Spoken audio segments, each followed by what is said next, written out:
17. One night. Never did the sun go down with a brighter glory on the quiet corner in Soho than one memorable evening when the doctor and his daughter sat under the plane tree together. Never did the moon rise with a milder radiance over great London than on that night when it found them still seated under the tree and shone upon their faces through its leaves. Lucy was to be married tomorrow. She had reserved this last evening for her father, and they sat alone under the plane tree. "You are happy, my dear father?" "Quite, my child." They had said little, though they had been there a long time. When it was yet light enough to work and read, she had neither engaged herself in her usual work, nor had she read to him. She had employed herself in both ways, at his side under the tree, many and many a time, but this time was not quite like any other, and nothing could make it so. "And I am very happy tonight, dear father. I am deeply happy in the love that heaven has so blessed my love for Charles, and Charles's love for me. But if my life were not to be still consecrated to you, or if my marriage were so arranged as that it would part us, even by the length of a few of these streets, I should be more unhappy and self-reproachful now than I can tell you. Even as it is." Even as it was, she could not command her voice. In the sad moonlight, she clasped him by the neck and laid her face upon his breast. In the moonlight, which is always sad, as the light of the sun itself, is as the light called human life, is at its coming and its going. "Dearest dear, can you tell me, this last time, that you feel quite sure no new affections of mine and no new duties of mine will ever interpose between us?" "I know it well, but do you know it? In your own heart, do you feel quite certain?" Her father answered, with a cheerful firmness of conviction he could scarcely have assumed, "Quite sure, my darling. More than that," he added, as he tenderly kissed her. "My future is far brighter, Lucy, seen through your marriage, than it could have been, nay, than it ever was, without it. If I could hope that, my father! Believe it, love. Indeed it is so. Consider how natural and how plain it is, my dear, that it should be so. You, devoted and young, cannot fully appreciate the anxiety I have felt that your life should not be wasted." She moved her hand towards his lips, but he took it in his, and repeated the word. "Wasted, my child, should not be wasted, struck aside from the natural order of things, for my sake. Your unselfishness cannot entirely comprehend how much my mind has gone on this. But, only ask yourself, how could my happiness be perfect, while yours was incomplete? If I had never seen Charles, my father, I should have been quite happy with you." He smiled at her unconscious admission that she would have been unhappy without Charles, having seen him, and replied, "My child, you did see him, and it is Charles. If it had not been Charles, it would have been another. Or, if it had been no other, I should have been the cause, and then the dark part of my life would have cast its shadow beyond myself, and would have fallen on you." It was the first time, except at the trial, of her ever hearing him refer to the period of his suffering. It gave her a strange and new sensation, while his words were in her ears, and she remembered it long afterwards. "See," said the doctor of Beauvais, raising his hand towards the moon. "I have looked at her from my prison window, when I could not bear her light. I have looked at her when it has been such torture to me to think of her shining upon what I had lost, that I have beaten my head against my prison walls. I have looked at her in a state so dun and lethargic that I have thought of nothing but the number of horizontal lines I could draw across her at the full, and the number of perpendicular lines with which I could intersect them." He added in his inward and pondering manner, as he looked at the moon, "It was 20 either way, I remember, and the 20th was difficult to squeeze in." The strange thrill with which she heard him go back to that time deepened as he dwelt upon it, but there was nothing to shock her in the manner of his reference. He only seemed to contrast his present cheerfulness and felicity with the dire endurance that was over.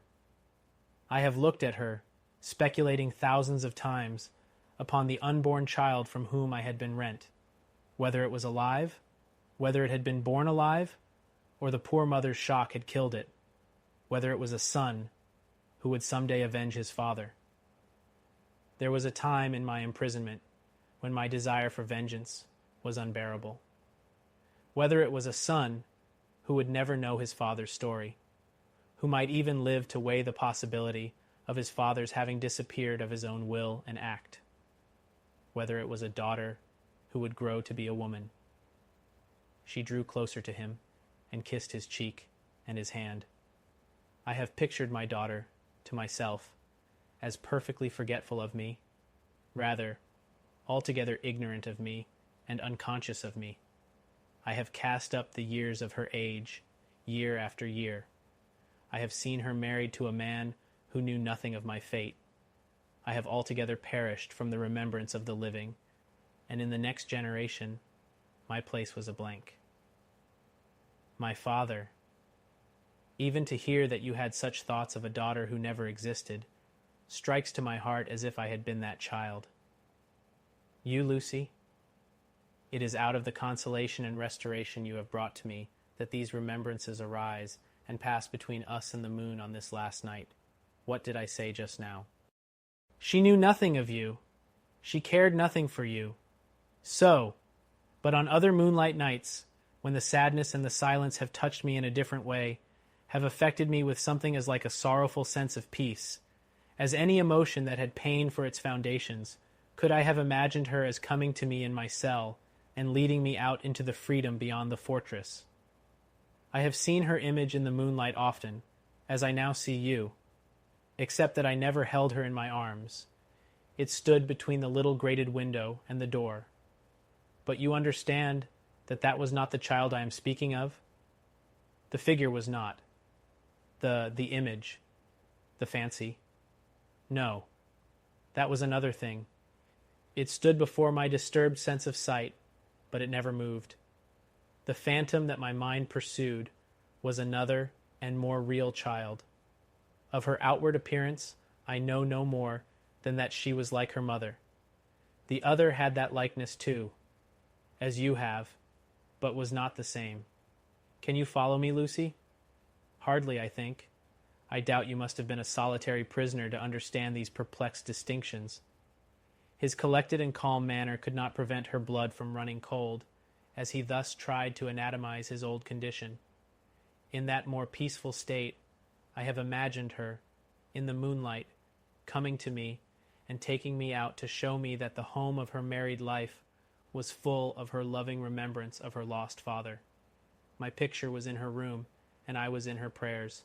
Her life was active, cheerful, useful, but my poor history pervaded it all.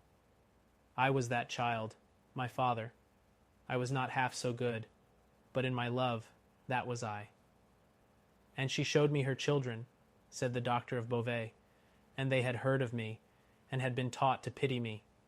When they passed a prison of the state, they kept far from its frowning walls, and looked up at its bars, and spoke in whispers. She could never deliver me. I imagined that she always brought me back after showing me such things. But then, blessed with the relief of tears, I fell upon my knees, and blessed her. I am that child, I hope, my father.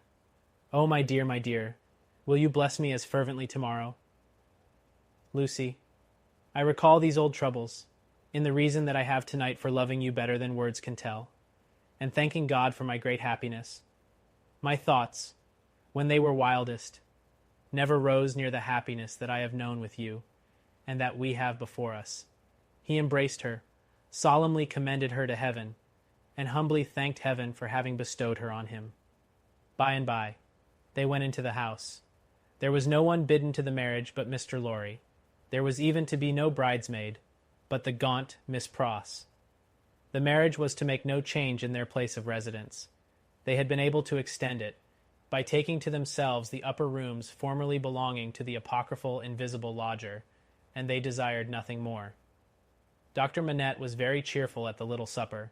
They were only 3 at table, and Miss Pross made the 3rd. He regretted that Charles was not there, was more than half disposed to object to the loving little plot that kept him away, and drank to him affectionately.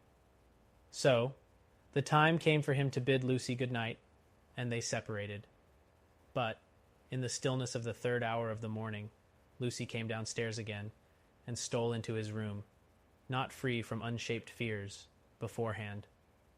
All things, however, were in their places.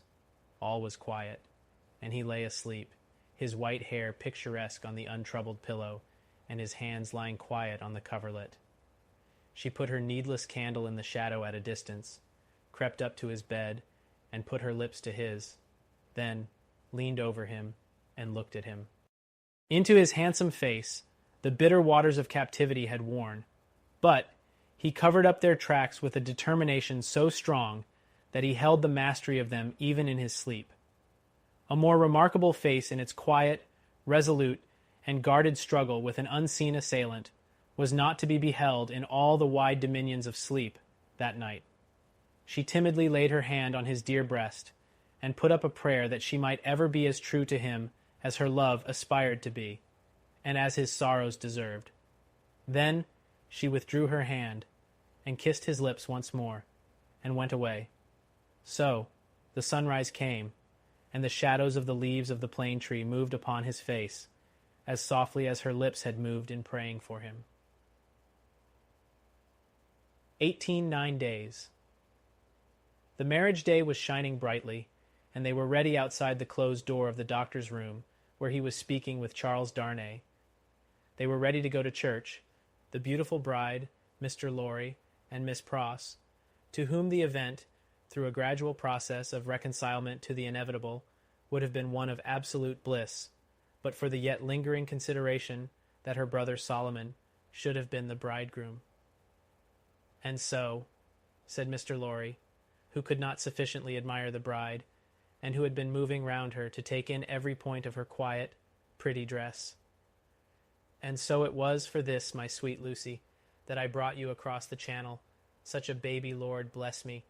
How little I thought what I was doing, how lightly I valued the obligation I was conferring on my friend Mr. Charles."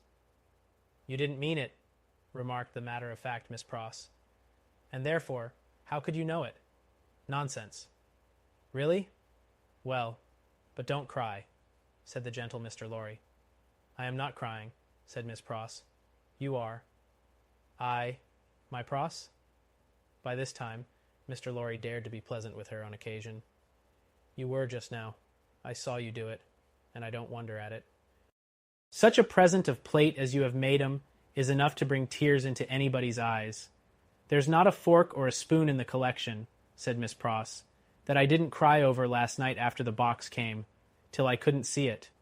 "I am highly gratified," said Mr. Lorry, "though, upon my honor, I had no intention of rendering those trifling articles of remembrance invisible to anyone.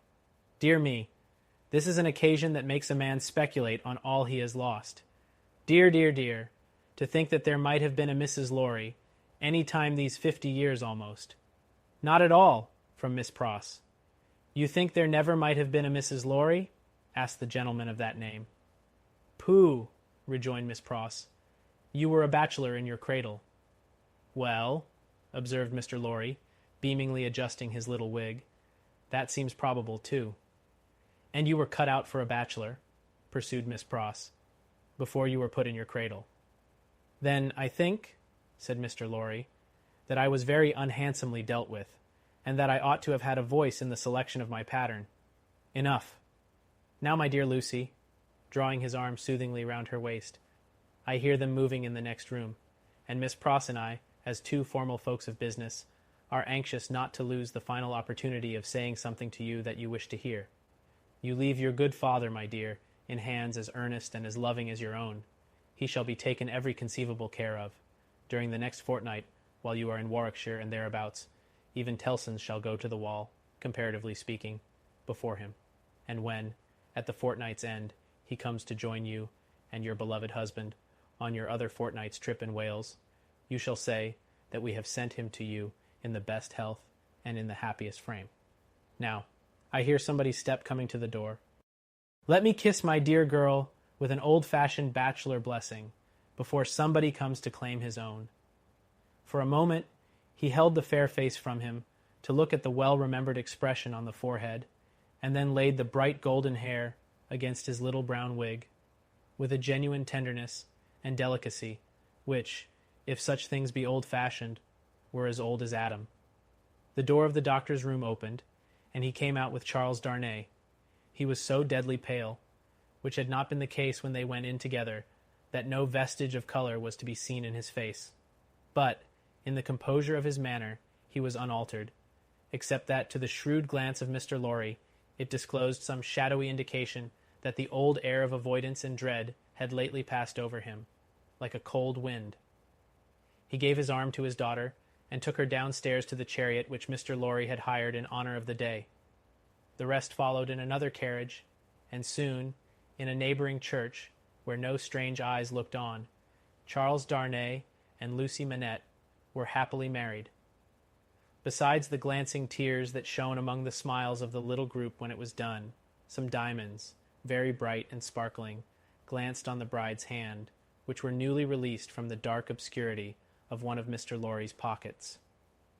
They returned home to breakfast, and all went well, and in due course the golden hair that had mingled with the poor shoemaker's white locks in the Paris garret were mingled with them again in the morning sunlight on the threshold of the door at parting.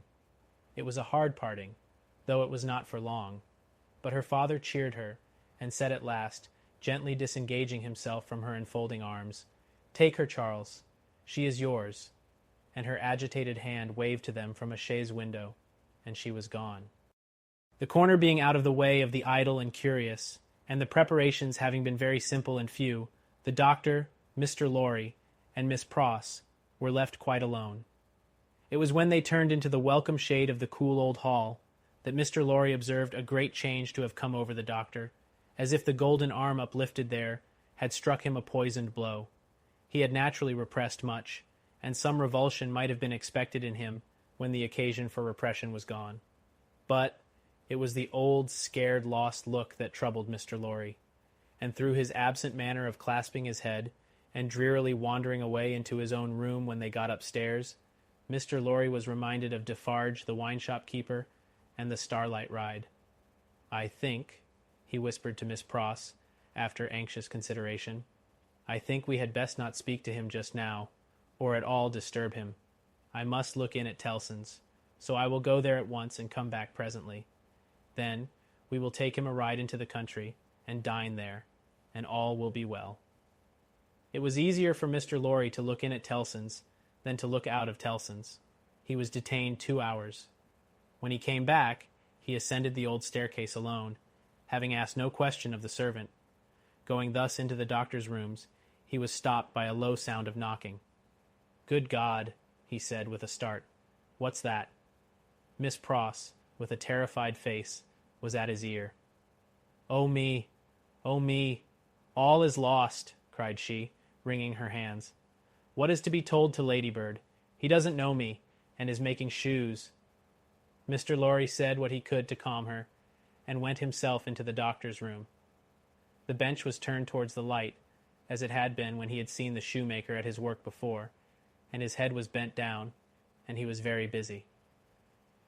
"Dr. Manette, my dear friend, Dr. Manette." The doctor looked at him for a moment, half inquiringly, half as if he were angry at being spoken to, and bent over his work again. He had laid aside his coat and waistcoat. His shirt was open at the throat, as it used to be when he did that work, and even the old haggard, faded surface of face had come back to him. He worked hard, impatiently, as if in some sense of having been interrupted. Mr. Lorry glanced at the work in his hand, and observed that it was a shoe of the old size and shape. He took up another that was lying by him, and asked what it was. "A young lady's walking shoe," he muttered, without looking up. "It ought to have been finished long ago. Let it be." "But Dr. Manette, look at me." He obeyed, in the old mechanically submissive manner, without pausing in his work. "You know me, my dear friend. Think again. This is not your proper occupation. Think, dear friend." Nothing would induce him to speak more. He looked up for an instant at a time, when he was requested to do so, but no persuasion would extract a word from him. He worked, and worked, and worked, in silence, and words fell on him as they would have fallen on an echoless wall or on the air. The only ray of hope that Mr. Lorry could discover was that he sometimes furtively looked up without being asked. In that, there seemed a faint expression of curiosity or perplexity, as though he were trying to reconcile some doubts in his mind. Two things at once impressed themselves on Mr. Lorry as important above all others. The first, that this must be kept secret from Lucy. The second, that it must be kept secret from all who knew him. In conjunction with Miss Pross, he took immediate steps towards the latter precaution by giving out that the doctor was not well and required a few days of complete rest. In aid of the kind deception to be practiced on his daughter, Miss Pross was to write, describing his having been called away professionally, and referring to an imaginary letter of 2 or 3 hurried lines in his own hand, represented to have been addressed to her by the same post. These measures, advisable to be taken in any case, Mr. Lorry took in the hope of his coming to himself. If that should happen soon, he kept another course in reserve, which was to have a certain opinion that he thought the best on the doctor's case. In the hope of his recovery, and of resort to this third course being thereby rendered practicable, Mr. Lorry resolved to watch him attentively, with as little appearance as possible of doing so. He therefore made arrangements to absent himself from Tellson's for the first time in his life, and took his post by the window in the same room. He was not long in discovering that it was worse than useless to speak to him, since on being pressed, he became worried. He abandoned that attempt on the first day, and resolved merely to keep himself always before him, as a silent protest against the delusion into which he had fallen, or was falling. He remained, therefore, in his seat near the window, reading and writing, and expressing in as many pleasant and natural ways as he could think of that it was a free place. Dr. Manette took what was given him to eat and drink, and worked on that first day until it was too dark to see worked on, half an hour after Mr. Lorry could not have seen, for his life, to read or write. When he put his tools aside as useless, until morning Mr. Lorry rose and said to him, "Will you go out?" He looked down at the floor on either side of him in the old manner, looked up in the old manner, and repeated in the old low voice, "Out? Yes, for a walk with me. Why not?" He made no effort to say why not, and said not a word more. But Mr. Lorry thought he saw, as he leaned forward on his bench in the dusk, with his elbows on his knees and his head in his hands, that he was in some misty way asking himself, why not? The sagacity of the man of business perceived an advantage here, and determined to hold it. Miss Pross and he divided the night into 2 watches, and observed him at intervals from the adjoining room. He paced up and down for a long time before he lay down, but when he did finally lay himself down, he fell asleep. In the morning he was up betimes, and went straight to his bench and to work. On this second day, Mr. Lorry saluted him cheerfully by his name, and spoke to him on topics that had been of late familiar to them. He returned no reply, but it was evident that he heard what was said, and that he thought about it, however confusedly. This encouraged Mr. Lorry to have Miss Pross in with her work, several times during the day. At those times they quietly spoke of Lucy, and of her father then present, precisely in the usual manner, and as if there were nothing amiss. This was done without any demonstrative accompaniment, not long enough, or often enough to harass him, and it lightened Mr. Lorry's friendly heart to believe that he looked up oftener, and that he appeared to be stirred by some perception of inconsistencies surrounding him. When it fell dark again, Mr. Lorry asked him as before, "Dear doctor, will you go out?" As before, he repeated, "Out? Yes, for a walk with me. Why not?" This time, Mr. Lorry feigned to go out, when he could extract no answer from him, and after remaining absent for an hour, returned. In the meanwhile, the doctor had removed to the seat in the window, and had sat there looking down at the plane tree, but, on Mr. Lorry's return, be slipped away to his bench. The time went very slowly on, and Mr. Lorry's hope darkened, and his heart grew heavier again, and grew yet heavier and heavier every day.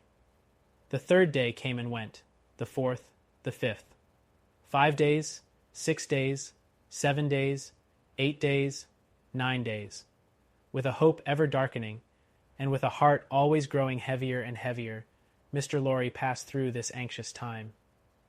The secret was well kept, and Lucy was unconscious and happy, but he could not fail to observe that the shoemaker, whose hand had been a little out at first, was growing dreadfully skilful, and that he had never been so intent on his work, and that his hands had never been so nimble and expert as in the dusk of the 9th evening.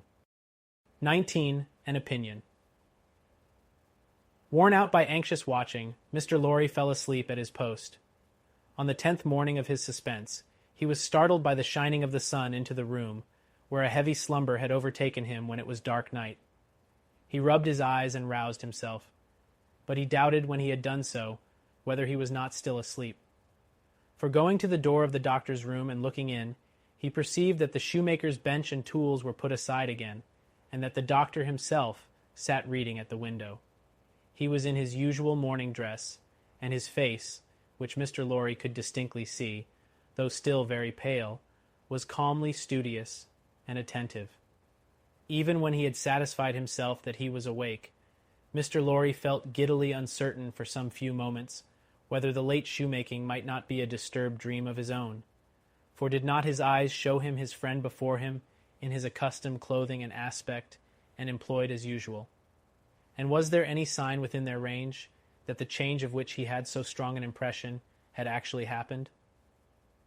It was but the inquiry of his first confusion and astonishment, the answer being obvious. If the impression were not produced by a real corresponding and sufficient cause, how came he, Jarvis Lorry, there? How came he to have fallen asleep, in his clothes, on the sofa in Dr. Manette's consulting room, and to be debating these points outside the doctor's bedroom door in the early morning? Within a few minutes, Miss Pross stood whispering at his side. If he had had any particle of doubt left, her talk would of necessity have resolved it. But he was by that time clear-headed, and had none. He advised that they should let the time go by until the regular breakfast hour, and should then meet the doctor as if nothing unusual had occurred. If he appeared to be in his customary state of mind, Mr. Lorry would then cautiously proceed to seek direction and guidance from the opinion he had been, in his anxiety, so anxious to obtain. Miss Pross, submitting herself to his judgment, the scheme was worked out with care. Having abundance of time for his usual methodical toilette, Mr. Lorry presented himself at the breakfast hour in his usual white linen, and with his usual neat leg. The doctor was summoned in the usual way, and came to breakfast. So far as it was possible to comprehend him without overstepping those delicate and gradual approaches which Mr. Lorry felt to be the only safe advance, he at first supposed that his daughter's marriage had taken place yesterday. An incidental allusion, purposely thrown out, to the day of the week and the day of the month, set him thinking and counting, and evidently made him uneasy. In all other respects, however, he was so composedly himself that Mr. Lorry determined to have the aid he sought, and that aid was his own. Therefore, when the breakfast was done and cleared away, and he and the doctor were left together, Mr. Lorry said, feelingly, "My dear Manette, I am anxious to have your opinion, in confidence, on a very curious case in which I am deeply interested. That is to say, it is very curious to me. Perhaps, to your better information, it may be less so." Glancing at his hands, which were discolored by his late work, the doctor looked troubled, and listened attentively. He had already glanced at his hands more than once. "Dr. Manette," said Mr. Lorry, touching him affectionately on the arm, "the case is the case of a particularly dear friend of mine. Pray give your mind to it, and advise me well for his sake, and above all, for his daughters, my dear Manette." "If I understand," said the doctor, in a subdued tone, "some mental shock?" "Yes." "Be explicit," said the doctor. "Spare no detail." Mr. Lorry saw that they understood one another, and proceeded. "My dear Manette, it is the case of an old and a prolonged shock of great acuteness and severity to the affections, the feelings, the as you express it, the mind. It is the case of a shock under which the sufferer was borne down. One cannot say for how long, because I believe he cannot calculate the time himself, and there are no other means of getting at it. It is the case of a shock from which the sufferer recovered, by a process that he cannot trace himself, as I once heard him publicly relate in a striking manner. It is the case of a shock from which he has recovered so completely as to be a highly intelligent man, capable of close application of mind and great exertion of body, and of constantly making fresh additions to his stock of knowledge, which was already very large. But unfortunately, there has been, he paused and took a deep breath, a slight relapse. The doctor, in a low voice, asked, "Of how long duration?" 9 days and nights. How did it show itself? I infer, glancing at his hands again, in the resumption of some old pursuit connected with the shock. That is the fact. Now, did you ever see him? Asked the doctor, distinctly and collectedly, though in the same low voice, engaged in that pursuit originally? Once. And when the relapse fell on him, was he in most respects, or in all respects, as he was then? I think in all respects. You spoke of his daughter. Does his daughter know of the relapse? No. It has been kept from her, and I hope will always be kept from her. It is known only to myself, and to one other who may be trusted. The doctor grasped his hand and murmured, "That was very kind. That was very thoughtful." Mr. Lorry grasped his hand in return, and neither of the two spoke for a little while. "Now, my dear Manette," said Mr. Lorry at length, in his most considerate and most affectionate way, "I am a mere man of business, and unfit to cope with such intricate and difficult matters. I do not possess the kind of information necessary. I do not possess the kind of intelligence. I want guiding. There is no man in this world on whom I could so rely for right guidance as on you. Tell me, how does this relapse come about? Is there danger of another? Could a repetition of it be prevented? How should a repetition of it be treated? How does it come about at all? What can I do for my friend? No man ever can have been more desirous in his heart to serve a friend than I am to serve mine, if I knew how. But I don't know how to originate in such a case. If your sagacity, knowledge, and experience could put me on the right track, I might be able to do so much. Unenlightened and undirected, I can do so little. Pray discuss it with me. Pray enable me to see it a little more clearly, and teach me how to be a little more useful." Dr. Manette sat meditating after these earnest words were spoken, and Mr. Lorry did not press him. "I think it probable," said the doctor, breaking silence with an effort, "that the relapse you have described, my dear friend, was not quite unforeseen by its subject." "Was it dreaded by him?" Mr. Lorry ventured to ask. "Very much." He said it with an involuntary shudder. You have no idea how such an apprehension weighs on the sufferer's mind, and how difficult, how almost impossible it is for him to force himself to utter a word upon the topic that oppresses him. "Would he," asked Mr. Lorry, "be sensibly relieved if he could prevail upon himself to impart that secret brooding to anyone when it is on him?" "I think so, but it is, as I have told you, next to impossible. I even believe it, in some cases, to be quite impossible." "Now," said Mr. Lorry, gently laying his hand on the doctor's arm again, after a short silence on both sides, "to what would you refer this attack?" "I believe," returned Dr. Manette, "that there had been a strong and extraordinary revival of the train of thought and remembrance that was the first cause of the malady. Some intense associations of a most distressing nature were vividly recalled, I think. It is probable that there had long been a dread lurking in his mind, that those associations would be recalled, say, under certain circumstances, say, on a particular occasion. He tried to prepare himself in vain. Perhaps the effort to prepare himself made him less able to bear it. Would he remember what took place in the relapse?" asked Mr. Lorry, with natural hesitation. The doctor looked desolately round the room, shook his head, and answered in a low voice, "Not at all." "Now, as to the future," hinted Mr. Lorry. "As to the future," said the doctor, recovering firmness, "I should have great hope. As it pleased Heaven in its mercy to restore him so soon, I should have great hope. He, yielding under the pressure of a complicated something, long dreaded, and long vaguely foreseen, and contended against, and recovering after the cloud had burst and passed, I should hope that the worst was over." "Well, well, that's good comfort. I am thankful," said Mr. Lorry. "I am thankful," repeated the doctor, bending his head with reverence. "There are two other points," said Mr. Lorry, "on which I am anxious to be instructed. I may go on?" "You cannot do your friend a better service." The doctor gave him his hand. "To the first, then. He is of a studious habit, and unusually energetic.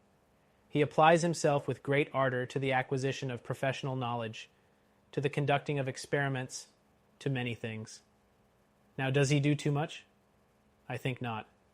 It may be the character of his mind to be always in singular need of occupation. That may be in part natural to it, in part the result of affliction. The less it was occupied with healthy things, the more it would be in danger of turning in the unhealthy direction. He may have observed himself, and made the discovery. You are sure that he is not under too great a strain?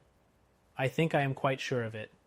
My dear Manette, if he were overworked now— My dear Lorry, I doubt if that could easily be. There has been a violent stress in one direction, and it needs a counterweight. Excuse me, as a persistent man of business, assuming for a moment that he was overworked, it would show itself in some renewal of this disorder? I do not think so. I do not think, said Dr. Manette with the firmness of self-conviction, that anything but the one train of association would renew it. I think that henceforth nothing but some extraordinary jarring of that cord could renew it. After what has happened, and after his recovery, I find it difficult to imagine any such violent sounding of that string again. I trust, and I almost believe, that the circumstances likely to renew it are exhausted. He spoke with the diffidence of a man who knew how slight a thing would overset the delicate organization of the mind, and yet with the confidence of a man who had slowly won his assurance out of personal endurance and distress. It was not for his friend to abate that confidence. He professed himself more relieved and encouraged than he really was, and approached his second and last point. He felt it to be the most difficult of all, but remembering his old Sunday morning conversation with Miss Pross, and remembering what he had seen in the last 9 days, he knew that he must face it. The occupation resumed under the influence of this passing affliction so happily recovered from, said Mr. Lorry, clearing his throat, we will call blacksmith's work. Blacksmith's work.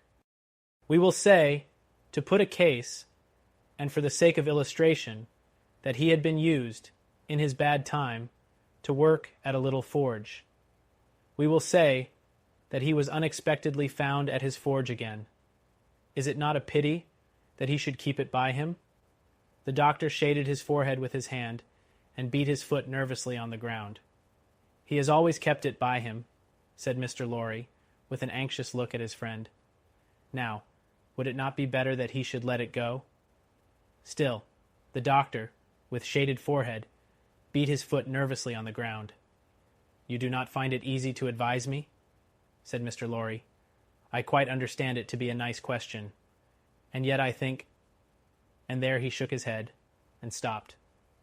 You see, said Dr. Manette, turning to him after an uneasy pause, it is very hard to explain, consistently, the innermost workings of this poor man's mind. He once yearned so frightfully for that occupation, and it was so welcome when it came. No doubt it relieved his pain so much by substituting the perplexity of the fingers for the perplexity of the brain, and by substituting, as he became more practiced, the ingenuity of the hands for the ingenuity of the mental torture, that he has never been able to bear the thought of putting it quite out of his reach. Even now, when I believe he is more hopeful of himself than he has ever been, and even speaks of himself with a kind of confidence, the idea that he might need that old employment and not find it gives him a sudden sense of terror, like that which one may fancy strikes to the heart of a lost child. He looked like his illustration, as he raised his eyes to Mr. Lorry's face. But may not mind. I ask for information, as a plodding man of business, who only deals with such material objects as guineas, shillings, and banknotes.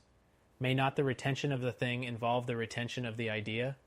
If the thing were gone, my dear Manette, might not the fear go with it? In short, is it not a concession to the misgiving, to keep the forge? There was another silence. You see, too, said the doctor tremulously, it is such an old companion. I would not keep it, said Mr. Lorry, shaking his head, for he gained in firmness as he saw the doctor disquieted. I would recommend him to sacrifice it. I only want your authority. I am sure it does no good. Come, give me your authority, like a dear good man, for his daughter's sake, my dear Manette. Very strange to see what a struggle there was within him. In her name, then, let it be done. I sanction it. But I would not take it away while he was present. Let it be removed when he is not there. Let him miss his old companion after an absence. Mr. Lorry readily engaged for that, and the conference was ended. They passed the day in the country, and the doctor was quite restored. On the 3 following days he remained perfectly well, and on the 14th day he went away to join Lucy and her husband. The precaution that had been taken to account for his silence, Mr. Lorry had previously explained to him, and he had written to Lucy in accordance with it, and she had no suspicions. On the night of the day on which he left the house, Mr. Lorry went into his room with a chopper, saw, chisel, and hammer, attended by Miss Pross carrying a light. There, with closed doors, and in a mysterious and guilty manner, Mr. Lorry hacked the shoemaker's bench to pieces, while Miss Pross held the candle as if she were assisting at a murder, for which indeed, in her grimness, she was no unsuitable figure. The burning of the body, previously reduced to pieces convenient for the purpose, was commenced without delay in the kitchen fire, and the tools, shoes, and leather were buried in the garden. So wicked do destruction and secrecy appear to honest minds, that Mr. Lorry and Miss Pross, while engaged in the commission of their deed, and in the removal of its traces, almost felt and almost looked like accomplices in a horrible crime. 20. A Plea. When the newly married pair came home, the first person who appeared to offer his congratulations was Sydney Carton. They had not been at home many hours when he presented himself. He was not improved in habits, or in looks, or in manner, but there was a certain rugged air of fidelity about him, which was new to the observation of Charles Darnay. He watched his opportunity of taking Darnay aside into a window, and of speaking to him when no one overheard. "Mr. Darnay," said Carton, "I wish we might be friends." "We are already friends, I hope." "You are good enough to say so, as a fashion of speech. But I don't mean any fashion of speech. Indeed, when I say I wish we might be friends, I scarcely mean quite that either." Charles Darnay, as was natural, asked him, in all good humor and good fellowship, what he did mean. "Upon my life," said Carton, smiling, "I find that easier to comprehend in my own mind than to convey to yours. However, let me try. You remember a certain famous occasion when I was more drunk than usual? I remember a certain famous occasion when you forced me to confess that you had been drinking. I remember it too. The curse of those occasions is heavy upon me, for I always remember them. I hope it may be taken into account one day, when all days are at an end for me. Don't be alarmed. I am not going to preach. I am not at all alarmed. Earnestness in you is anything but alarming to me." "Ah!" said Carton, with a careless wave of his hand, as if he waved that away. "On the drunken occasion in question, one of a large number, as you know, I was insufferable about liking you and not liking you. I wish you would forget it. I forgot it long ago. Fashion of speech again. But, Mr. Darnay, oblivion is not so easy to me, as you represent it to be to you. I have by no means forgotten it, and a light answer does not help me to forget it. If it was a light answer, returned Darnay, I beg your forgiveness for it. I had no other object than to turn a slight thing, which to my surprise seems to trouble you too much, aside. I declare to you, on the faith of a gentleman, that I have long dismissed it from my mind. Good heaven, what was there to dismiss? Have I had nothing more important to remember in the great service you rendered me that day? As to the great service, said Carton, I am bound to avow to you, when you speak of it in that way, that it was mere professional claptrap. I don't know that I cared what became of you when I rendered it. Mind, I say when I rendered it. I am speaking of the past. You make light of the obligation, returned Darnay, but I will not quarrel with your light answer. Genuine truth, Mr. Darnay. Trust me. I have gone aside from my purpose. I was speaking about our being friends. Now you know me. You know I am incapable of all the higher and better flights of men. If you doubt it, ask Stryver, and he'll tell you so. I prefer to form my own opinion, without the aid of his. Well, at any rate you know me as a dissolute dog, who has never done any good, and never will. I don't know that you never will. But I do, and you must take my word for it. Well, if you could endure to have such a worthless fellow, and a fellow of such indifferent reputation, coming and going at odd times, I should ask that I might be permitted to come and go as a privileged person here, that I might be regarded as an useless, and I would add, if it were not for the resemblance I detected between you and me, an unornamental piece of furniture, tolerated for its old service, and taken no notice of. I doubt if I should abuse the permission. It is 100 to 1 if I should avail myself of it 4 times in a year. It would satisfy me, I dare say, to know that I had it. Will you try? That is another way of saying that I am placed on the footing I have indicated. I thank you, Darnay. I may use that freedom with your name? I think so, Carton, by this time. They shook hands upon it, and Sydney turned away. Within a minute afterwards, he was, to all outward appearance, as unsubstantial as ever. When he was gone, and in the course of an evening passed with Miss Pross, the doctor, and Mr. Lorry, Charles Darnay made some mention of this conversation in general terms, and spoke of Sydney Carton as a problem of carelessness and recklessness. He spoke of him, in short, not bitterly, or meaning to bear hard upon him, but as anybody might who saw him as he showed himself. He had no idea that this could dwell in the thoughts of his fair young wife. But, when he afterwards joined her in their own rooms, he found her waiting for him with the old pretty lifting of the forehead strongly marked. We are thoughtful tonight, said Darnay, drawing his arm about her. Yes, dearest Charles, with her hands on his breast, and the inquiring and attentive expression fixed upon him. We are rather thoughtful tonight, for we have something on our mind tonight. What is it, my Lucy? Will you promise not to press one question on me, if I beg you not to ask it? Will I promise? What will I not promise to my love? What indeed, with his hand putting aside the golden hair from the cheek, and his other hand against the heart that beat for him? I think, Charles, poor Mr. Carton deserves more consideration and respect than you expressed for him tonight. Indeed, my own? Why so? That is what you are not to ask me, but I think I know he does. If you know it, it is enough. What would you have me do, my life? I would ask you, dearest, to be very generous with him always, and very lenient on his faults when he is not by.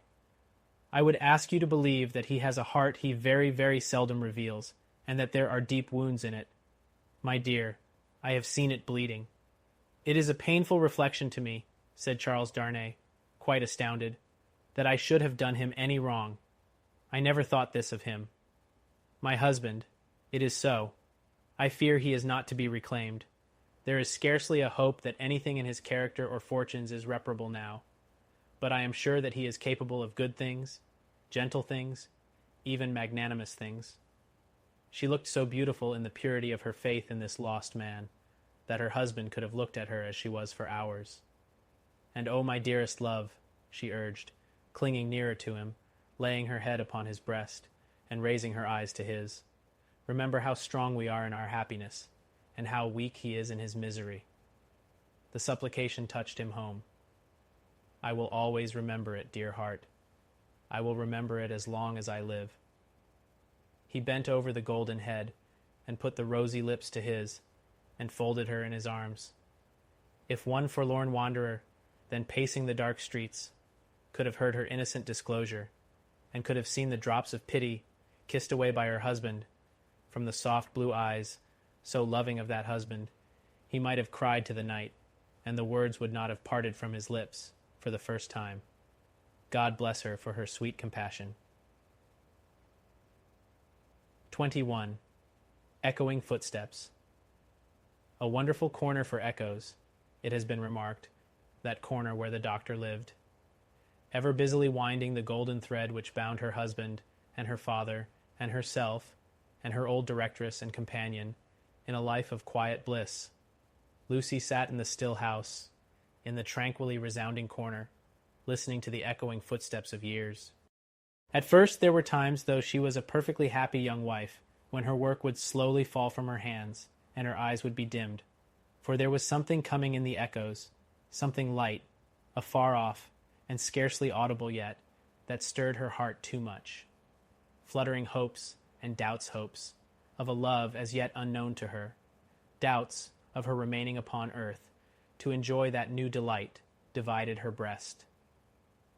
Among the echoes then, there would arise the sound of footsteps at her own early grave, and thoughts of the husband who would be left so desolate, and who would mourn for her so much, swelled to her eyes, and broke like waves. That time passed, and her little Lucy lay on her bosom. Then, among the advancing echoes, there was the tread of her tiny feet, and the sound of her prattling words. Let greater echoes resound as they would, the young mother at the cradle side could always hear those coming. They came, and the shady house was sunny with a child's laugh, and the divine friend of children, to whom in her trouble she had confided hers, seemed to take her child in his arms, as he took the child of old, and made it a sacred joy to her. Ever busily winding the golden thread that bound them all together, weaving the service of her happy influence through the tissue of all their lives, and making it predominate nowhere, Lucy heard in the echoes of years none but friendly and soothing sounds. Her husband's step was strong and prosperous among them, her father's firm and equal. Lo, Miss Pross, in harness of string, awakening the echoes, as an unruly charger, whip-corrected, snorting and pawing the earth under the plane tree in the garden. Even when there were sounds of sorrow among the rest, they were not harsh nor cruel. Even when golden hair, like her own, lay in a halo on a pillow round the worn face of a little boy, and he said, with a radiant smile, "Dear Papa and Mamma, I am very sorry to leave you both, and to leave my pretty sister, but I am called, and I must go." Those were not tears all of agony that wetted his young mother's cheek, as the spirit departed from her embrace that had been entrusted to it. Suffer them, and forbid them not. They see my Father's face. O Father, blessed words. Thus, the rustling of an angel's wings got blended with the other echoes, and they were not wholly of earth, but had in them that breath of heaven. Sighs of the winds that blew over a little garden tomb were mingled with them also, and both were audible to Lucy in a hushed murmur, like the breathing of a summer sea asleep upon a sandy shore, as the little Lucy, comically studious at the task of the morning, or dressing a doll at her mother's footstool, chattered in the tongues of the two cities that were blended in her life. The echoes rarely answered to the actual tread of Sydney Carton. Some half-dozen times a year, at most, he claimed his privilege of coming in uninvited, and would sit among them through the evening, as he had once done often. He never came there heated with wine. And one other thing regarding him was whispered in the echoes, which has been whispered by all true echoes for ages and ages. No man ever really loved a woman, lost her, and knew her with a blameless, though an unchanged mind, when she was a wife and a mother, but her children had a strange sympathy with him, an instinctive delicacy of pity for him. What fine hidden sensibilities are touched in such a case, no echoes tell, but it is so, and it was so here. Carton was the first stranger to whom little Lucy held out her chubby arms, and he kept his place with her as she grew. The little boy had spoken of him, almost at the last. "Poor Carton, kiss him for me." Mr. Stryver shouldered his way through the law, like some great engine forcing itself through turbid water, and dragged his useful friend in his wake, like a boat towed astern. As the boat so favored is usually in a rough plight, and mostly under water, so Sydney had a swamped life of it. But easy and strong custom, unhappily so much easier and stronger in him than any stimulating sense of desert or disgrace, made it the life he was to lead, and he no more thought of emerging from his state of lion's jackal than any real jackal may be supposed to think of rising to be a lion. Stryver was rich, had married a florid widow with property and 3 boys, who had nothing particularly shining about them but the straight hair of their dumpling heads.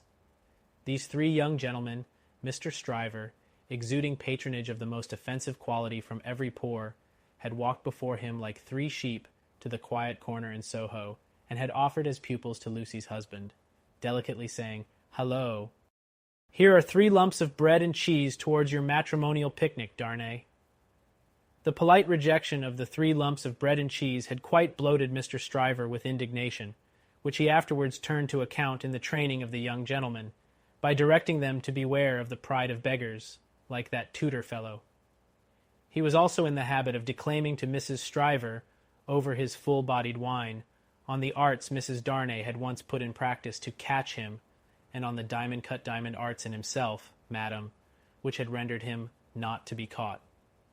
Some of his King's Bench familiars, who were occasionally parties to the full-bodied wine and the lie, excused him for the latter by saying that he had told it so often, that he believed it himself, which is surely such an incorrigible aggravation of an originally bad offense, as to justify any such offenders being carried off to some suitably retired spot, and there hanged out of the way.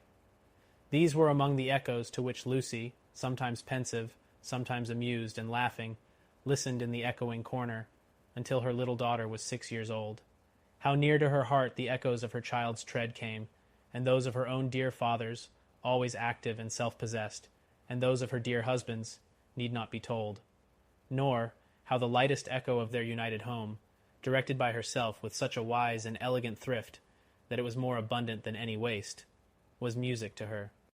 Nor how there were echoes all about her, sweet in her ears, of the many times her father had told her that he found her more devoted to him married, if that could be, than single, and of the many times her husband had said to her that no cares and duties seemed to divide her love for him or her help to him, and asked her, "What is the magic secret, my darling, of your being everything to all of us, as if there were only one of us, yet never seeming to be hurried, or to have too much to do?" But there were other echoes, from a distance, that rumbled menacingly in the corner all through this space of time, and it was now, about little Lucy's 6th birthday, that they began to have an awful sound, as of a great storm in France with a dreadful sea rising.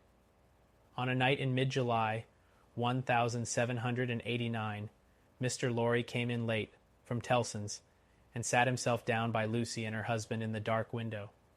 It was a hot, wild night, and they were all 3 reminded of the old Sunday night, when they had looked at the lightning from the same place. "I began to think," said Mr. Lorry, pushing his brown wig back, "that I should have to pass the night at Tellson's. We have been so full of business all day that we have not known what to do first, or which way to turn. There is such an uneasiness in Paris that we have actually a run of confidence upon us. Our customers over there seem not to be able to confide their property to us fast enough. There is positively a mania among some of them for sending it to England." "That has a bad look," said Darnay.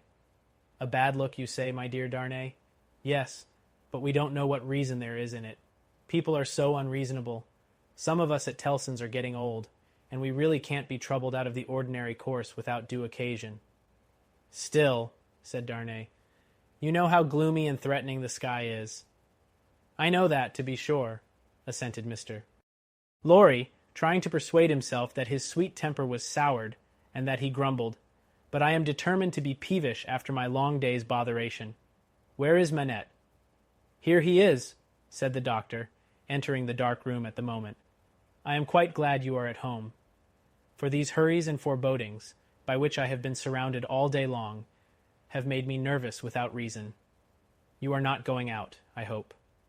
No, I am going to play backgammon with you, if you like, said the doctor. I don't think I do like, if I may speak my mind. I am not fit to be pitted against you tonight. Is the tea-board still there, Lucy? I can't see. Of course. It has been kept for you. Thank ye, my dear. The precious child is safe in bed and sleeping soundly. That's right. All safe and well. I don't know why anything should be otherwise than safe and well here, thank God. But I have been so put out all day, and I am not as young as I was. My tea, my dear. Thank ye. Now come and take your place in the circle, and let us sit quiet, and hear the echoes about which you have your theory. Not a theory. It was a fancy. A fancy, then, my wise pet, said Mr. Lorry, patting her hand. They are very numerous and very loud, though, are they not? Only hear them. Headlong, mad, and dangerous footsteps to force their way into anybody's life, footsteps not easily made clean again if once stained red, the footsteps raging in St. Antoine afar off, as the little circle sat in the dark London window. St. Antoine had been, that morning, a vast, dusky mass of scarecrows, heaving to and fro, with frequent gleams of light above the billowy heads, where steel blades and bayonets shone in the sun. A tremendous roar arose from the throat of St. Antoine, and a forest of naked arms struggled in the air like shriveled branches of trees in a winter wind, all the fingers convulsively clutching at every weapon or semblance of a weapon that was thrown up from the depths below, no matter how far off. Who gave them out? Whence they last came? Where they began? Through what agency they crookedly quivered and jerked, scores at a time, over the heads of the crowd, like a kind of lightning. No eye in the throng could have told. But muskets were being distributed. So were cartridges, powder, and ball, bars of iron and wood, knives, axes, pikes, every weapon that distracted ingenuity could discover or devise. People who could lay hold of nothing else set themselves with bleeding hands to force stones and bricks out of their places in walls. Every pulse and heart in St. Antoine was on high fever strain and at high fever heat. Every living creature there held life as of no account, and was demented with a passionate readiness to sacrifice it. As a whirlpool of boiling waters has a center point, so all this raging circled round Defarge's wine shop, and every human drop in the cauldron had a tendency to be sucked towards the vortex where Defarge himself, already begrimed with gunpowder and sweat, issued orders, issued arms, thrust this man back, dragged this man forward, disarmed one to arm another, labored, and strove in the thickest of the uproar. "Keep near to me, Jacques III," cried Defarge, "and do you, Jacques I and II, separate and put yourselves at the head of as many of these patriots as you can. Where is my wife?" "Eh, well, here you see me," said Madame, composed as ever, but not knitting today. Madame's resolute right hand was occupied with an axe, in place of the usual softer implements, and in her girdle were a pistol and a cruel knife. "Where do you go, my wife?" "I go," said Madame, "with you at present." "You shall see me at the head of women, by and by." "Come, then!" cried Defarge, in a resounding voice. "Patriots and friends, we are ready. The Bastille." With a roar that sounded as if all the breath in France had been shaped into the detested word, the living sea rose, wave on wave, depth on depth, and overflowed the city to that point. Alarm bells ringing, drums beating, the sea raging and thundering on its new beach, the attack began. Deep ditches, double drawbridge, massive stone walls, 8 great towers, cannon, muskets, fire, and smoke. Through the fire and through the smoke, in the fire and in the smoke, for the sea cast him up against a cannon, and on the instant he became a cannoneer. Defarge of the wine shop worked like a manful soldier, 2 fierce hours. Deep ditch, single drawbridge, massive stone walls, 8 great towers, cannon, muskets, fire and smoke, 1 drawbridge down. Work, comrades all, work. Work, Jacques I, Jacques II, Jacques 1000, Jacques 2000, Jacques 25,000, in the name of all the angels or the devils which you prefer work. Thus Defarge of the wine shop, still at his gun, which had long grown hot. "To me, women," cried Madame his wife. "What? We can kill as well as the men when the place is taken." And to her, with a shrill, thirsty cry, trooping women variously armed, but all armed alike in hunger and revenge, cannon, muskets, fire and smoke, but still the deep ditch, the single drawbridge, the massive stone walls, and the 8 great towers, slight displacements of the raging sea made by the falling wounded. Flashing weapons, blazing torches, smoking wagon loads of wet straw, hard work at neighboring barricades in all directions, shrieks, volleys, execrations, bravery without stint, boom, smash, and rattle, and the furious sounding of the living sea, but still the deep ditch, and the single drawbridge, and the massive stone walls, and the 8 great towers, and still Defarge of the wine shop at his gun, grown doubly hot by the service of 4 fierce hours. A white flag from within the fortress, and a parley, this dimly perceptible through the raging storm, nothing audible in it. Suddenly the sea rose immeasurably wider and higher, and swept Defarge of the wine shop over the lowered drawbridge, past the massive stone outer walls, in among the 8 great towers surrendered. So resistless was the force of the ocean bearing him on, that even to draw his breath or turn his head was as impracticable as if he had been struggling in the surf at the South Sea until he was landed in the outer courtyard of the Bastille. There, against an angle of a wall, he made a struggle to look about him. Jacques Three was nearly at his side. Madame Defarge, still heading some of her women, was visible in the inner distance, and her knife was in her hand. Everywhere was tumult, exultation, deafening and maniacal bewilderment, astounding noise, yet furious dumb show. The prisoners, the records, the secret cells, the instruments of torture, the prisoners. Of all these cries and 10,000 incoherences, the prisoners was the cry most taken up by the sea that rushed in, as if there were an eternity of people, as well as of time and space.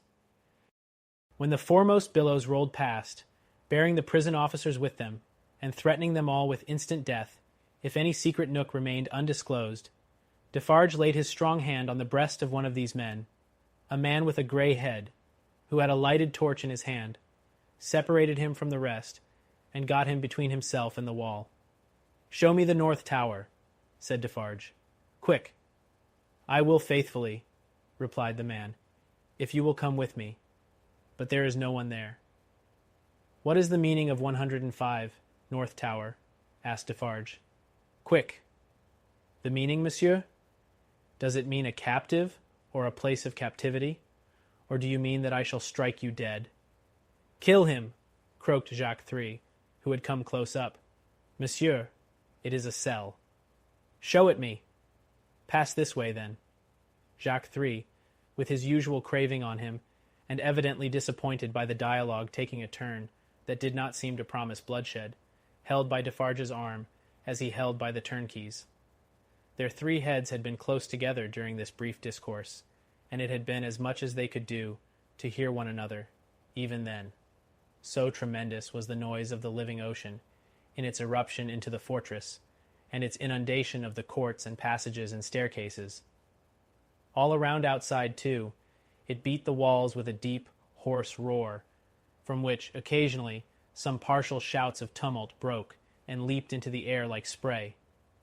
Through gloomy vaults where the light of day had never shone, past hideous doors of dark dens and cages, down cavernous flights of steps, and again up steep rugged ascents of stone and brick, more like dry waterfalls than staircases, Defarge, the turnkey, and Jacques Three, linked hand and arm, went with all the speed they could make.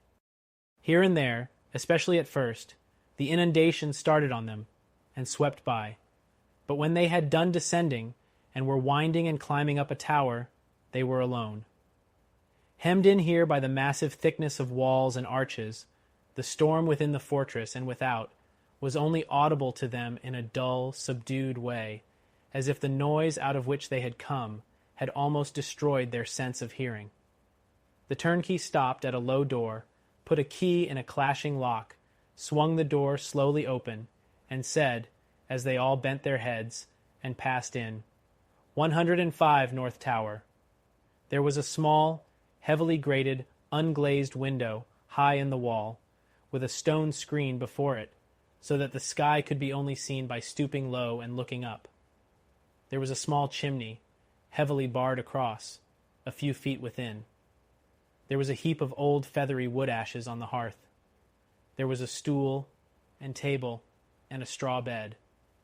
There were the 4 blackened walls and a rusted iron ring in one of them. Pass that torch slowly along these walls, that I may see them, said Defarge to the turnkey. The man obeyed, and Defarge followed the light closely with his eyes. Stop! Look here, Jacques. A.M., croaked Jacques 3, as he read greedily. Alexandre Manette, said Defarge in his ear, following the letters with his swart forefinger, deeply ingrained with gunpowder. And here he wrote, a poor physician.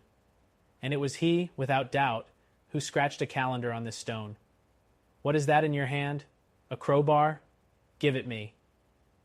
He had still the linstock of his gun in his own hand. He made a sudden exchange of the 2 instruments, and turning on the worm-eaten stool and table, beat them to pieces in a few blows. Hold the light higher, he said wrathfully to the turnkey. Look among those fragments with care, Jacques. And see, here is my knife, throwing it to him. Rip open that bed and search the straw. Hold the light higher, you. With a menacing look at the turnkey, he crawled upon the hearth, and peering up the chimney, struck and prized at its sides with the crowbar, and worked at the iron grating across it. In a few minutes, some mortar and dust came dropping down, which he averted his face to avoid, and in it, and in the old wood ashes, and in a crevice in the chimney into which his weapon had slipped or wrought itself, he groped with a cautious touch. Nothing in the wood, and nothing in the straw, Jacques. Nothing. Let us collect them together, in the middle of the cell. So, light them, you. The turnkey fired the little pile, which blazed high and hot. Stooping again to come out at the low arched door, they left it burning, and retraced their way to the courtyard, seeming to recover their sense of hearing as they came down, until they were in the raging flood once more. They found it surging and tossing, in quest of Defarge himself. Saint Antoine was clamorous to have its wine-shop keeper foremost in the guard upon the governor who had defended the Bastille and shot the people. Otherwise, the governor would not be marched to the Hôtel de Ville for judgment. Otherwise, the governor would escape, and the people's blood, suddenly of some value, after many years of worthlessness, be unavenged.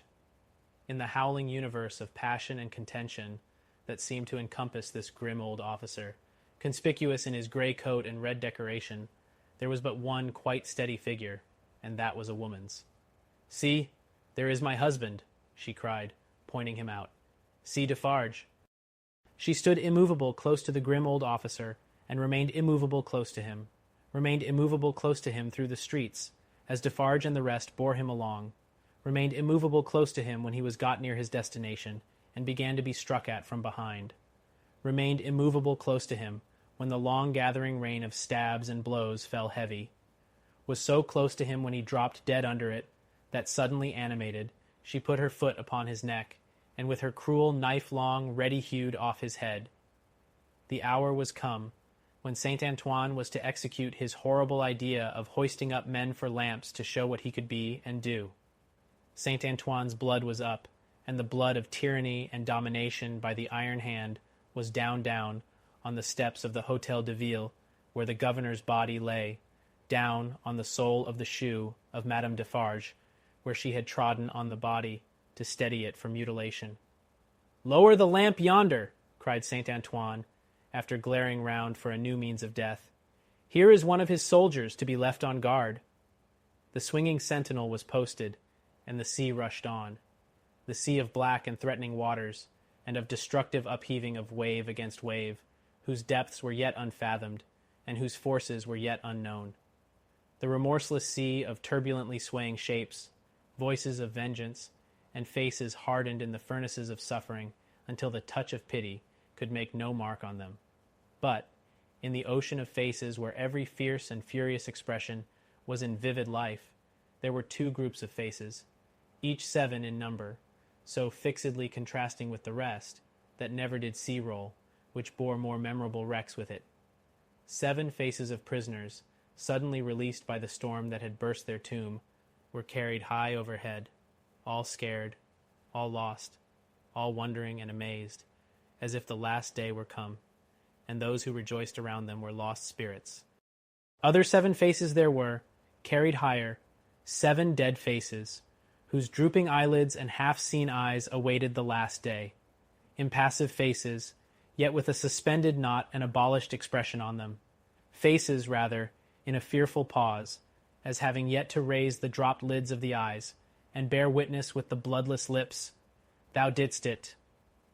7 prisoners released, 7 gory heads on pikes, the keys of the accursed fortress of the 8 strong towers, some discovered letters, and other memorials of prisoners of old time, long dead of broken hearts, such and such like, the loudly echoing footsteps of Saint Antoine escort through the Paris streets in mid-July 1789.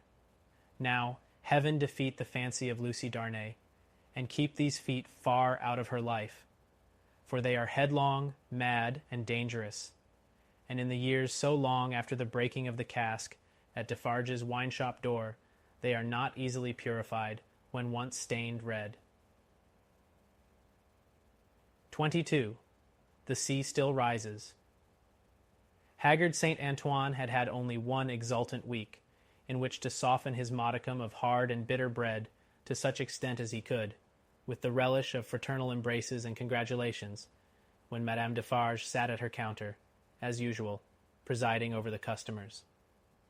Madame Defarge wore no rose in her head, for the great brotherhood of spies had become, even in one short week, extremely chary of trusting themselves to the saint's mercies. The lamps across his streets had a portentously elastic swing with them. Madame Defarge, with her arms folded, sat in the morning light and heat, contemplating the wine-shop in the street. In both, there were several knots of loungers, squalid and miserable, but now with a manifest sense of power enthroned on their distress. The raggedest nightcap, awry on the wretchedest head, had this crooked significance in it. I know how hard it has grown for me, the wearer of this, to support life in myself. But do you know how easy it has grown for me, the wearer of this, to destroy life in you? Every lean bare arm that had been without work before had this work always ready for it now, that it could strike. The fingers of the knitting women were vicious, with the experience that they could tear. There was a change in the appearance of Saint Antoine. The image had been hammering into this for hundreds of years, and the last finishing blows had told mightily on the expression. Madame Defarge sat observing it, with such suppressed approval as was to be desired in the leader of the Saint Antoine women. One of her sisterhood knitted beside her. The short, rather plump wife of a starved grocer, and the mother of 2 children withal, this lieutenant had already earned the complimentary name of the Vengeance. "Hark!" said the Vengeance. "Listen, then. Who comes?" As if a train of powder laid from the outermost bound of Saint Antoine Quarter to the wine-shop door had been suddenly fired, a fast-spreading murmur came rushing along. "It is Defarge," said Madame. "Silence, patriots." Defarge came in breathless, pulled off a red cap he wore, and looked around him. "Listen everywhere," said Madame again. "Listen to him." Defarge stood, panting, against a background of eager eyes and open mouths, formed outside the door. All those within the wine-shop had sprung to their feet. "Say then, my husband, what is it?" "News from the other world." "How then?" cried Madame contemptuously. "The other world? Does everybody here recall old Foulon, who told the famished people that they might eat grass, and who died and went to hell?" "Everybody," from all throats. "The news is of him. He is among us." "Among us," from the universal throat again. "And dead?" "Not dead. He feared us so much, and with reason, that he caused himself to be represented as dead, and had a grand mock funeral. But they have found him alive, hiding in the country, and have brought him in. I have seen him but now, on his way to the Hôtel de Ville. A prisoner. I have said that he had reason to fear us. Say all. Had he reason? Wretched old sinner of more than 60 and 10, if he had never known it yet, he would have known it in his heart of hearts, if he could have heard the answering cry. A moment of profound silence followed. Defarge and his wife looked steadfastly at one another. The Vengeance stooped, and the jar of a drum was heard as she moved it at her feet behind the counter. "Patriots!" said Defarge, in a determined voice. "Are we ready?" Instantly, Madame Defarge's knife was in her girdle. The drum was beating in the streets, as if it and a drummer had flown together by magic, and the Vengeance, uttering terrific shrieks and flinging her arms about her head like all the 40 Furies at once, was tearing from house to house, rousing the women. The men were terrible, in the bloody-minded anger with which they looked from windows, caught up what arms they had, and came pouring down into the streets. But the women were a sight to chill the boldest. From such household occupations as their bare poverty yielded, from their children, from their aged and their sick, crouching on the bare ground, famished and naked, they ran out with streaming hair, urging one another and themselves to madness with the wildest cries and actions. Villain Foulon taken, my sister, old Foulon taken, my mother, miscreant Foulon taken, my daughter. Then a score of others ran into the midst of these, beating their breasts, tearing their hair, and screaming, "Foulon alive! Foulon, who told the starving people they might eat grass! Foulon, who told my old father that he might eat grass, when I had no bread to give him! Foulon, who told my baby it might suck grass when these breasts were dry with want! O Mother of God, this Foulon! O Heaven, our suffering! Hear me, my dead baby, and my withered father. I swear on my knees on these stones to avenge you on Foulon. Husbands and brothers and young men, give us the blood of Foulon. Give us the head of Foulon. Give us the heart of Foulon. Give us the body and soul of Foulon. Rend Foulon to pieces, and dig him into the ground, that grass may grow from him."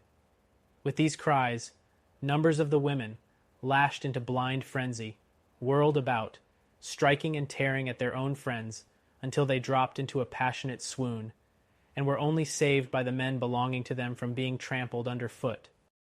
Nevertheless, not a moment was lost, not a moment. This Foulon was at the Hôtel de Ville, and might be loosed. Never, if Saint Antoine knew his own sufferings, insults, and wrongs. Armed men and women flocked out of the quarter so fast, and drew even these last dregs after them with such a force of suction, that within a quarter of an hour there was not a human creature in Saint Antoine's bosom, but a few old crones and the wailing children. No, they were all by that time choking the hall of examination, where this old man, ugly and wicked, was, and overflowing into the adjacent open space and streets. The Defarges, husband and wife, the Vengeance, and Jacques III were in the first press, and at no great distance from him in the hall. "See," cried Madame, pointing with her knife. "See the old villain bound with ropes.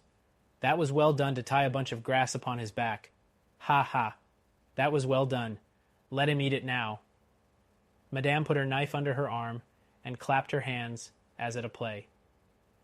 The people immediately behind Madame Defarge, explaining the cause of her satisfaction to those behind them, and those again explaining to others, and those to others, the neighboring streets resounded with the clapping of hands.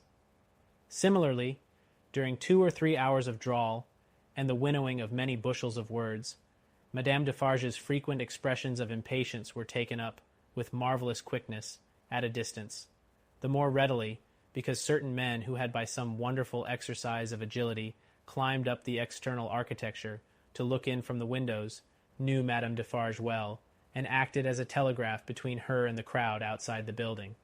At length, the sun rose so high that it struck a kindly ray, as of hope or protection, directly down upon the old prisoner's head. The favor was too much to bear. In an instant the barrier of dust and chaff that had stood surprisingly long went to the winds, and Saint Antoine had got him. It was known directly, to the furthest confines of the crowd. Defarge had but sprung over a railing and a table, and folded the miserable wretch in a deadly embrace. Madame Defarge had but followed, and turned her hand in one of the ropes with which he was tied. The Vengeance and Jacques III were not yet up with them, and the men at the windows had not yet swooped into the hall, like birds of prey from their high perches, when the cry seemed to go up all over the city, "Bring him out! Bring him to the lamp!" Down and up, and head foremost on the steps of the building, now on his knees, now on his feet, now on his back, dragged, and struck at, and stifled by the bunches of grass and straw that were thrust into his face by hundreds of hands, torn, bruised, panting, bleeding, yet always entreating and beseeching for mercy, now full of vehement agony of action, with a small clear space about him as the people drew one another back, that they might see. Now, a log of dead wood drawn through a forest of legs.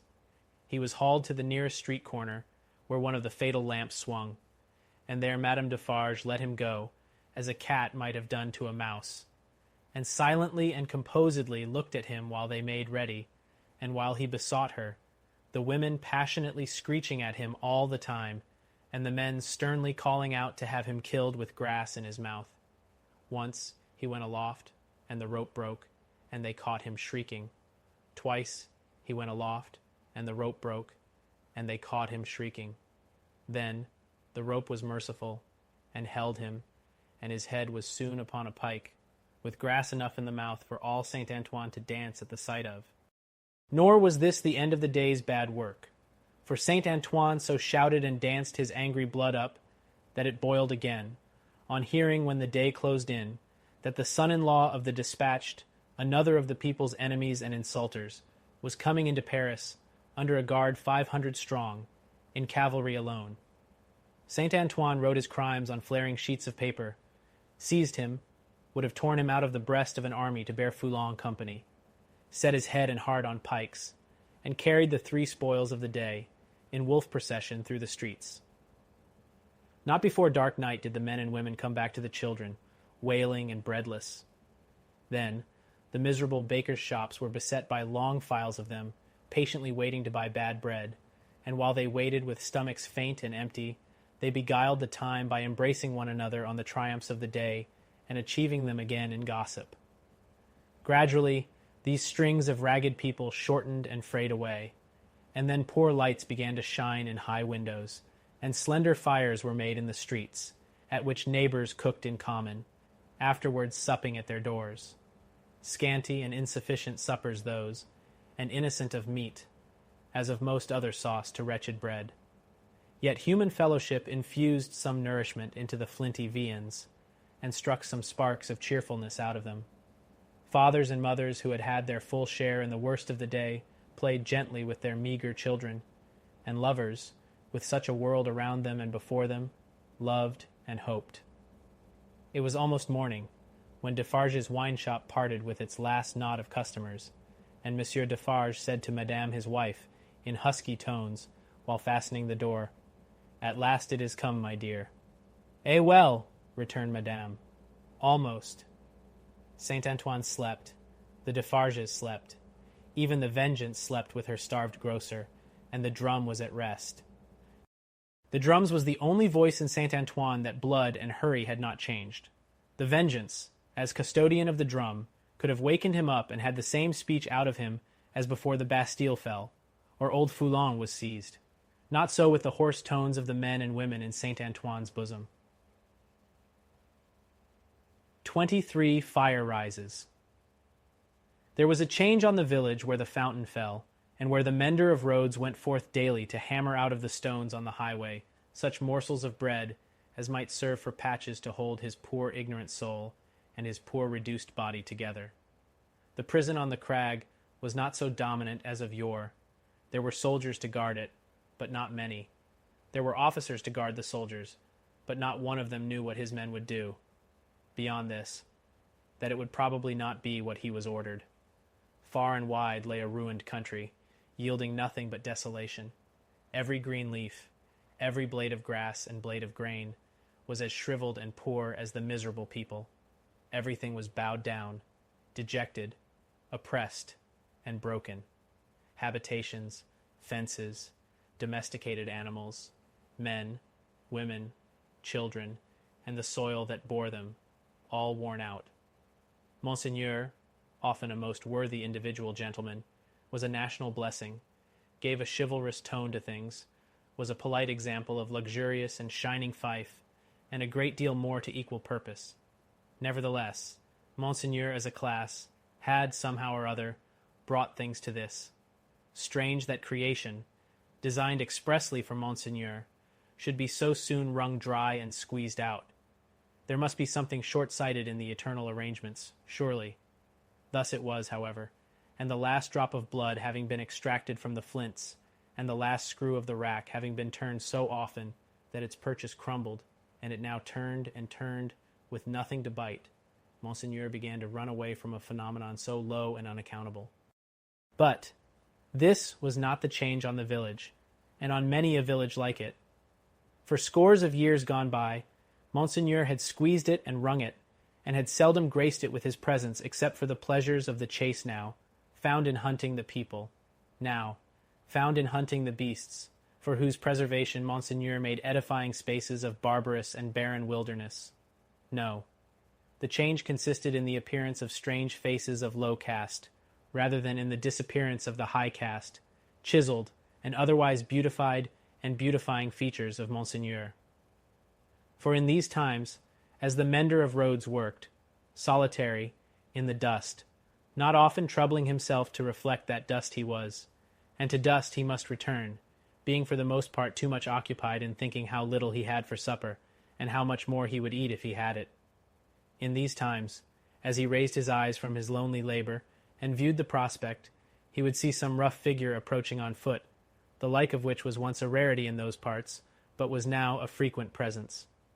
As it advanced, the mender of roads would discern without surprise that it was a shaggy-haired man, of almost barbarian aspect, tall, in wooden shoes that were clumsy even to the eyes of a mender of roads, grim, rough, swart, steeped in the mud and dust of many highways, dank with the marshy moisture of many low grounds, sprinkled with the thorns and leaves and moss of many byways through woods.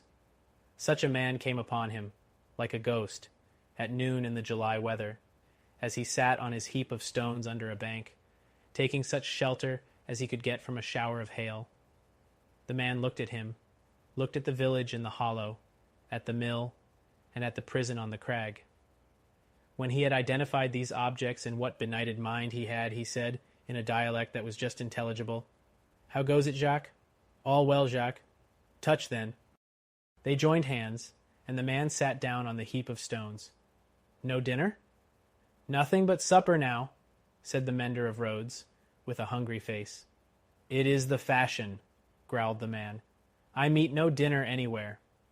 He took out a blackened pipe, filled it, lighted it with flint and steel, pulled at it until it was in a bright glow. Then suddenly held it from him and dropped something into it from between his finger and thumb that blazed and went out in a puff of smoke. "Touch, then." It was the turn of the mender of roads to say it this time, after observing these operations. They again joined hands. "Tonight?" said the mender of roads. "Tonight," said the man, putting the pipe in his mouth. "Where?" "Here."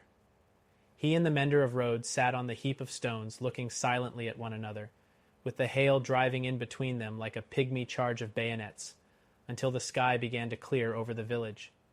"Show me," said the traveller then, moving to the brow of the hill. "See," returned the mender of roads, with extended finger. "You go down here, and straight through the street, and past the fountain." "To the devil with all that," interrupted the other, rolling his eye over the landscape. "I go through no streets and past no fountains. Well?" "Well, about 2 leagues beyond the summit of that hill above the village." "Good. When do you cease to work?" "At sunset." "Will you wake me before departing? I have walked 2 nights without resting. Let me finish my pipe, and I shall sleep like a child. Will you wake me?" "Surely." The wayfarer smoked his pipe out, put it in his breast, slipped off his great wooden shoes, and lay down on his back on the heap of stones. He was fast asleep directly. As the road-mender plied his dusty labor, and the hail clouds, rolling away, revealed bright bars and streaks of sky, which were responded to by silver gleams upon the landscape, the little man, who wore a red cap now, in place of his blue one, seemed fascinated by the figure on the heap of stones.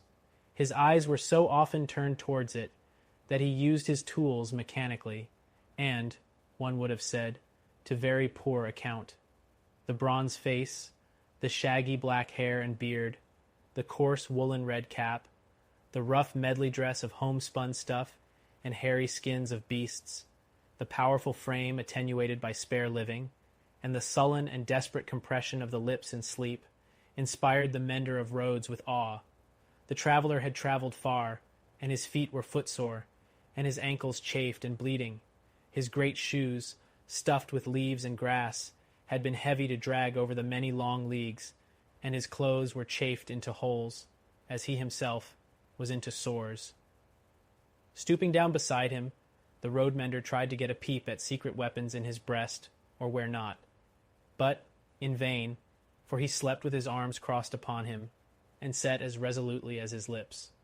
Fortified towns with their stockades, guard-houses, gates, trenches, and drawbridges seemed to the mender of roads to be so much air as against this figure, and when he lifted his eyes from it to the horizon and looked around, he saw in his small fancy similar figures, stopped by no obstacle, tending to centers all over France.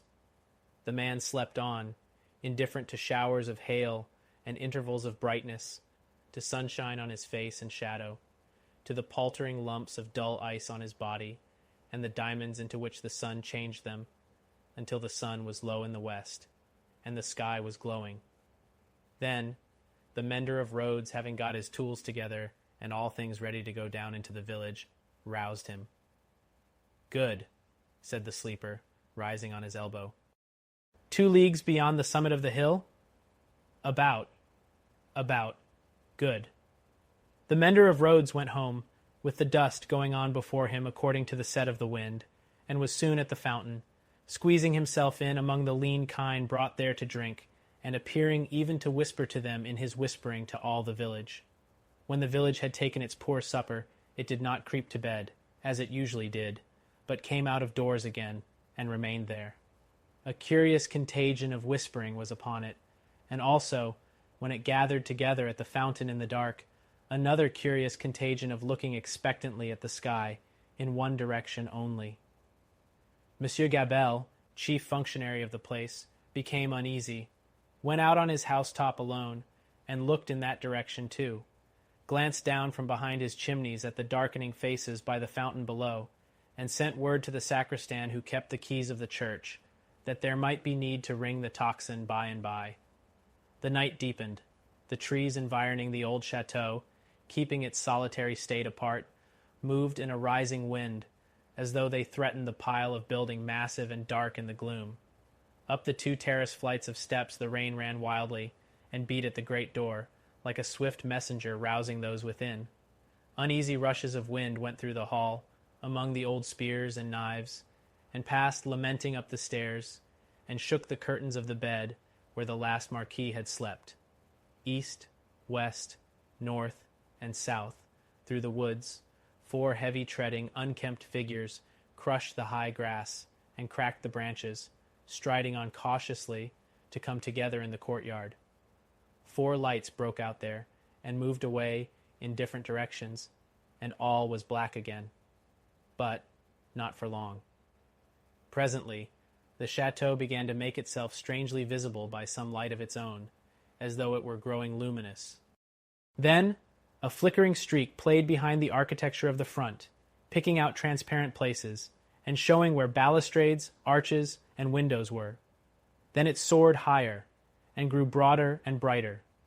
Soon, from a score of the great windows, flames burst forth, and the stone faces awakened, stared out of fire. A faint murmur arose about the house from the few people who were left there, and there was a saddling of a horse, and riding away. There was spurring and splashing through the darkness, and bridle was drawn in the space by the village fountain, and the horse in a foam stood at Monsieur Gabelle's door. "Help, Gabelle! Help, everyone!"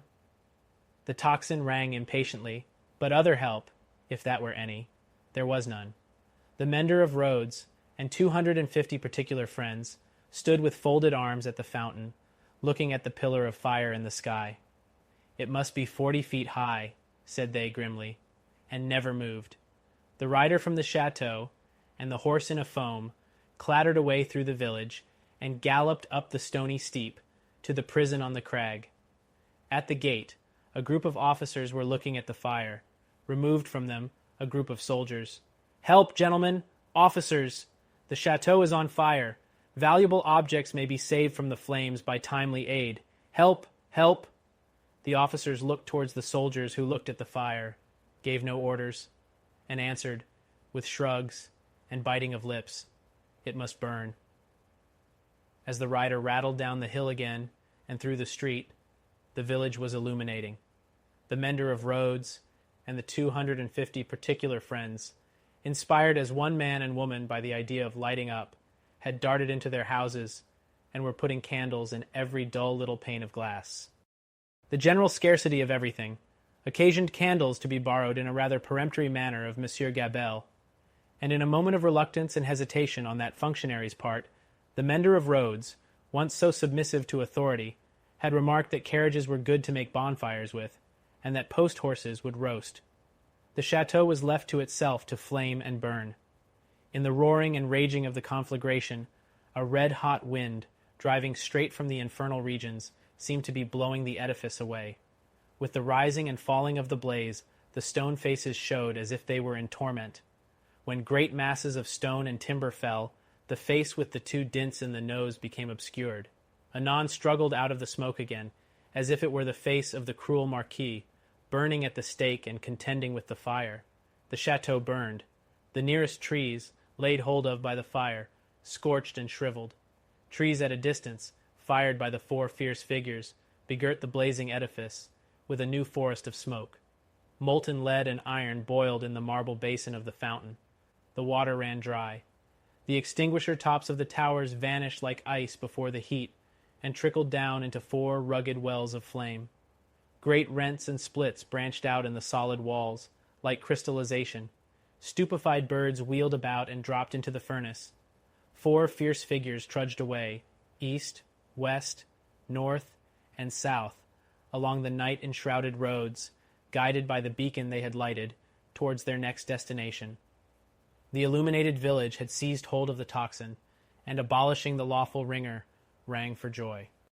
Not only that, but the village, light-headed with famine, fire, and bell-ringing, and bethinking itself that Monsieur Gabelle had to do with the collection of rent and taxes, though it was but a small installment of taxes, and no rent at all, that Gabelle had got in those latter days, became impatient for an interview with him, and surrounding his house, summoned him to come forth for personal conference. Whereupon, Monsieur Gabelle did heavily bar his door, and retire to hold counsel with himself.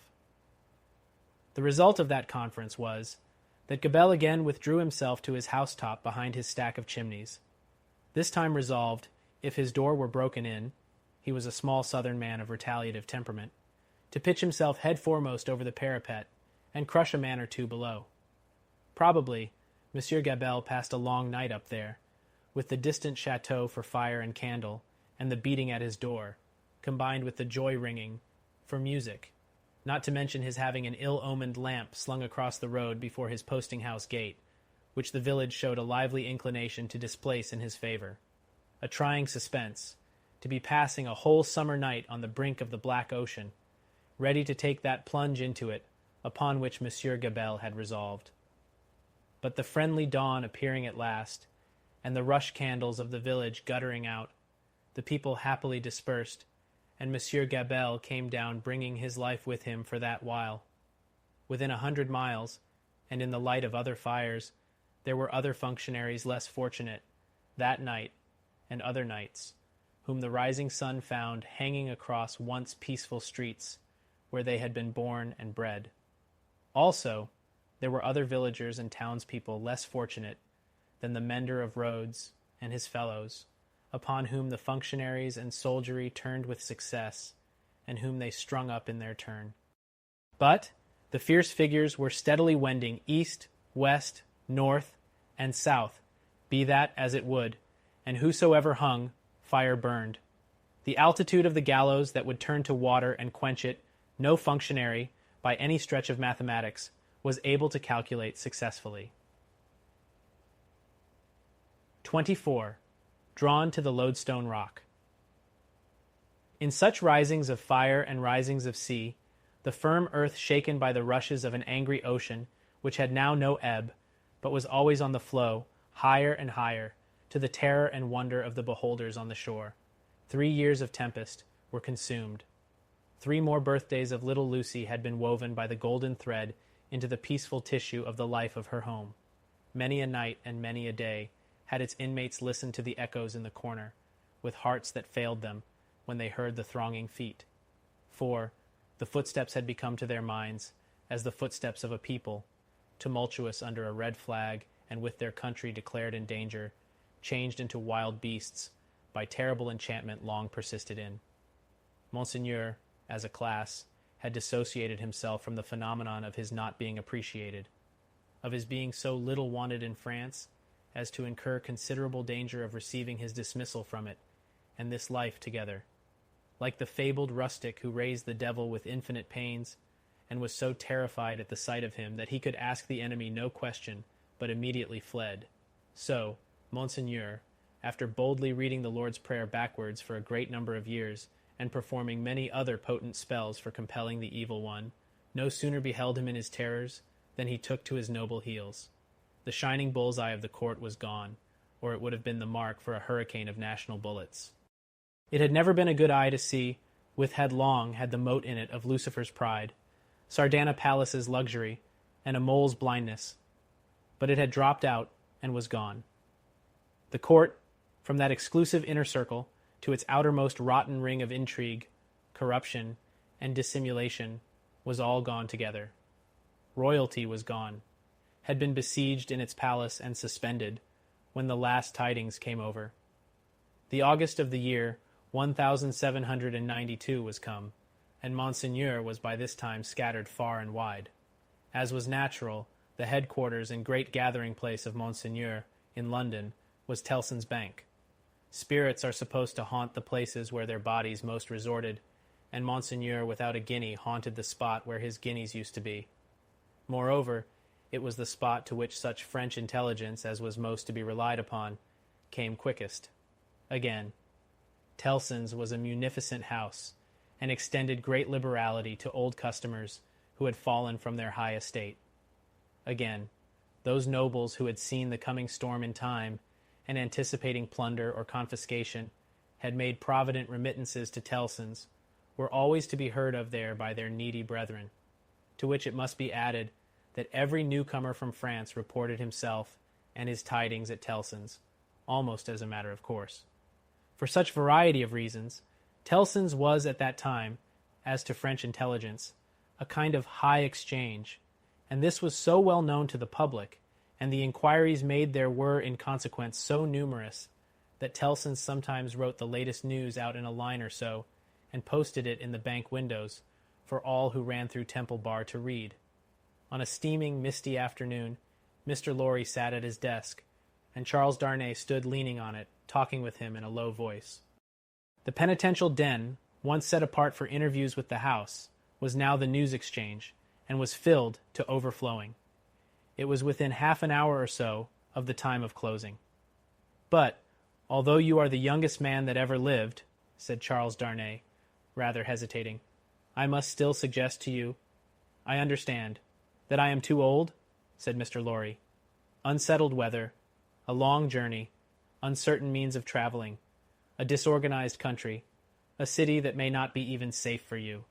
My dear Charles, said Mr. Lorry, with cheerful confidence, you touch some of the reasons for my going, not for my staying away. It is safe enough for me. Nobody will care to interfere with an old fellow of hard upon fourscore, when there are so many people they're much better worth interfering with. As to its being a disorganized city, if it were not a disorganized city, there would be no occasion to send somebody from our house here to our house there, who knows the city and the business of old, and is in Tellson's confidence. As to the uncertain traveling, the long journey, and the winter weather, if I were not prepared to submit myself to a few inconveniences for the sake of Tellson's, after all these years, who ought to be?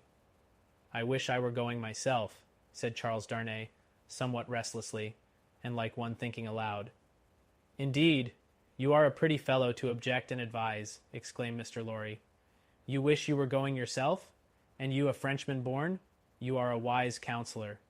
My dear Mr. Lorry, it is because I am a Frenchman born that the thought, which I did not mean to utter here, however, has passed through my mind often.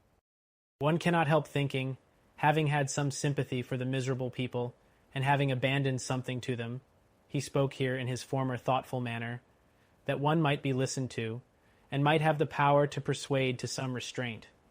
Only last night, after you had left us, when I was talking to Lucy, when you were talking to Lucy, Mr. Lorry repeated. Yes, I wonder you are not ashamed to mention the name of Lucy, wishing you were going to France at this time of day. However, I am not going, said Charles Darnay, with a smile. It is more to the purpose that you say you are. And I am, in plain reality. The truth is, my dear Charles, Mr. Lorry glanced at the distant house and lowered his voice. You can have no conception of the difficulty with which our business is transacted, and of the peril in which our books and papers over yonder are involved. The Lord above knows what the compromising consequences would be to numbers of people if some of our documents were seized or destroyed, and they might be at any time, you know, for who can say that Paris is not set afire today or sacked tomorrow? Now, a judicious selection from these with the least possible delay, and the burying of them, or otherwise getting of them out of harm's way, is within the power, without loss of precious time, of scarcely anyone but myself, if anyone. And shall I hang back, when Tellson's knows this, and says this Tellson's, whose bread I have eaten these 60 years, because I am a little stiff about the joints? Why, I am a boy, sir, to half a dozen old codgers here. How I admire the gallantry of your youthful spirit, Mr. Lorry. Tut, nonsense, sir. And my dear Charles, said Mr. Lorry, glancing at the house again, you are to remember that getting things out of Paris at this present time, no matter what things, is next to an impossibility. Papers and precious matters were this very day brought to us here. I speak in strict confidence. It is not businesslike to whisper it, even to you, by the strangest bearers you can imagine, every one of whom had his head hanging on by a single hair as he passed the barriers. At another time, our parcels would come and go, as easily as in business-like old England. But now, everything is stopped. And do you really go tonight? I really go tonight, for the case has become too pressing to admit of delay. And do you take no one with you? All sorts of people have been proposed to me, but I will have nothing to say to any of them. I intend to take Jerry. Jerry has been my bodyguard on Sunday nights for a long time past, and I am used to him. Nobody will suspect Jerry of being anything but an English bulldog, or of having any design in his head, but to fly at anybody who touches his master. I must say again that I heartily admire your gallantry and youthfulness. I must say again, nonsense, nonsense. When I have executed this little commission, I shall perhaps accept Tellson's proposal to retire and live at my ease. Time enough, then, to think about growing old. This dialogue had taken place at Mr. Lorry's usual desk, with Monseigneur swarming within a yard or two of it, boastful of what he would do to avenge himself on the rascal people before long. It was too much the way of Monseigneur under his reverses as a refugee, and it was much too much the way of native British orthodoxy, to talk of this terrible revolution as if it were the only harvest ever known under the skies that had not been sown, as if nothing had ever been done, or omitted to be done, that had led to it, as if observers of the wretched millions in France, and of the misused and perverted resources that should have made them prosperous, had not seen it inevitably coming, years before, and had not in plain words recorded what they saw. Such vaporing, combined with the extravagant plots of Monseigneur for the restoration of a state of things that had utterly exhausted itself, and worn out heaven and earth as well as itself, was hard to be endured without some remonstrance by any sane man who knew the truth. And it was such vaporing all about his ears, like a troublesome confusion of blood in his own head, added to a latent uneasiness in his mind, which had already made Charles Darnay restless, and which still kept him so. Among the talkers was Stryver, of the King's Bench Bar, far on his way to state promotion, and therefore loud on the theme, broaching to Monseigneur his devices for blowing the people up and exterminating them from the face of the earth, and doing without them, and for accomplishing many similar objects akin in their nature to the abolition of eagles by sprinkling salt on the tails of the race. Him Darnay heard with a particular feeling of objection, and Darnay stood divided between going away that he might hear no more and remaining to interpose his word when the thing that was to be went on to shape itself out. The House approached Mr. Lorry, and laying a soiled and unopened letter before him, asked if he had yet discovered any traces of the person to whom it was addressed. The House laid the letter down so close to Darnay that he saw the direction, the more quickly because it was his own right name. The address, turned into English, ran, very pressing, to Monsieur Heretofort, the Marquis Saint-Evremond, of France, confided to the cares of Messrs. Telson and Co., bankers, London, England. On the marriage morning, Dr. Manette had made it his one urgent and express request to Charles Darnay that the secret of this name should be, unless he, the doctor, dissolved the obligation kept inviolate between them. Nobody else knew it to be his name. His own wife had no suspicion of the fact. Mr. Lorry could have none. "No," said Mr. Lorry, in reply to the House. "I have referred it, I think, to everybody now here, and no one can tell me where this gentleman is to be found." The hands of the clock verging upon the hour of closing the bank, there was a general set of the current of talkers past Mr. Lorry's desk. He held the letter out inquiringly, and Monseigneur looked at it in the person of this plotting and indignant refugee, and Monseigneur looked at it in the person of that plotting and indignant refugee, and this, that, and the other, all had something disparaging to say, in French or in English, concerning the Marquis who was not to be found. Nephew, I believe, but in any case, degenerate successor of the polished Marquis who was murdered, said one. Happy to say, I never knew him. A craven who abandoned his post, said another. This Monseigneur had been got out of Paris, legs uppermost and half suffocated, in a load of hay, some years ago. Infected with the new doctrines, said a third, eyeing the direction through his glass in passing. Set himself in opposition to the last Marquis, abandoned the estates when he inherited them, and left them to the ruffian herd. They will recompense him now, I hope, as he deserves. Hey? Cried the blatant Stryver. Did he, though? Is that the sort of fellow? Let us look at his infamous name. Diane, the fellow. Darnay, unable to restrain himself any longer, touched Mr. Stryver on the shoulder, and said, I know the fellow. Do you, by Jupiter? Said Stryver. I am sorry for it. Why? Why, Mr. Darnay? Do you hear what he did? Don't ask. Why, in these times? But I do ask why. Then I tell you again, Mr. Darnay, I am sorry for it. I am sorry to hear you putting any such extraordinary questions. Here is a fellow who, infected by the most pestilent and blasphemous code of devilry that ever was known, abandoned his property to the vilest scum of the earth that ever did murder by wholesale, and you ask me why I am sorry that a man who instructs youth knows him? Well, but I'll answer you. I am sorry, because I believe there is contamination in such a scoundrel. That's why. Mindful of the secret, Darnay with great difficulty checked himself and said, You may not understand the gentleman.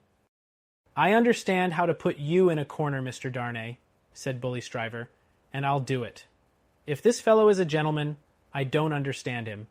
You may tell him so, with my compliments. You may also tell him from me that after abandoning his worldly goods and position to this butcherly mob, I wonder he is not at the head of them. But no, gentlemen, said Stryver, looking all round and snapping his fingers.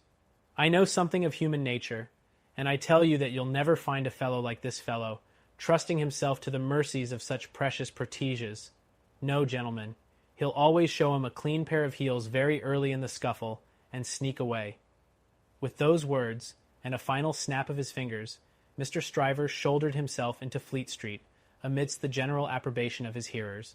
Mr. Lorry and Charles Darnay were left alone at the desk, in the general departure from the bank. "Will you take charge of the letter?" said Mr. Lorry. "You know where to deliver it?" "I do."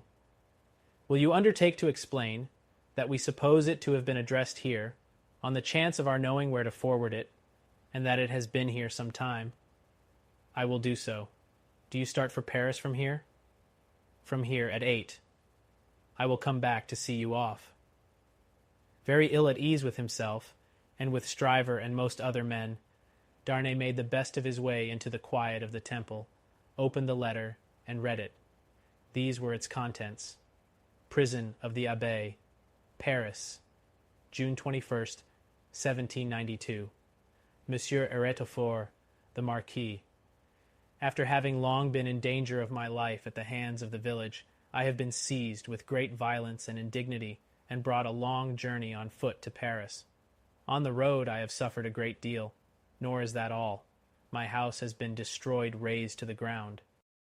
The crime for which I am imprisoned, Monsieur Heretofort the Marquis, and for which I shall be summoned before the tribunal, and shall lose my life, without your so generous help, is, they tell me, treason against the majesty of the people, in that I have acted against them for an emigrant. It is in vain I represent that I have acted for them, and not against, according to your commands. It is in vain I represent that, before the sequestration of emigrant property, I had remitted the imposts they had ceased to pay, that I had collected no rent, that I had had recourse to no process. The only response is, that I have acted for an emigrant. And where is that emigrant? Ah, most gracious Monsieur Heretofort the Marquis, where is that emigrant? I cry in my sleep. Where is he? I demand of heaven, will he not come to deliver me? No answer. Ah, Monsieur Heretofort the Marquis, I send my desolate cry across the sea, hoping it may perhaps reach your ears through the great bank of Tilson, known at Paris. For the love of heaven, of justice, of generosity, of the honor of your noble name, I supplicate you, Monsieur Heretofort the Marquis, to succor and release me. My fault is, that I have been true to you. O Monsieur Heretofort the Marquis, I pray you be you true to me.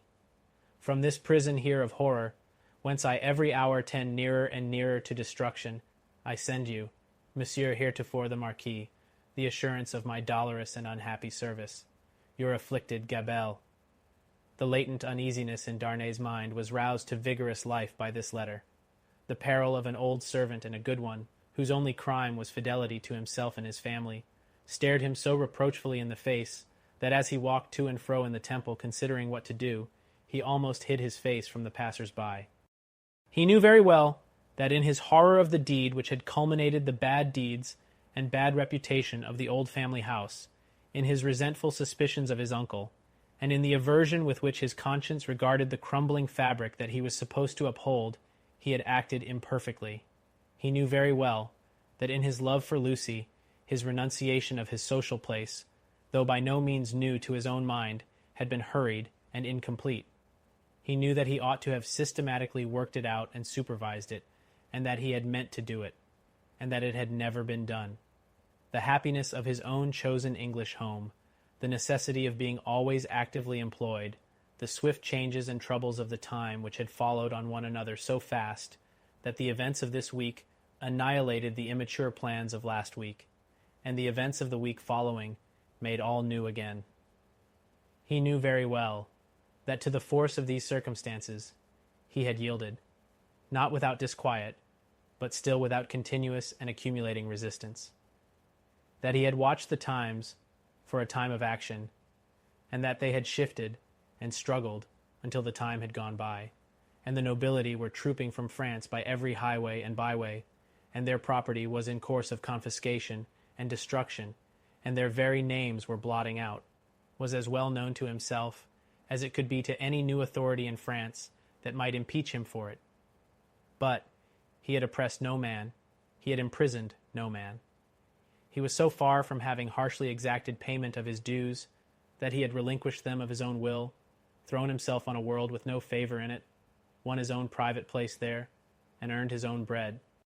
Monsieur Gabelle had held the impoverished and involved estate on written instructions, to spare the people, to give them what little there was to give, such fuel as the heavy creditors would let them have in the winter, and such produce as could be saved from the same grip in the summer, and no doubt he had put the fact in plea and proof for his own safety, so that it could not but appear now.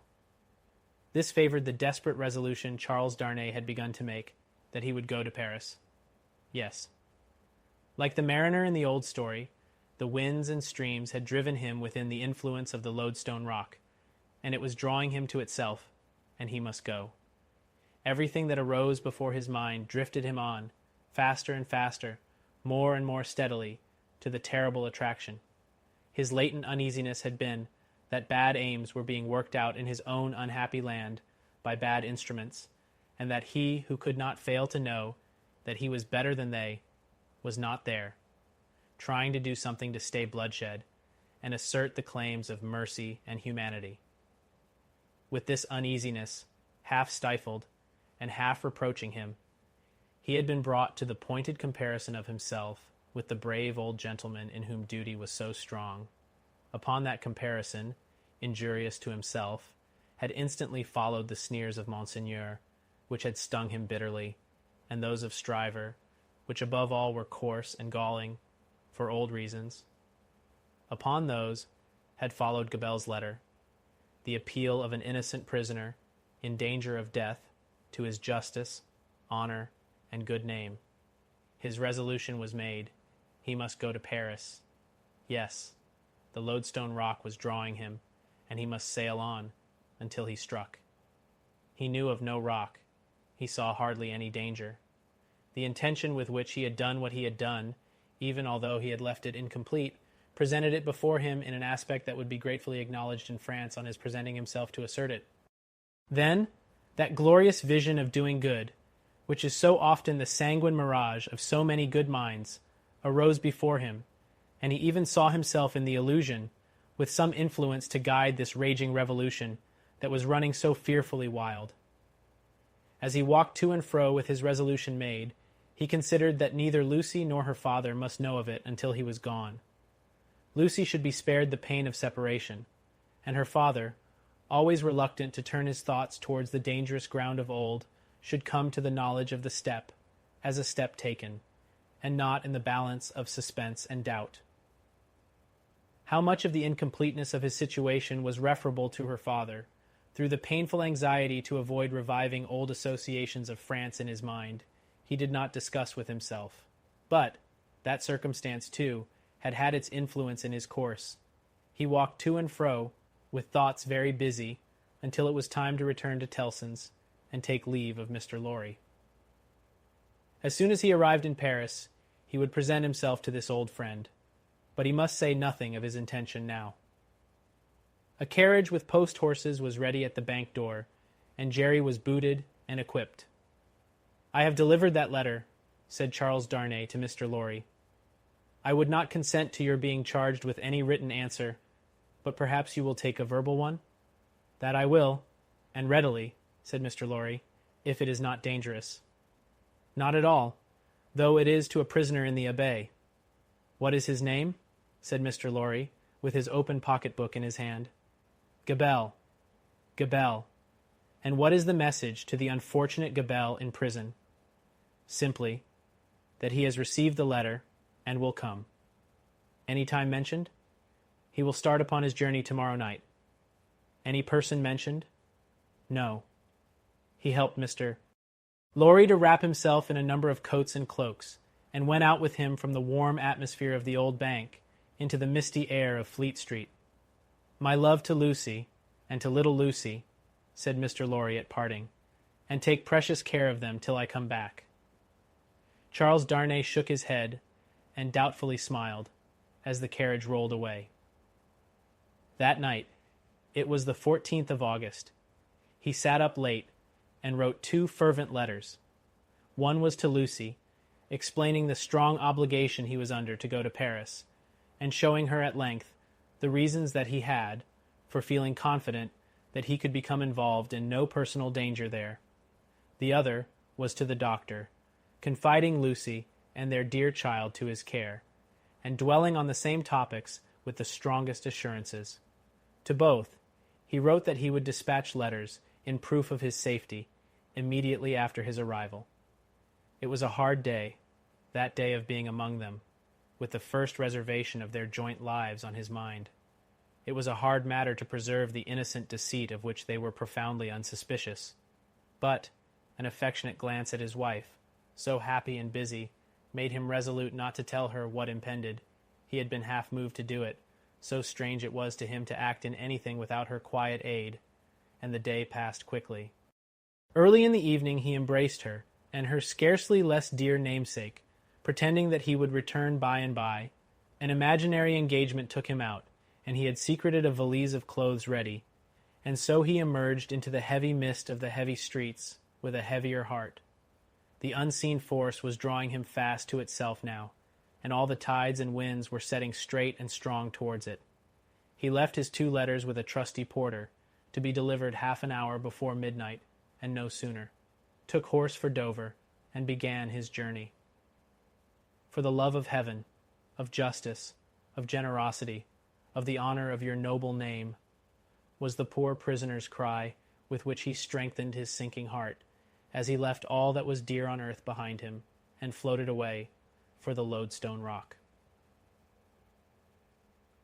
The end of the 2nd book. Book the 3rd, The Track of a Storm. One in Secret. The traveler fared slowly on his way, who fared towards Paris from England in the autumn of the year 1792. More than enough of bad roads, bad equipages, and bad horses he would have encountered to delay him, though the fallen and unfortunate King of France had been upon his throne in all his glory. But the changed times were fraught with other obstacles than these. Every town gate and village taxing house had its band of citizen patriots, with their national muskets in a most explosive state of readiness, who stopped all comers and goers, cross-questioned them, inspected their papers, looked for their names in lists of their own, turned them back, or sent them on, or stopped them and laid them in hold, as their capricious judgment or fancy deemed best for the dawning republic one and indivisible, of liberty, equality, fraternity, or death. A very few French leagues of his journey were accomplished, when Charles Darnay began to perceive that for him, along these country roads, there was no hope of return until he should have been declared a good citizen at Paris. Whatever might befall now, he must on to his journey's end. Not a mean village closed upon him, not a common barrier dropped across the road behind him, but he knew it to be another iron door in the series that was barred between him and England. The universal watchfulness so encompassed him that if he had been taken in a net, or were being forwarded to his destination in a cage, he could not have felt his freedom more completely gone. This universal watchfulness not only stopped him on the highway 20 times in a stage, but retarded his progress 20 times in a day by riding after him and taking him back, riding before him and stopping him by anticipation, riding with him and keeping him in charge. He had been days upon his journey in France alone, when he went to bed tired out, in a little town on the high road, still a long way from Paris. Nothing but the production of the afflicted Gabelle's letter from his prison of the Abbaye would have got him on so far. His difficulty at the guardhouse in this small place had been such that he felt his journey to have come to a crisis, and he was, therefore, as little surprised as a man could be, to find himself awakened at the small inn to which he had been remitted until morning, in the middle of the night, awakened by a timid local functionary and 3 armed patriots, in rough red caps and with pipes in their mouths, who sat down on the bed. "Emigrant," said the functionary, "I am going to send you on to Paris, under an escort." "Citizen, I desire nothing more than to get to Paris, though I could dispense with the escort." "Silence," growled a red cap, striking at the coverlet with the butt end of his musket. "Peace, aristocrat. It is as the good patriot says, observed the timid functionary. You are an aristocrat, and must have an escort, and must pay for it. I have no choice, said Charles Darnay.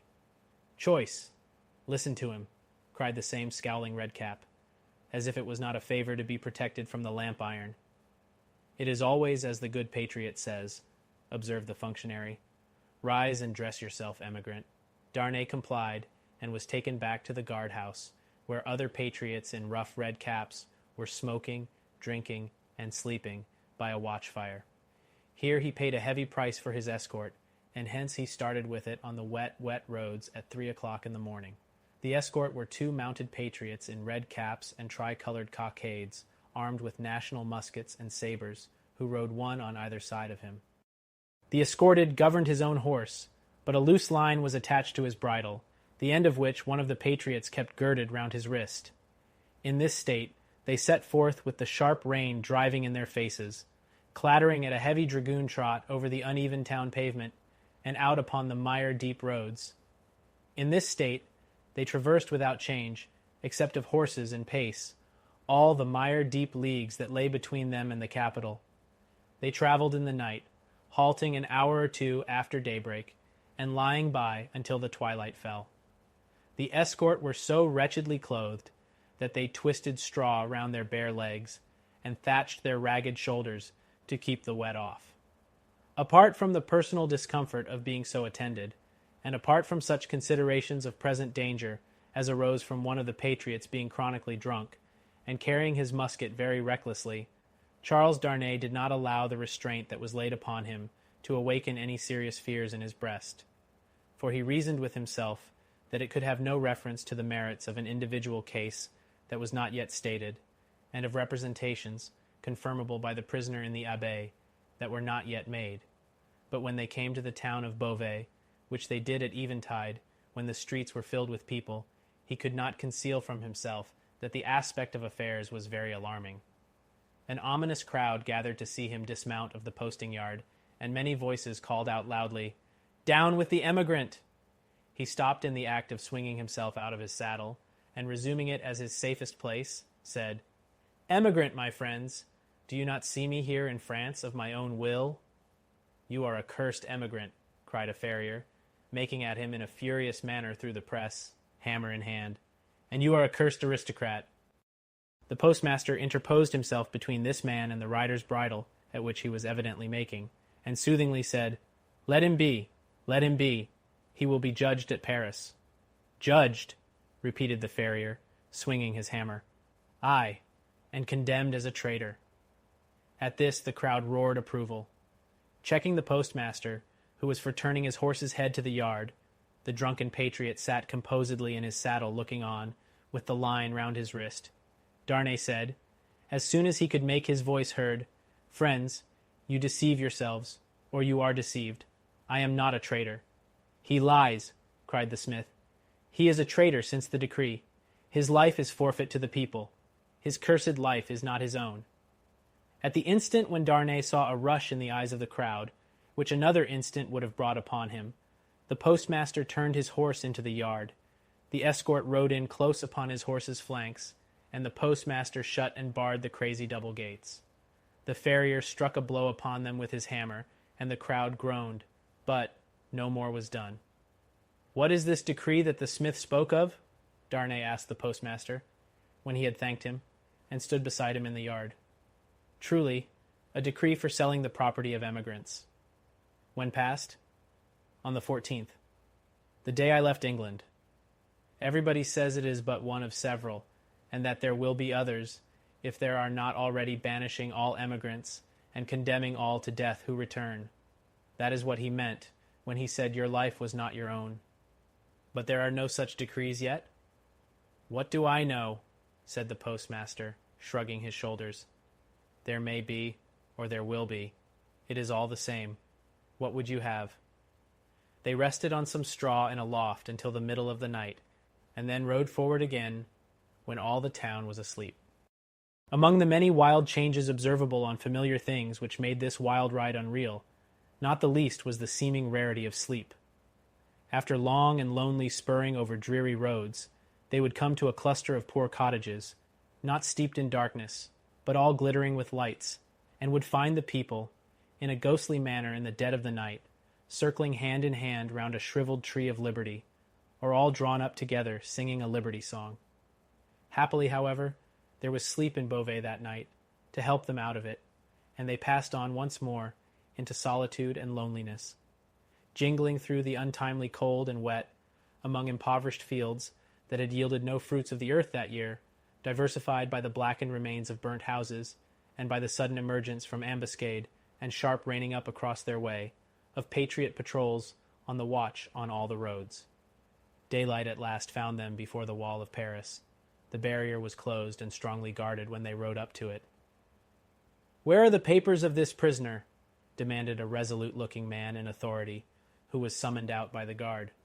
Naturally struck by the disagreeable word, Charles Darnay requested the speaker to take notice that he was a free traveler and French citizen, in charge of an escort which the disturbed state of the country had imposed upon him, and which he had paid for.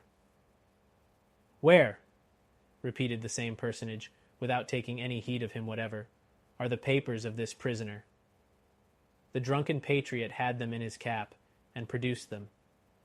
Casting his eyes over Gabelle's letter, the same personage in authority showed some disorder and surprise, and looked at Darnay with a close attention.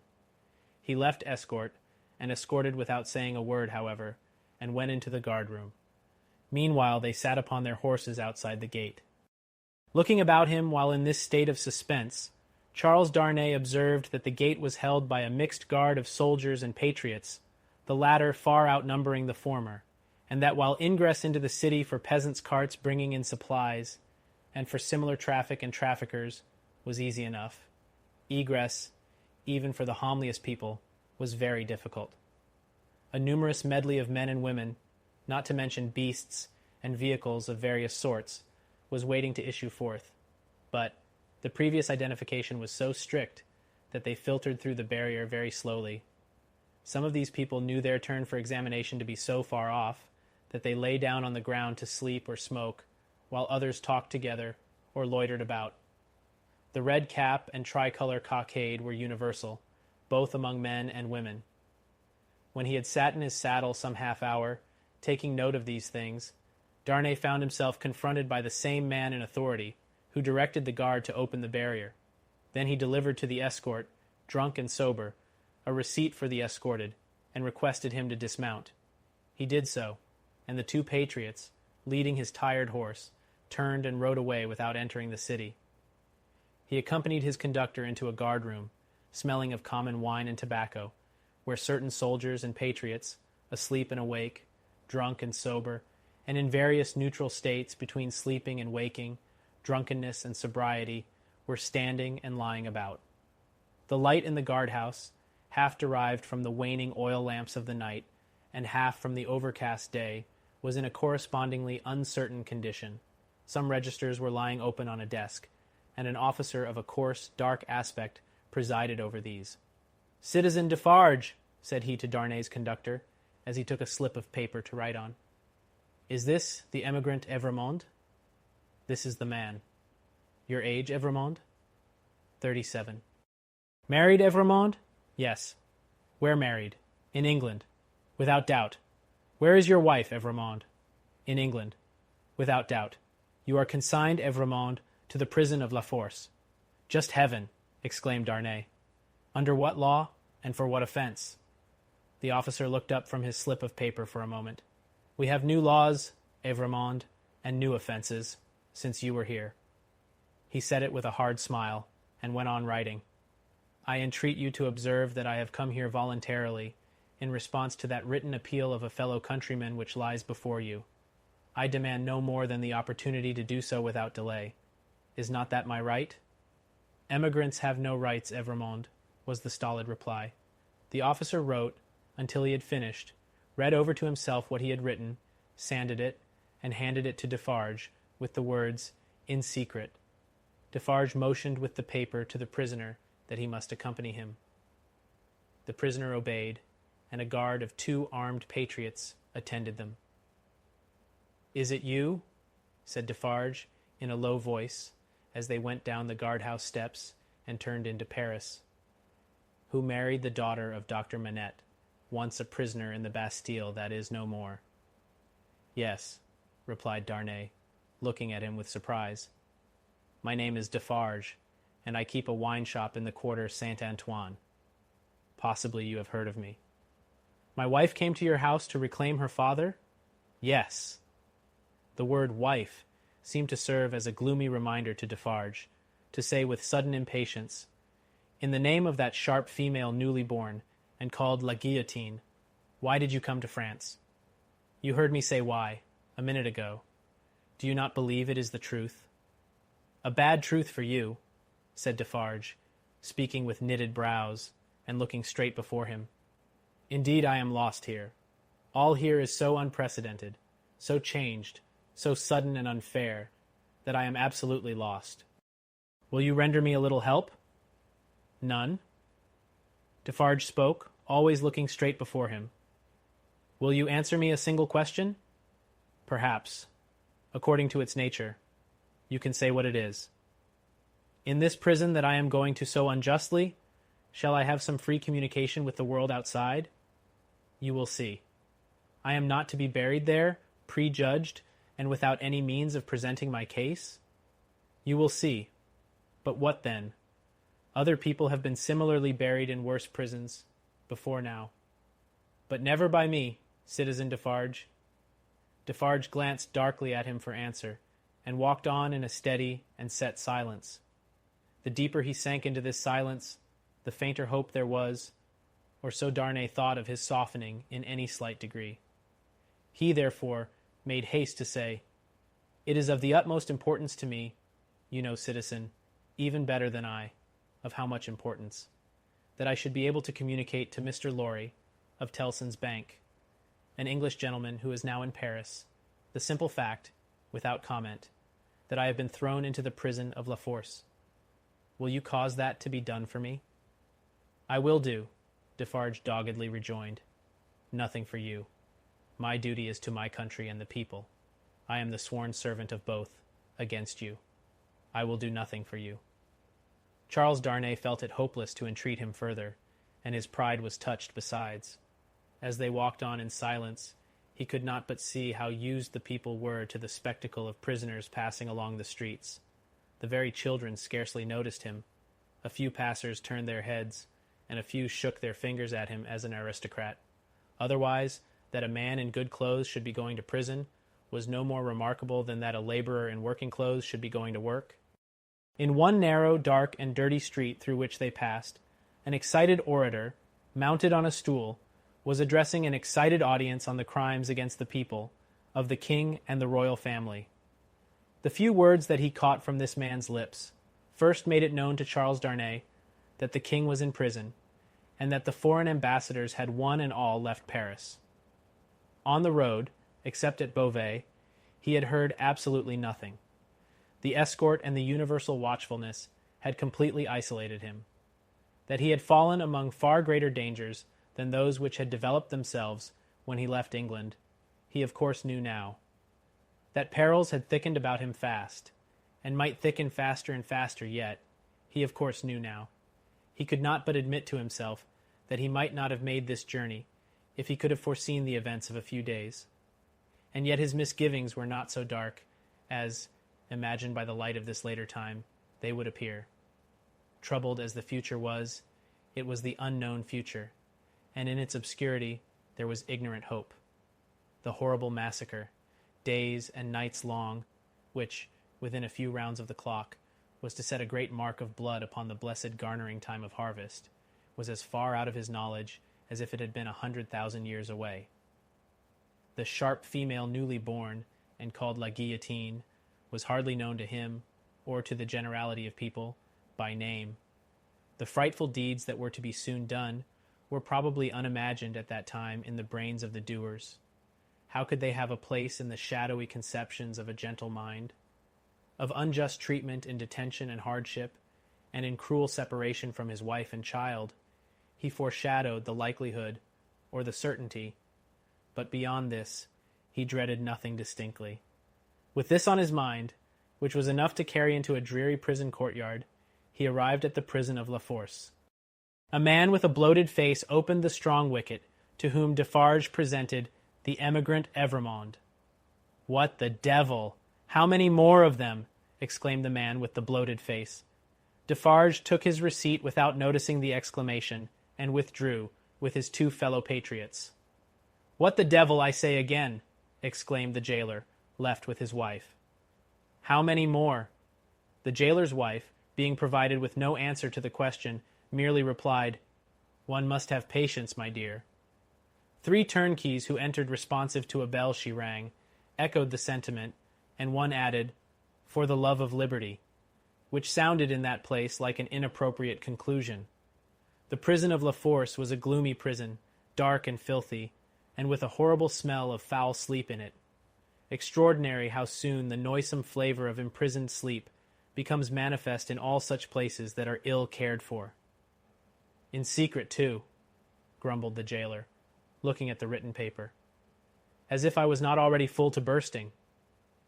He stuck the paper on a file, in an ill humor, and Charles Darnay awaited his further pleasure for half an hour. Sometimes, pacing to and fro in the strong arched room, sometimes, resting on a stone seat, in either case, detained to be imprinted on the memory of the chief and his subordinates. "Come," said the chief, at length taking up his keys. "Come with me, emigrant." Through the dismal prison twilight, his new charge accompanied him by corridor and staircase, many doors clanging and locking behind them, until they came into a large, low, vaulted chamber, crowded with prisoners of both sexes. The women were seated at a long table, reading and writing, knitting, sewing, and embroidering. The men were for the most part standing behind their chairs, or lingering up and down the room. In the instinctive association of prisoners with shameful crime and disgrace, the newcomer recoiled from this company. But the crowning unreality of his long, unreal ride was, there all at once rising to receive him, with every refinement of manner known to the time, and with all the engaging graces and courtesies of life. So strangely clouded were these refinements, by the prison manners and gloom, so spectral did they become in the inappropriate squalor and misery through which they were seen, that Charles Darnay seemed to stand in a company of the dead, ghosts all, the ghost of beauty, the ghost of stateliness, the ghost of elegance, the ghost of pride, the ghost of frivolity, the ghost of wit, the ghost of youth, the ghost of age, all waiting their dismissal from the desolate shore, all turning on him eyes that were changed by the death they had died in coming there.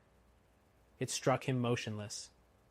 The jailer standing at his side, and the other jailers moving about, who would have been well enough as to appearance in the ordinary exercise of their functions, looked so extravagantly coarse, contrasted with sorrowing mothers and blooming daughters who were there, with the apparitions of the coquette, the young beauty, and the mature woman delicately bred, that the inversion of all experience and likelihood which the scene of shadows presented was heightened to its utmost. Surely, ghosts all, surely the long unreal ride some progress of disease that had brought him to these gloomy shades. "In the name of the assembled companions in misfortune," said a gentleman of courtly appearance and address, coming forward, "I have the honor of giving you welcome to La Force, and of condoling with you on the calamity that has brought you among us. May it soon terminate happily. It would be an impertinence elsewhere, but it is not so here, to ask your name and condition." Charles Darnay roused himself, and gave the required information, in words as suitable as he could find. "But I hope," said the gentleman, following the chief jailer with his eyes, who moved across the room, "that you are not in secret? I do not understand the meaning of the term, but I have heard them say so. Ah, what a pity! We so much regret it. But take courage. Several members of our society have been in secret, at first, and it has lasted but a short time." Then he added, raising his voice, "I grieve to inform the society, in secret." There was a murmur of commiseration, as Charles Darnay crossed the room to a grated door where the jailer awaited him, and many voices, among which the soft and compassionate voices of women were conspicuous, gave him good wishes and encouragement. He turned at the grated door, to render the thanks of his heart. It closed under the jailer's hand, and the apparitions vanished from his sight forever. The wicket opened on a stone staircase, leading upward. When they bad ascended 40 steps, the prisoner of half an hour already counted them, the jailer opened a low black door, and they passed into a solitary cell. It struck cold and damp, but was not dark. "Yours," said the jailer. "Why am I confined alone? How do I know? I can buy pen, ink, and paper. Such are not my orders. You will be visited, and can ask then. At present you may buy your food, and nothing more." There were in the cell a chair, a table, and a straw mattress. As the jailer made a general inspection of these objects, and of the four walls, before going out, a wandering fancy wandered through the mind of the prisoner, leaning against the wall opposite to him, that this jailer was so unwholesomely bloated, both in face and person, as to look like a man who had been drowned and filled with water. When the jailer was gone, he thought in the same wandering way, "Now am I left, as if I were dead." Stopping then, to look down at the mattress, he turned from it with a sick feeling, and thought, "And here, in these crawling creatures, is the first condition of the body after death. 5 paces by 4.5, 5 paces by 4.5, 5 paces by 4.5. The prisoner walked to and fro in his cell, counting its measurement, and the roar of the city arose like muffled drums, with a wild swell of voices added to them. He made shoes, he made shoes, he made shoes. The prisoner counted the measurement again, and paced faster, to draw his mind with him from that latter repetition. The ghosts that vanished when the wicket closed.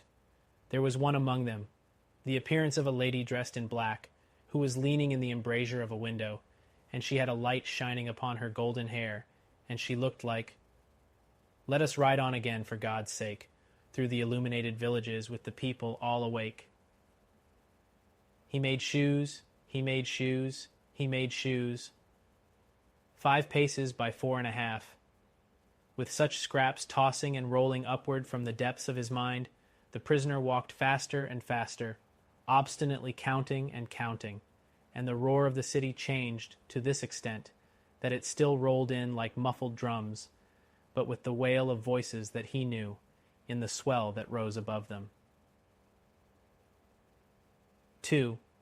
The Grindstone Tellson's Bank, established in the Saint-Germain quarter of Paris, was in a wing of a large house, approached by a courtyard and shut off from the street by a high wall and a strong gate. The house belonged to a great nobleman, who had lived in it until he made a flight from the troubles, in his own cook's dress, and got across the borders. A mere beast of the chase, flying from hunters, he was still in his metempsychosis, no other than the same Monseigneur, the preparation of whose chocolate for whose lips had once occupied 3 strong men besides the cook in question. Monseigneur gone, and the 3 strong men absolving themselves from the sin of having drawn his high wages, by being more than ready and willing to cut his throat on the altar of the dawning republic one, and indivisible of liberty, equality, fraternity, or death, Monseigneur's house had been first sequestrated and then confiscated. For all things moved so fast, and decree followed decree with that fierce precipitation, that now upon the 3rd night of the autumn month of September, patriot emissaries of the law were in possession of Monseigneur's house, and had marked it with the tricolour, and were drinking brandy in its state apartments. A place of business in London, like Tellson's place of business in Paris, would soon have driven the house out of its mind and into the Gazette. For what would staid British responsibility and respectability have said to orange trees and boxes in a bank courtyard, and even to a Cupid over the counter? Yet such things were. Tellson's had whitewashed the Cupid, but he was still to be seen on the ceiling, in the coolest linen, aiming, as he very often does, at money from morning to night. Bankruptcy must inevitably have come of this young pagan in Lombard Street, London, and also of a curtained alcove in the rear of the immortal boy, and also of a looking-glass let into the wall, and also of clerks not at all old, who danced in public on the slightest provocation. Yet a French Tellson's could get on with these things exceedingly well, and, as long as the times held together, no man had taken fright at them, and drawn out his money. What money would be drawn out of Tellson's henceforth, and what would lie there, lost and forgotten? What plate and jewels would tarnish in Tellson's hiding places, while the depositors rusted in prisons, and when they should have violently perished? How many accounts with Tellson's never to be balanced in this world must be carried over into the next? No man could have said, that night, any more than Mr. Jarvis Lorry could, though he thought heavily of these questions. He sat by a newly lighted wood fire. The blighted and unfruitful year was prematurely cold, and on his honest and courageous face there was a deeper shade than the pendant lamp could throw, or any object in the room distortedly reflect a shade of horror. He occupied rooms in the bank, in his fidelity to the house of which he had grown to be a part, lie strong, Rudavy. It chanced that they derived a kind of security from the patriotic occupation of the main building, but the true-hearted old gentleman never calculated about that. All such circumstances were indifferent to him, so that he did his duty. On the opposite side of the courtyard, under a colonnade, was extensive standing for carriages, where, indeed, some carriages of Monseigneur yet stood. Against two of the pillars were fastened two great flaring flambeaux, and in the light of these, standing out in the open air, was a large grindstone, a roughly mounted thing, which appeared to have hurriedly been brought there from some neighboring smithy or other workshop. Rising and looking out of window at these harmless objects, Mr. Lorry shivered and retired to his seat by the fire. He had opened, not only the glass window, but the lattice blind outside it, and he had closed both again, and he shivered through his frame. From the streets beyond the high wall and the strong gate there came the usual night hum of the city, with now and then an indescribable ring in it, weird and unearthly, as if some unwanted sounds of a terrible nature were going up to heaven. "Thank God," said Mr. Lorry, clasping his hands, "that no one near and dear to me is in this dreadful town tonight. May he have mercy on all who are in danger." Soon afterwards, the bell at the great gate sounded, and he thought, "They have come back," and sat listening. But there was no loud eruption into the courtyard, as he had expected, and he heard the gate clash again, and all was quiet. The nervousness and dread that were upon him inspired that vague uneasiness respecting the bank, which a great change would naturally awaken, with such feelings roused. It was well guarded, and he got up to go among the trusty people who were watching it, when his door suddenly opened, and two figures rushed in, at sight of which he fell back in amazement, Lucy and her father. Lucy with her arms stretched out to him, and with that old look of earnestness, so concentrated and intensified, that it seemed as though it had been stamped upon her face expressly to give force and power to it in this one passage of her life. "What is this?" cried Mr. Lorry, breathless and confused. "What is the matter? Lucy, Manette, what has happened? What has brought you here? What is it?" With the look fixed upon him, in her paleness and wildness, she panted out in his arms, imploringly, "Oh, my dear friend, my husband, your husband, Lucy, Charles. What of Charles? Here in Paris? Has been here some days, 3 or 4. I don't know how many. I can't collect my thoughts. An errand of generosity brought him here unknown to us. He was stopped at the barrier and sent to prison." The old man uttered an irrepressible cry. Almost at the same moment, the beg of the great gate rang again, and a loud noise of feet and voices came pouring into the courtyard. "What is that noise?" said the doctor, turning towards the window. "Don't look," cried Mr. Lorry. "Don't look out. Manette, for your life, don't touch the blind." The doctor turned, with his hand upon the fastening of the window, and said, with a cool, bold smile, "My dear friend, I have a charmed life in this city. I have been a Bastille prisoner. There is no patriot in Paris, in France, who, knowing me to have been a prisoner in the Bastille, would touch me, except to overwhelm me with embraces, or carry me in triumph. My old pain has given me a power that has brought us through the barrier, and gained us news of Charles there, and brought us here. I knew it would be so. I knew I could help Charles out of all danger. I told Lucy so. What is that noise?" His hand was again upon the window. "Don't look!" cried Mr. Lorry, absolutely desperate. "No, Lucy, my dear, nor you." He got his arm round her and held her. "Don't be so terrified, my love. I solemnly swear to you that I know of no harm having happened to Charles, that I had no suspicion even of his being in this fatal place. What prison is he in?" "La Force. La Force. Lucy, my child, if ever you were brave and serviceable in your life, and you were always both, you will compose yourself now to do exactly as I bid you, for more depends upon it than you can think, or I can say. There is no help for you in any action on your part tonight. You cannot possibly stir out. I say this, because what I must bid you to do for Charles's sake is the hardest thing to do of all. You must instantly be obedient, still, and quiet. You must let me put you in a room at the back here. You must leave your father and me alone for 2 minutes, and as there are life and death in the world, you must not delay. I will be submissive to you. I see in your face that you know I can do nothing else than this. I know you are true." The old man kissed her, and hurried her into his room, and turned the key. Then came hurrying back to the doctor, and opened the window, and partly opened the blind, and put his hand upon the doctor's arm, and looked out with him into the courtyard. Looked out upon a throng of men and women, not enough in number, or near enough, to fill the courtyard, not more than 40 or 50 in all. The people in possession of the house had let them in at the gate, and they had rushed in to work at the grindstone. It had evidently been set up there for their purpose, as in a convenient and retired spot.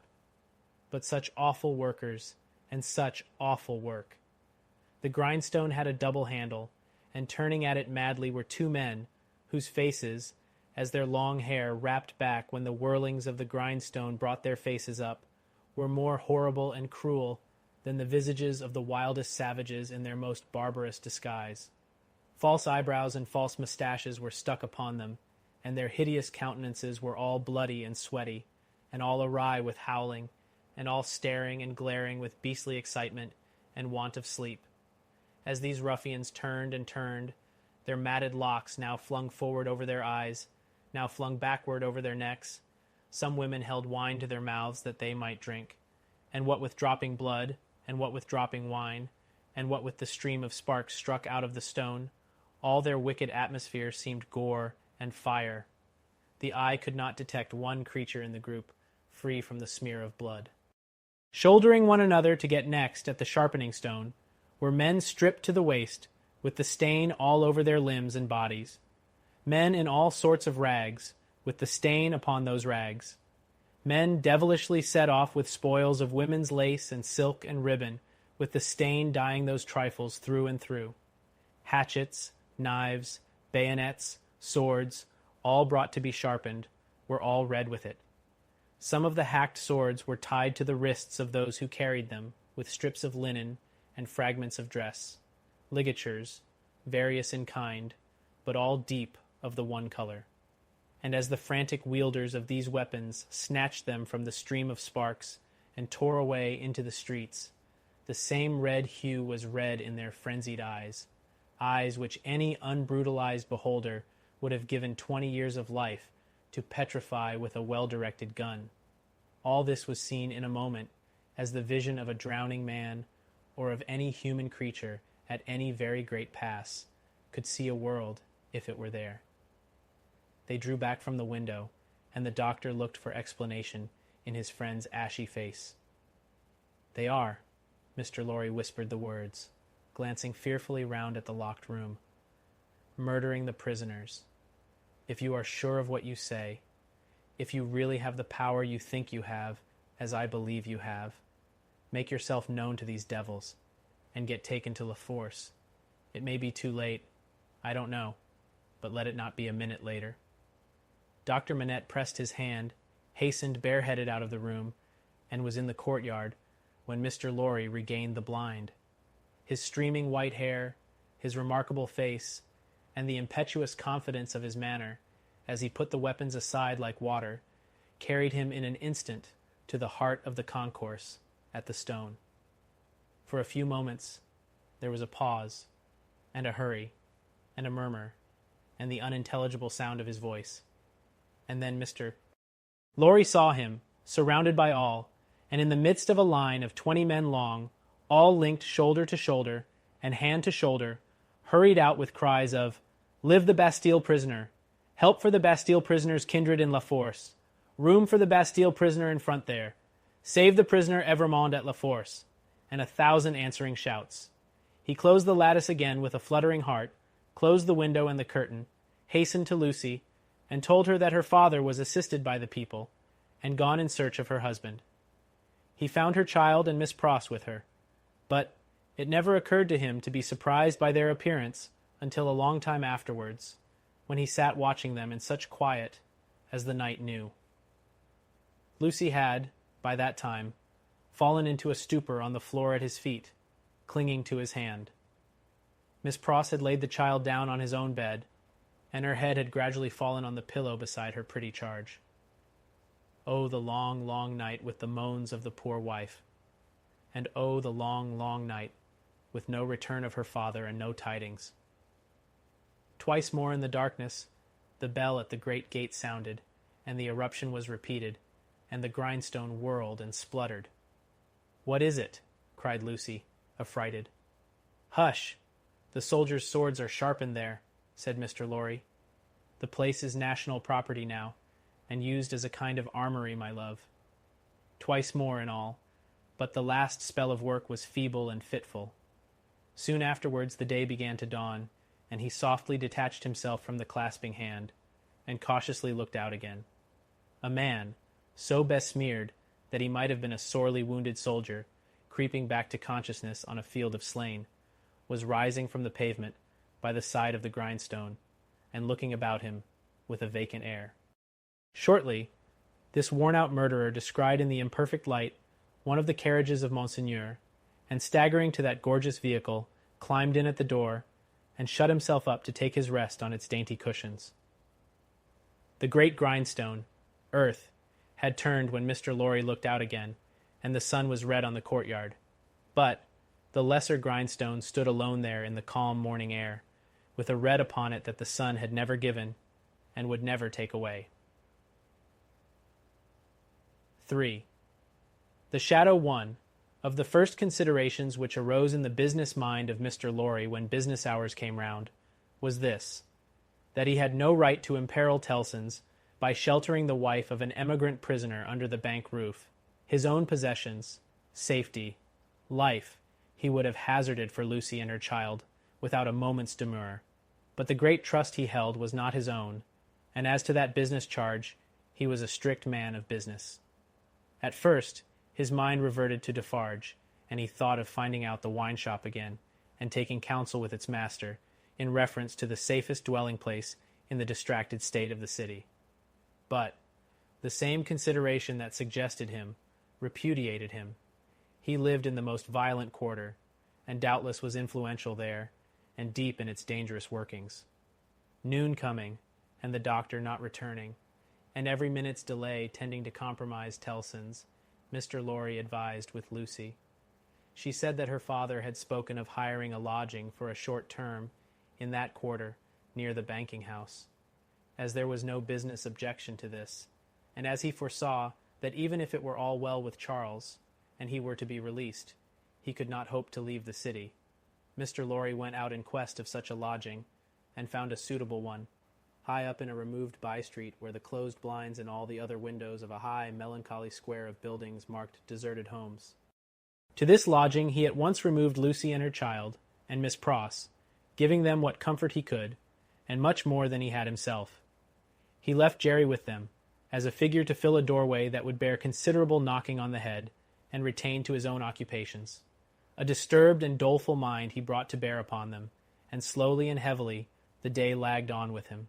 It wore itself out, and wore him out with it, until the bank closed.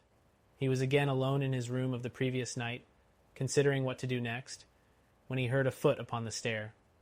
In a few moments a man stood in his presence, who, with a keenly observant look at him, addressed him by his name. "Your servant," said Mr. Lorry. "Do you know me?"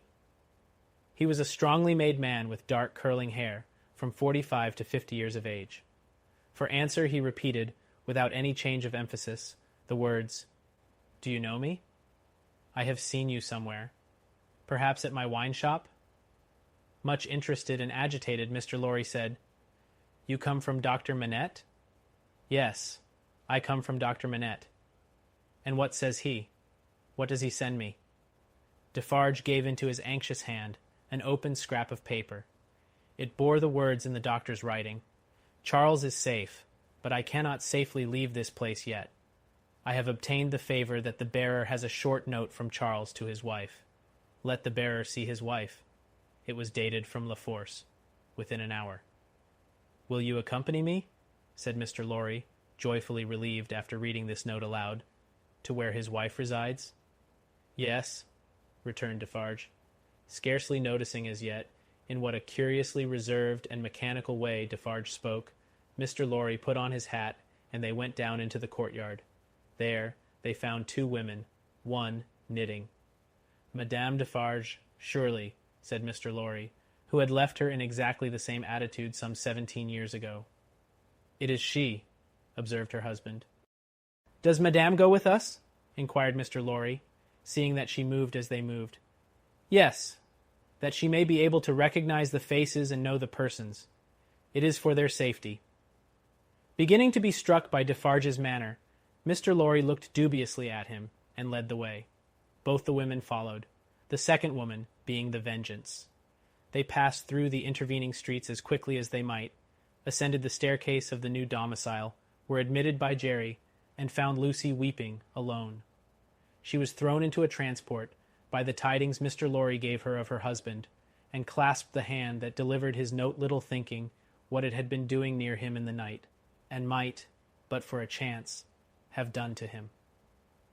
Dearest, take courage. I am well, and your father has influence around me. You cannot answer this.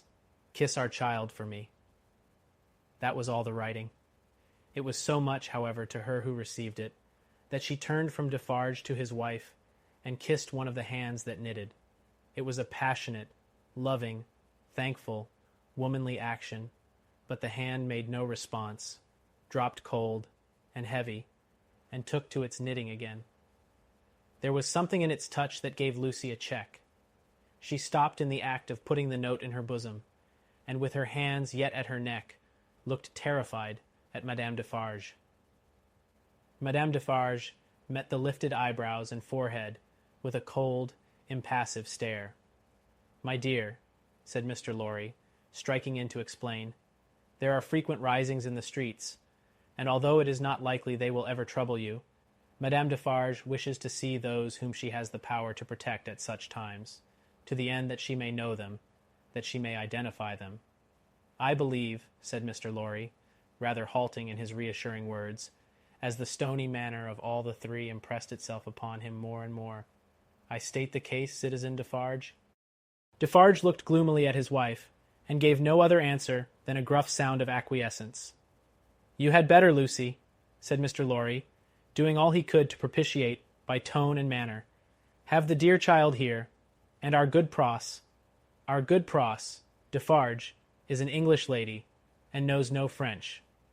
The lady in question, whose rooted conviction that she was more than a match for any foreigner, was not to be shaken by distress, and danger, appeared with folded arms, and observed in English to the Vengeance, whom her eyes first encountered. Well, I am sure, Boldface, I hope you are pretty well. She also bestowed a British cough on Madame Defarge, but neither of the two took much heed of her. Is that his child? Said Madame Defarge, stopping in her work for the first time, and pointing her knitting needle at little Lucy, as if it were the finger of fate. Yes, madame, answered Mr. Lorry. This is our poor prisoner's darling daughter, and only child. The shadow attendant on Madame Defarge and her party seemed to fall so threatening and dark on the child that her mother instinctively kneeled on the ground beside her and held her to her breast. The shadow attendant on Madame Defarge and her party seemed then to fall, threatening and dark, on both the mother and the child. It is enough, my husband, said Madame Defarge. I have seen them. We may go. But the suppressed manner had enough of menace in it, not visible and presented, but indistinct and withheld to alarm Lucy into saying, as she laid her appealing hand on Madame Defarge's dress. "You will be good to my poor husband. You will do him no harm. You will help me to see him if you can?" "Your husband is not my business here," returned Madame Defarge, looking down at her with perfect composure. "It is the daughter of your father who is my business here.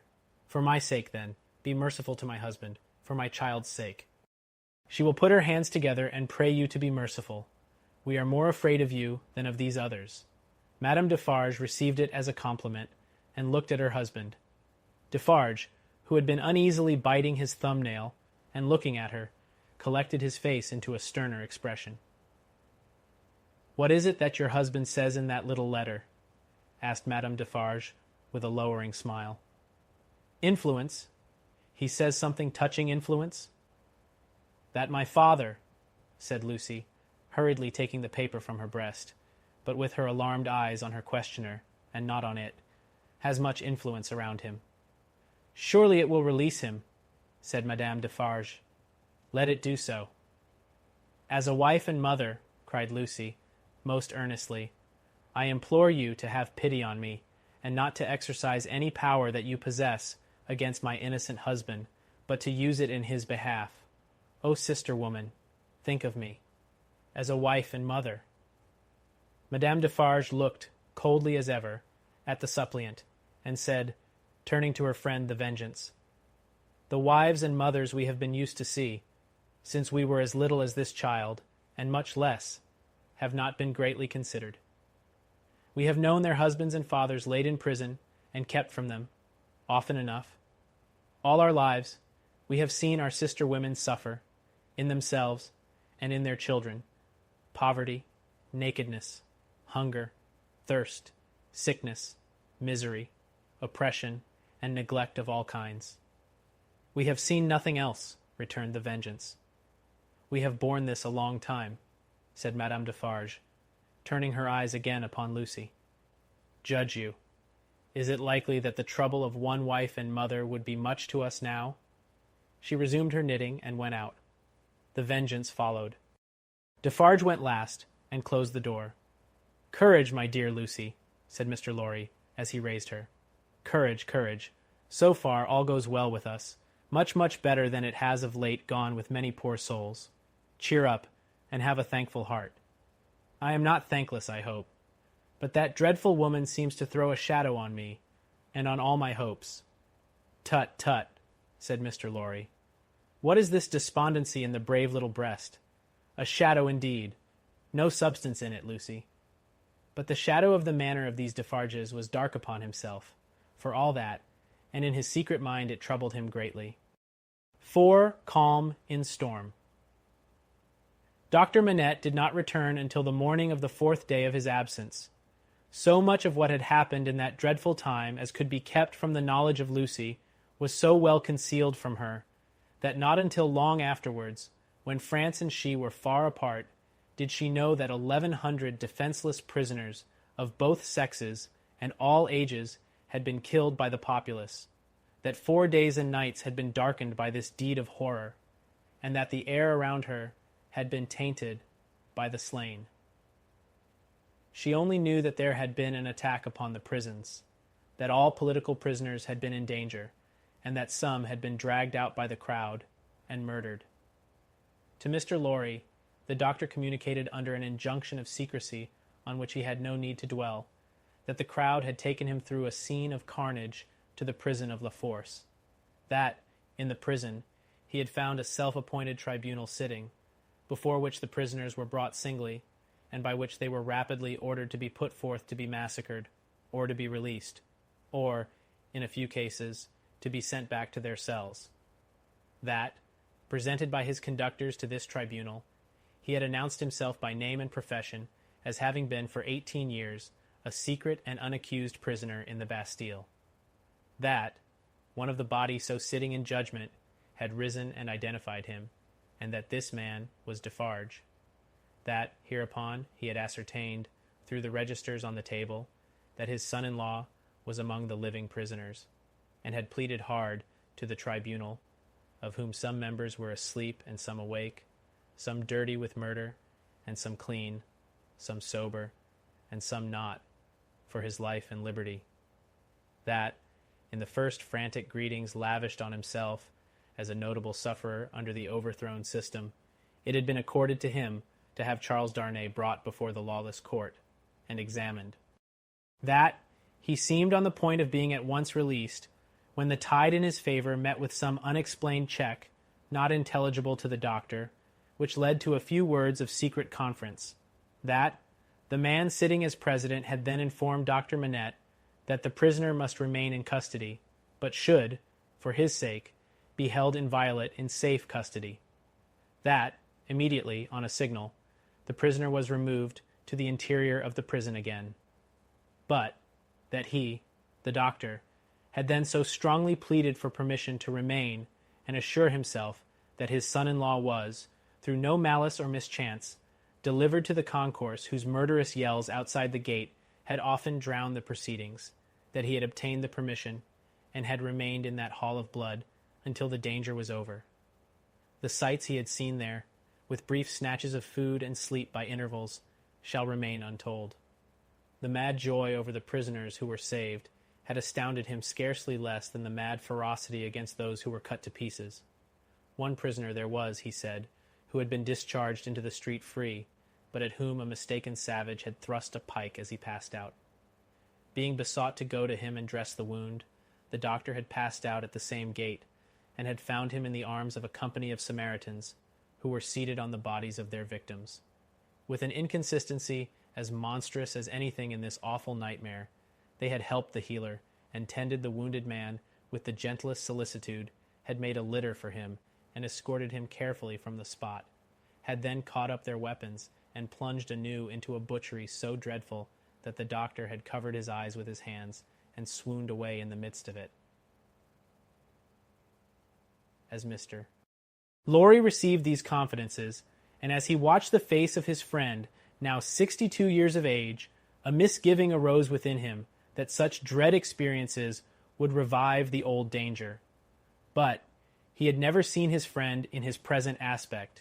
He had never at all known him in his present character. For the first time the doctor felt now that his suffering was strength and power. For the first time he felt that in that sharp fire he had slowly forged the iron which could break the prison door of his daughter's husband and deliver him. It all tended to a good end, my friend. It was not mere waste and ruin. As my beloved child was helpful in restoring me to myself, I will be helpful now in restoring the dearest part of herself to her. By the aid of heaven I will do it. Thus, Dr. Manette. And when Jarvis Lorry saw the kindled eyes, the resolute face, the calm, strong look and bearing of the man whose life always seemed to him to have been stopped, like a clock, for so many years, and then set going again with an energy which had lain dormant during the cessation of its usefulness, he believed. Greater things than the doctor had at that time to contend with would have yielded before his persevering purpose, while he kept himself in his place as a physician whose business was with all degrees of mankind, bond and free, rich and poor, bad and good. He used his personal influence so wisely that he was soon the inspecting physician of 3 prisons, and among them of La Force. He could now assure Lucy that her husband was no longer confined alone, but was mixed with the general body of prisoners. He saw her husband weekly, and brought sweet messages to her, straight from his lips. Sometimes her husband himself sent a letter to her, though never by the doctor's hand, but she was not permitted to write to him, for among the many wild suspicions of plots in the prisons, the wildest of all pointed at emigrants who were known to have made friends or permanent connections abroad. This new life of the doctor's was an anxious life, no doubt. Still, the sagacious Mr. Lorry saw that there was a new sustaining pride in it. Nothing unbecoming tinged the pride. It was a natural and worthy one. But he observed it as a curiosity. The doctor knew that up to that time his imprisonment had been associated in the minds of his daughter and his friend with his personal affliction, deprivation, and weakness. Now that this was changed, and he knew himself to be invested through that old trial with forces to which they both looked for Charles's ultimate safety and deliverance, he became so far exalted by the change that he took the lead and direction and required them as the weak to trust to him as the strong. The preceding relative positions of himself and Lucy were reversed, yet only as the liveliest gratitude and affection could reverse them, for he could have had no pride but in rendering some service to her who had rendered so much to him. All curious to see, thought Mr. Lorry, in his amiably shrewd way, but all natural and right. So, take the lead, my dear friend, and keep it. It couldn't be in better hands. But, though the doctor tried hard, and never ceased trying, to get Charles Darnay set at liberty, or at least to get him brought to trial, the public current of the time set too strong and fast for him. The new era began. The king was tried, doomed, and beheaded. The Republic of Liberty, Equality, Fraternity, or Death, declared for victory or death against the world in arms.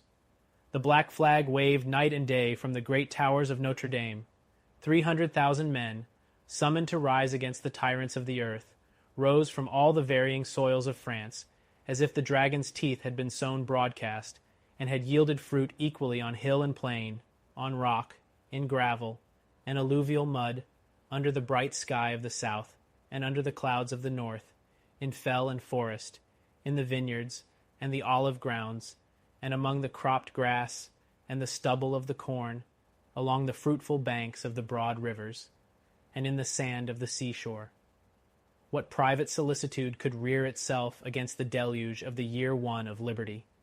The deluge rising from below, not falling from above, and with the windows of heaven shut, not opened. There was no pause, no pity, no peace, no interval of relenting rest, no measurement of time. Though days and nights circled as regularly as when time was young, and the evening and morning were the first day, other count of time there was none. Hold of it was lost in the raging fever of a nation, as it is in the fever of one patient.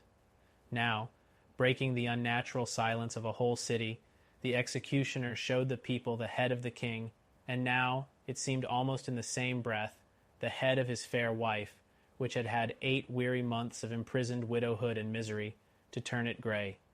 And yet, observing the strange law of contradiction which obtains in all such cases, the time was long, while it flamed by so fast. A revolutionary tribunal in the capital, and 40 or 50,000 revolutionary committees all over the land.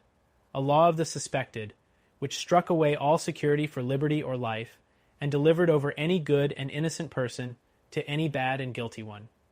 Prisons gorged with people who had committed no offense and could obtain no hearing.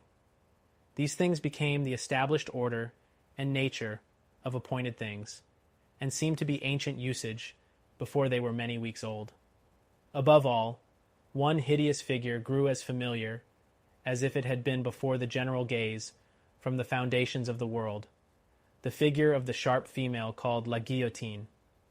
It was the popular theme for jests. It was the best cure for headache.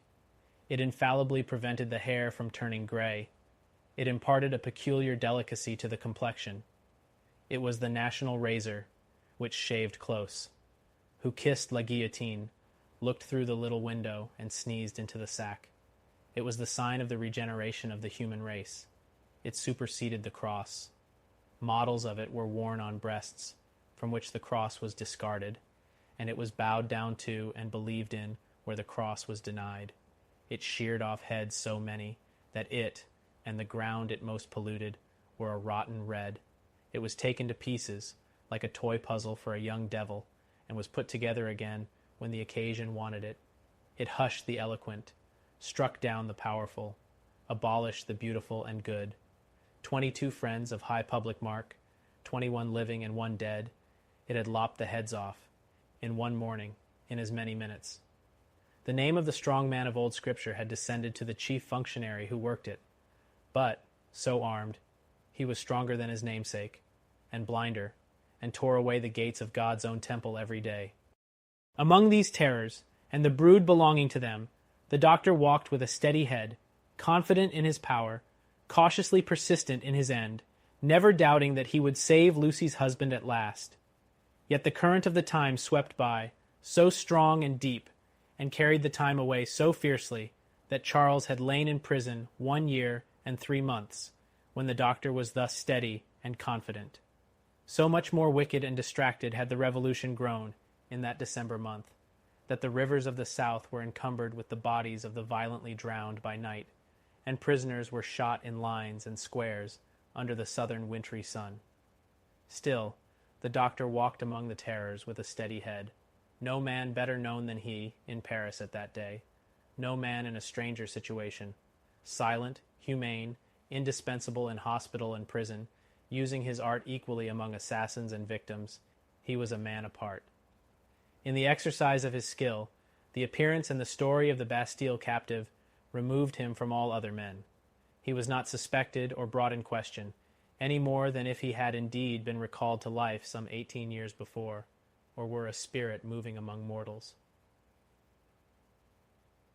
5. The Wood-Sawyer. 1 year and 3 months. During all that time, Lucy was never sure, from hour to hour, but that the guillotine would strike off her husband's head next day. Every day, through the stony streets, the tumbrils now jolted heavily, filled with condemned. Lovely girls, bright women, brown-haired, black-haired, and gray, youths, stalwart men and old, gentle-born and peasant-born, all red wine for la guillotine, all daily brought into light from the dark cellars of the loathsome prisons and carried to her through the streets to slake her devouring thirst. Liberty, equality, fraternity, or death. The last, much the easiest to bestow, O guillotine. If the suddenness of her calamity and the whirling wheels of the time had stunned the doctor's daughter into awaiting the result in idle despair, it would but have been with her, as it was with many. But, from the hour when she had taken the white head to her fresh young bosom in the garret of Saint Antoine, she had been true to her duties. She was truest to them in the season of trial, as all the quietly loyal and good will always be. As soon as they were established in their new residence, and her father had entered on the routine of his avocations, she arranged the little household as exactly as if her husband had been there. Everything had its appointed place and its appointed time. Little Lucy she taught, as regularly as if they had all been united in their English home. The slight devices with which she cheated herself into the show of a belief that they would soon be reunited, the little preparations for his speedy return, the setting aside of his chair and his books, these, and the solemn prayer at night for one dear prisoner especially, among the many unhappy souls in prison and the shadow of death, were almost the only outspoken reliefs of her heavy mind. She did not greatly alter in appearance. The plain dark dresses, akin to mourning dresses, which she and her child wore, were as neat and as well attended to as the brighter clothes of happy days. She lost her color, and the old and intent expression was a constant, not an occasional thing. Otherwise, she remained very pretty and comely. Sometimes, at night on kissing her father, she would burst into the grief she had repressed all day, and would say that her sole reliance under heaven was on him. He always resolutely answered, "Nothing can happen to him without my knowledge, and I know that I can save him, Lucy." They had not made the round of their changed life many weeks, when her father said to her, on coming home one evening, "My dear, there is an upper window in the prison, to which Charles can sometimes gain access at 3 in the afternoon. When he can get to it, which depends on many uncertainties and incidents, he might see you in the street, he thinks, if you stood in a certain place that I can show you. But you will not be able to see him, my poor child, and even if you could, it would be unsafe for you to make a sign of recognition. Oh, show me the place, my father, and I will go there every day." From that time, in all weathers, she waited there 2 hours. As the clock struck 2, she was there, and at 4, she turned resignedly away. When it was not too wet or inclement for her child to be with her, they went together. At other times she was alone, but she never missed a single day. It was the dark and dirty corner of a small winding street. The hovel of a cutter of wood into lengths for burning was the only house at that end. All else was wall. On the 3rd day of her being there, he noticed her. "Good day, citizeness." "Good day, citizen." This mode of address was now prescribed by decree. It had been established voluntarily some time ago among the more thorough patriots, but was now law for everybody. Walking here again, citizeness? You see me, citizen. The Wood-Sawyer, who was a little man with a redundancy of gesture, he had once been a mender of roads, cast a glance at the prison, pointed at the prison, and putting his 10 fingers before his face to represent bars, peeped through them jocosely. But it's not my business, said he, and went on sawing his wood. Next day he was looking out for her, and accosted her the moment she appeared. What? Walking here again? Citizeness? Yes, citizen. Ah, a child too. Your mother, is it not, my little citizeness? Do I say yes, mamma? Whispered little Lucy, drawing close to her. Yes, dearest. Yes, citizen. Ah, but it's not my business. My work is my business. See my saw. I call it my little guillotine. La, la, la, la, la, la. And off his head comes. The billet fell as he spoke, and he threw it into a basket. I call myself the Samson of the firewood guillotine. See here again. Loo, loo, loo, loo, loo, loo. And off her head comes. Now, a child. Tickle, tickle, pickle, pickle, and off its head comes. All the family. Lucy shuddered as he threw 2 more billets into his basket, but it was impossible to be there while the Wood-Sawyer was at work, and not be in his sight. Thenceforth, to secure his goodwill, she always spoke to him first, and often gave him drink money, which he readily received.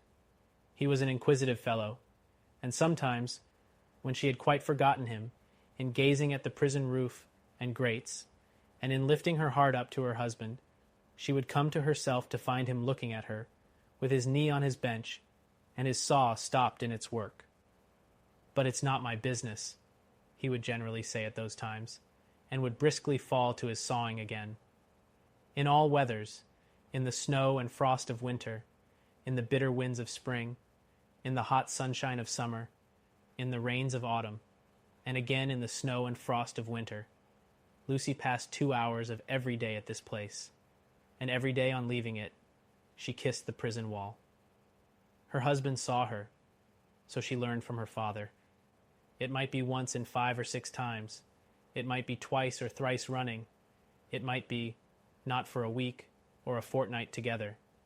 It was enough that he could and did see her when the chances served, and on that possibility she would have waited out the day, 7 days a week.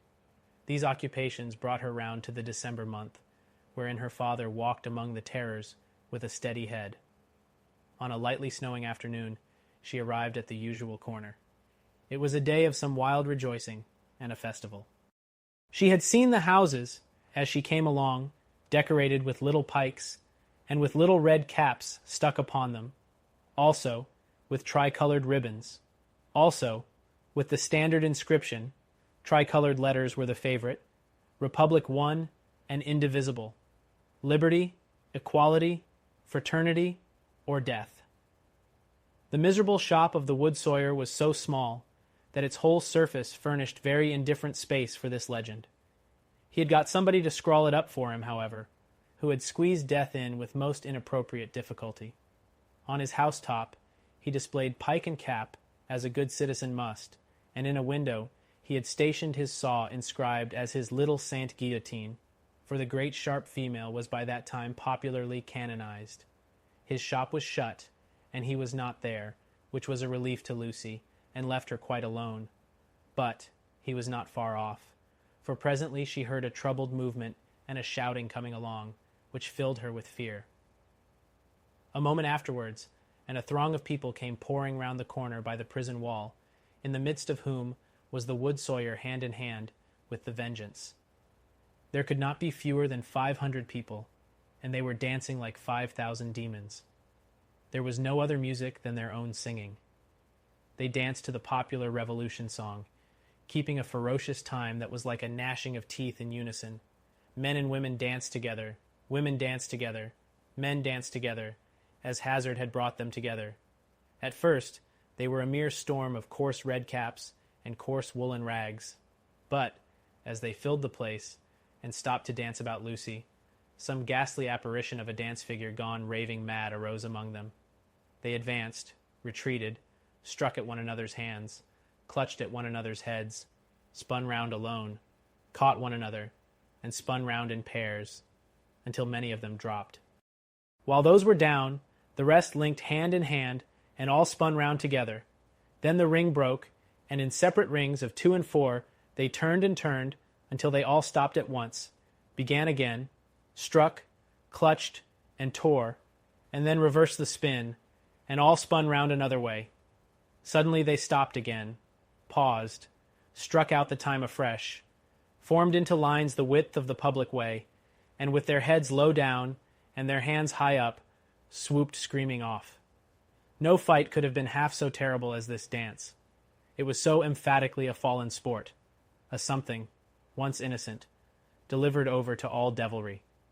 A healthy pastime changed into a means of angering the blood, bewildering the senses, and stealing the heart.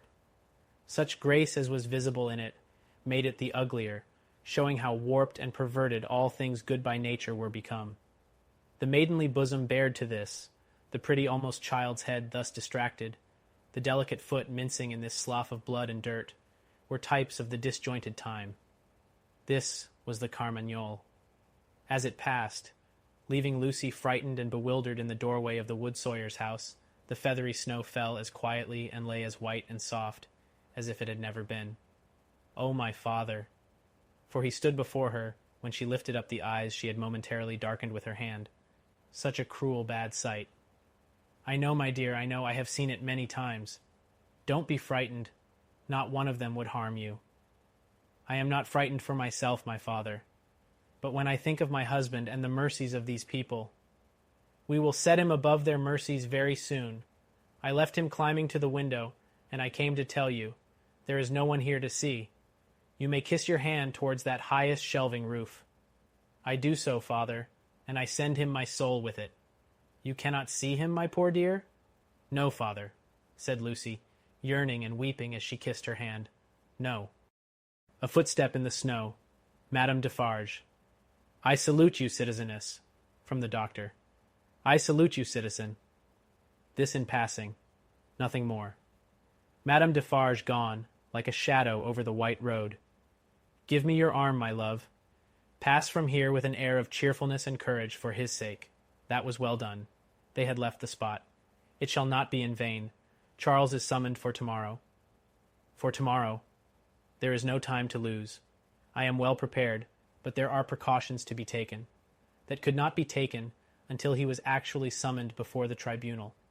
He has not received the notice yet, but I know that he will presently be summoned for tomorrow, and removed to the conciergerie. I have timely information. You are not afraid?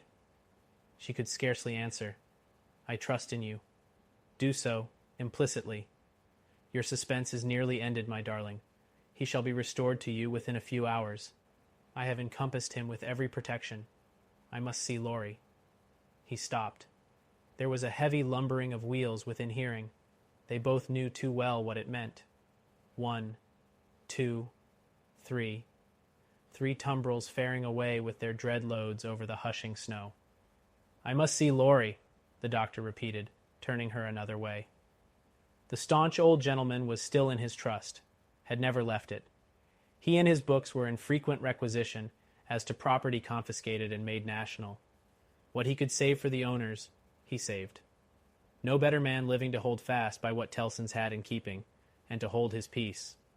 A murky red and yellow sky, and a rising mist from the Seine denoted the approach of darkness. It was almost dark when they arrived at the bank. The stately residence of Monseigneur was altogether blighted and deserted. Above a heap of dust and ashes in the court ran the letters, National Property, Republic One and Indivisible, Liberty, Equality, Fraternity, or Death. Who could that be with Mr. Laurie, the owner of the riding coat upon the chair, who must not be seen? From whom newly arrived did he come out, agitated and surprised, to take his favorite in his arms? To whom did he appear to repeat her faltering words, when, raising his voice and turning his head towards the door of the room from which he had issued, he said, "Removed to the conciergerie, and summoned for tomorrow. 6. Triumph. The dread tribunal of 5 judges, public prosecutor, and determined jury sat every day. Their lists went forth every evening, and were read out by the jailers of the various prisons to their prisoners. The standard jailer joke was, "Come out and listen to the evening paper, you inside there." Charles Evremond, called Darnay. So at last began the evening paper at La Force. When a name was called, its owner stepped apart into a spot reserved for those who were announced as being thus fatally recorded. Charles Evremond, called Darnay, had reason to know the usage. He had seen hundreds pass away so. His bloated jailer, who wore spectacles to read with, glanced over them to assure himself that he had taken his place, and went through the list, making a similar short pause at each name. There were 23 names, but only 20 were responded to, for one of the prisoners so summoned had died in jail and been forgotten, and 2 had already been guillotined and forgotten. The list was read in the vaulted chamber where Darnay had seen the associated prisoners on the night of his arrival. Every one of those had perished in the massacre. Every human creature he had since cared for and parted with had died on the scaffold. There were hurried words of farewell and kindness, but the parting was soon over. It was the incident of every day, and the society of La Force were engaged in the preparation of some games of forfeits and a little concert for that evening. They crowded to the grates and shed tears there. But 20 places in the projected entertainments had to be refilled, and the time was, at best, short to the lock-up hour, when the common rooms and corridors would be delivered over to the great dogs who kept watch there through the night.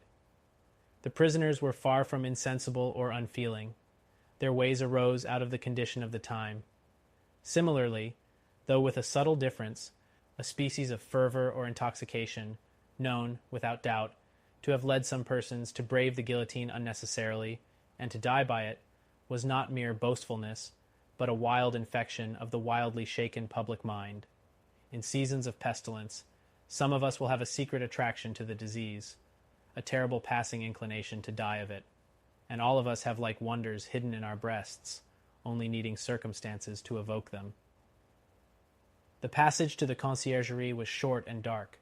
The night in its vermin-haunted cells was long and cold. Next day, 15 prisoners were put to the bar before Charles Darnay's name was called. All the 15 were condemned, and the trials of the whole occupied an hour and a half.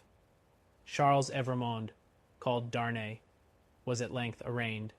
His judges sat upon the bench in feathered hats, but the rough red cap and tricolored cockade was the headdress otherwise prevailing.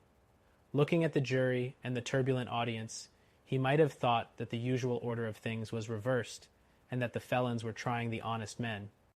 The lowest, cruelest, and worst populace of a city, never without its quantity of low, cruel, and bad, were the directing spirits of the scene, noisily commenting, applauding, disapproving, anticipating, and precipitating the result, without a check. Of the men, the greater part were armed in various ways. Of the women, some wore knives, some daggers, some ate and drank as they looked on, many knitted.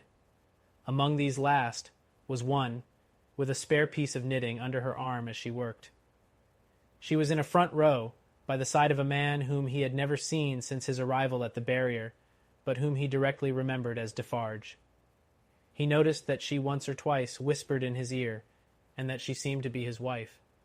But what he most noticed in the 2 figures was, that although they were posted as close to himself as they could be, they never looked towards him.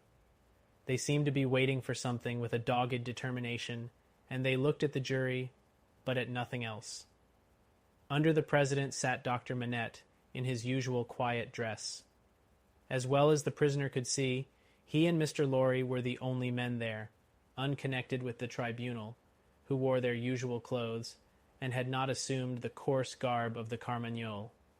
Charles Evremond, called Darnay, was accused by the public prosecutor as an emigrant, whose life was forfeit to the Republic, under the decree which banished all emigrants on pain of death.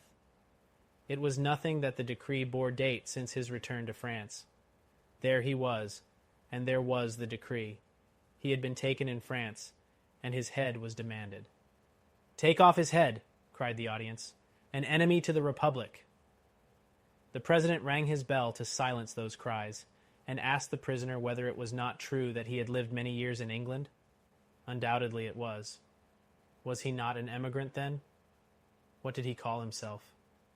Not an emigrant, he hoped, within the sense and spirit of the law. Why not? The president desired to know. Because he had voluntarily relinquished a title that was distasteful to him, and a station that was distasteful to him, and had left his country, he submitted before the word emigrant in the present acceptation by the tribunal was in use to live by his own industry in England, rather than on the industry of the overladen people of France. What proof had he of this? He handed in the names of 2 witnesses, Théophile Gabelle and Alexandre Manette. But he had married in England? The president reminded him. True, but not an Englishwoman. A citizeness of France? Yes. By birth. Her name and family? Lucy Manette, only daughter of Dr. Manette, the good physician who sits there. This answer had a happy effect upon the audience. Cries in exaltation of the well-known good physician rent the hall. So capriciously were the people moved, that tears immediately rolled down several ferocious countenances which had been glaring at the prisoner a moment before, as if with impatience to pluck him out into the streets and kill him. On these few steps of his dangerous way, Charles Darnay had set his foot according to Dr. Manette's reiterated instructions. The same cautious counsel directed every step that lay before him, and had prepared every inch of his road. The president asked, why had he returned to France when he did, and not sooner? He had not returned sooner, he replied, simply because he had no means of living in France, save those he had resigned, whereas in England he lived by giving instruction in the French language and literature. He had returned when he did, on the pressing and written entreaty of a French citizen, who represented that his life was endangered by his absence. He had come back to save a citizen's life and to bear his testimony, at whatever personal hazard, to the truth. Was that criminal in the eyes of the Republic? The populace cried enthusiastically, "No!" And the president rang his bell to quiet them, which it did not, for they continued to cry, "No," until they left off, of their own will. The president required the name of that citizen. The accused explained that the citizen was his first witness. He also referred with confidence to the citizen's letter, which had been taken from him at the barrier, but which he did not doubt would be found among the papers then before the president.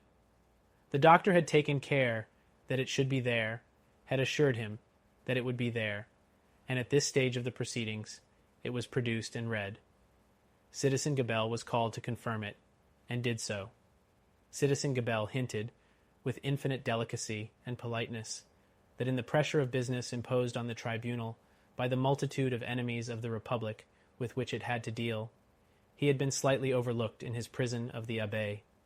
In fact, had rather passed out of the tribunal's patriotic remembrance until 3 days ago, when he had been summoned before it, and had been set at liberty on the juries, declaring themselves satisfied that the accusation against him was answered, as to himself, by the surrender of the citizen Evrémonde, called Darnay. Dr. Manette was next questioned. His high personal popularity and the clearness of his answers made a great impression, but, as he proceeded, as he showed that the accused was his first friend on his release from his long imprisonment, that the accused had remained in England, always faithful and devoted to his daughter and himself in their exile, that, so far from being in favor with the aristocrat government there, he had actually been tried for his life by it, as the foe of England and friend of the United States, as he brought these circumstances into view, with the greatest discretion, and with the straightforward force of truth and earnestness, the jury and the populace became one. At last, when he appealed by name to Monsieur Laurie, an English gentleman then and there present, who, like himself, had been a witness on that English trial, and could corroborate his account of it, the jury declared that they had heard enough, and that they were ready with their votes if the president were content to receive them. At every vote, the jurymen voted aloud and individually, The populace set up a shout of applause. All the voices were in the prisoner's favor, and the president declared him free. Then began one of those extraordinary scenes with which the populace sometimes gratified their fickleness, or their better impulses towards generosity and mercy, or which they regarded as some set-off against their swollen account of cruel rage. No man can decide now to which of these motives such extraordinary scenes were referable. It is probable to a blending of all the three, with the second predominating. No sooner was the acquittal pronounced than tears were shed as freely as blood at another time, and such fraternal embraces were bestowed upon the prisoner by as many of both sexes as could rush at him, that after his long and unwholesome confinement he was in danger of fainting from exhaustion. None the less because he knew very well that the very same people, carried by another current, would have rushed at him with the very same intensity, to rend him to pieces and strew him over the streets. His removal, to make way for other accused persons who were to be tried, rescued him from these caresses for the moment. 5 were to be tried together, next, as enemies of the Republic, forasmuch as they had not assisted it by word or deed. So quick was the tribunal to compensate itself and the nation for a chance lost, that these 5 came down to him before he left the place, condemned to die within 24 hours. The first of them told him so, with the customary prison sign of death a raised finger, and they all added in words, "Long live the Republic." The 5 had had, it is true, no audience to lengthen their proceedings, for when he and Dr. Manette emerged from the gate, there was a great crowd about it, in which there seemed to be every face he had seen in court, except 2, for which he looked in vain. On his coming out, the concourse made at him anew, weeping, embracing, and shouting, all by turns, and all together, until the very tide of the river, on the bank of which the mad scene was acted, seemed to run mad, like the people on the shore. They put him into a great chair they had among them, and which they had taken either out of the court itself, or one of its rooms or passages. Over the chair they had thrown a red flag, and to the back of it they had bound a pike with a red cap on its top.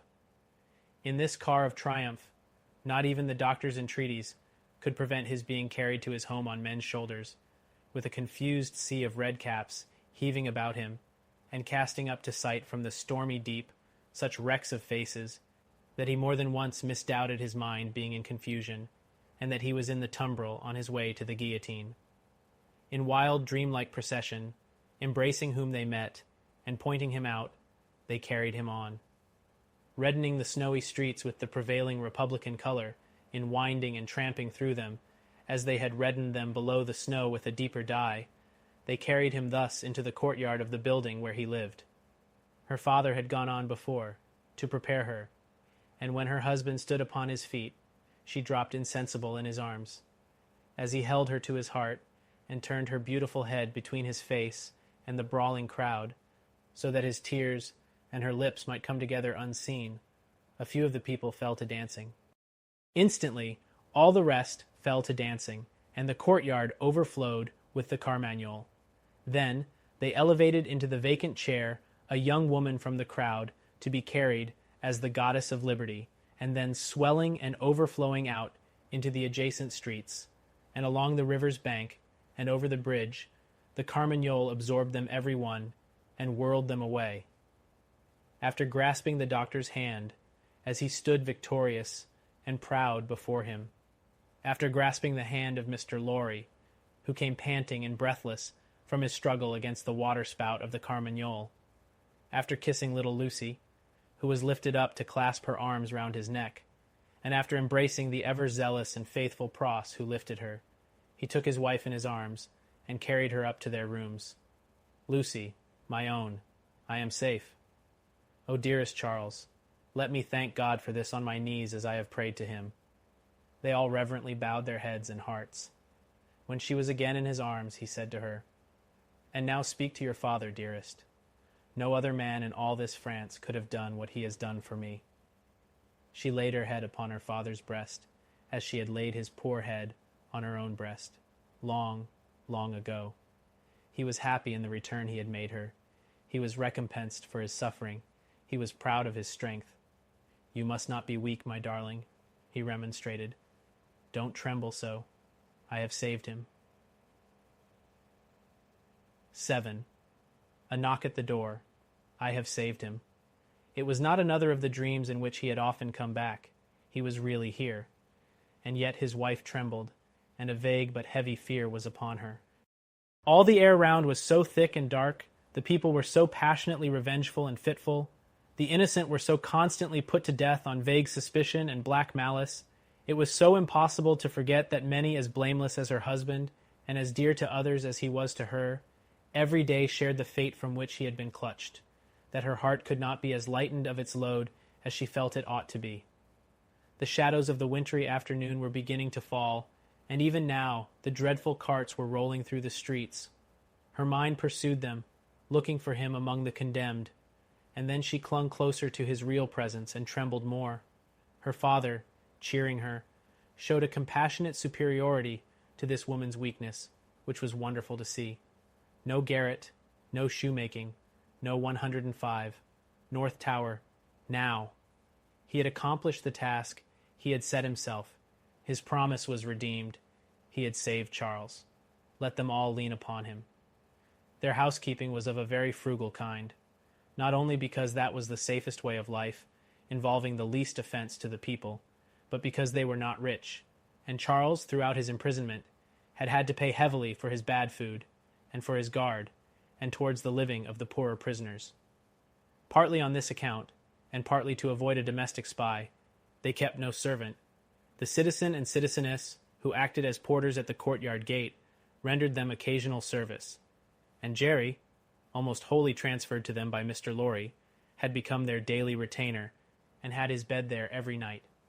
It was an ordinance of the Republic One, and indivisible of liberty, equality, fraternity, or death, that on the door or doorpost of every house, the name of every inmate must be legibly inscribed in letters of a certain size, at a certain convenient height from the ground. Mr.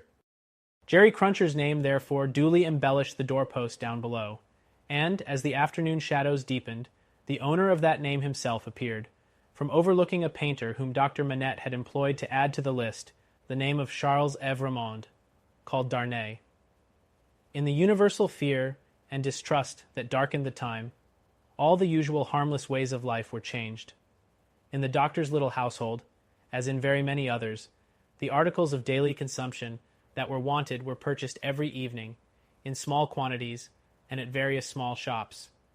To avoid attracting notice, and to give as little occasion as possible for talk and envy, was the general desire.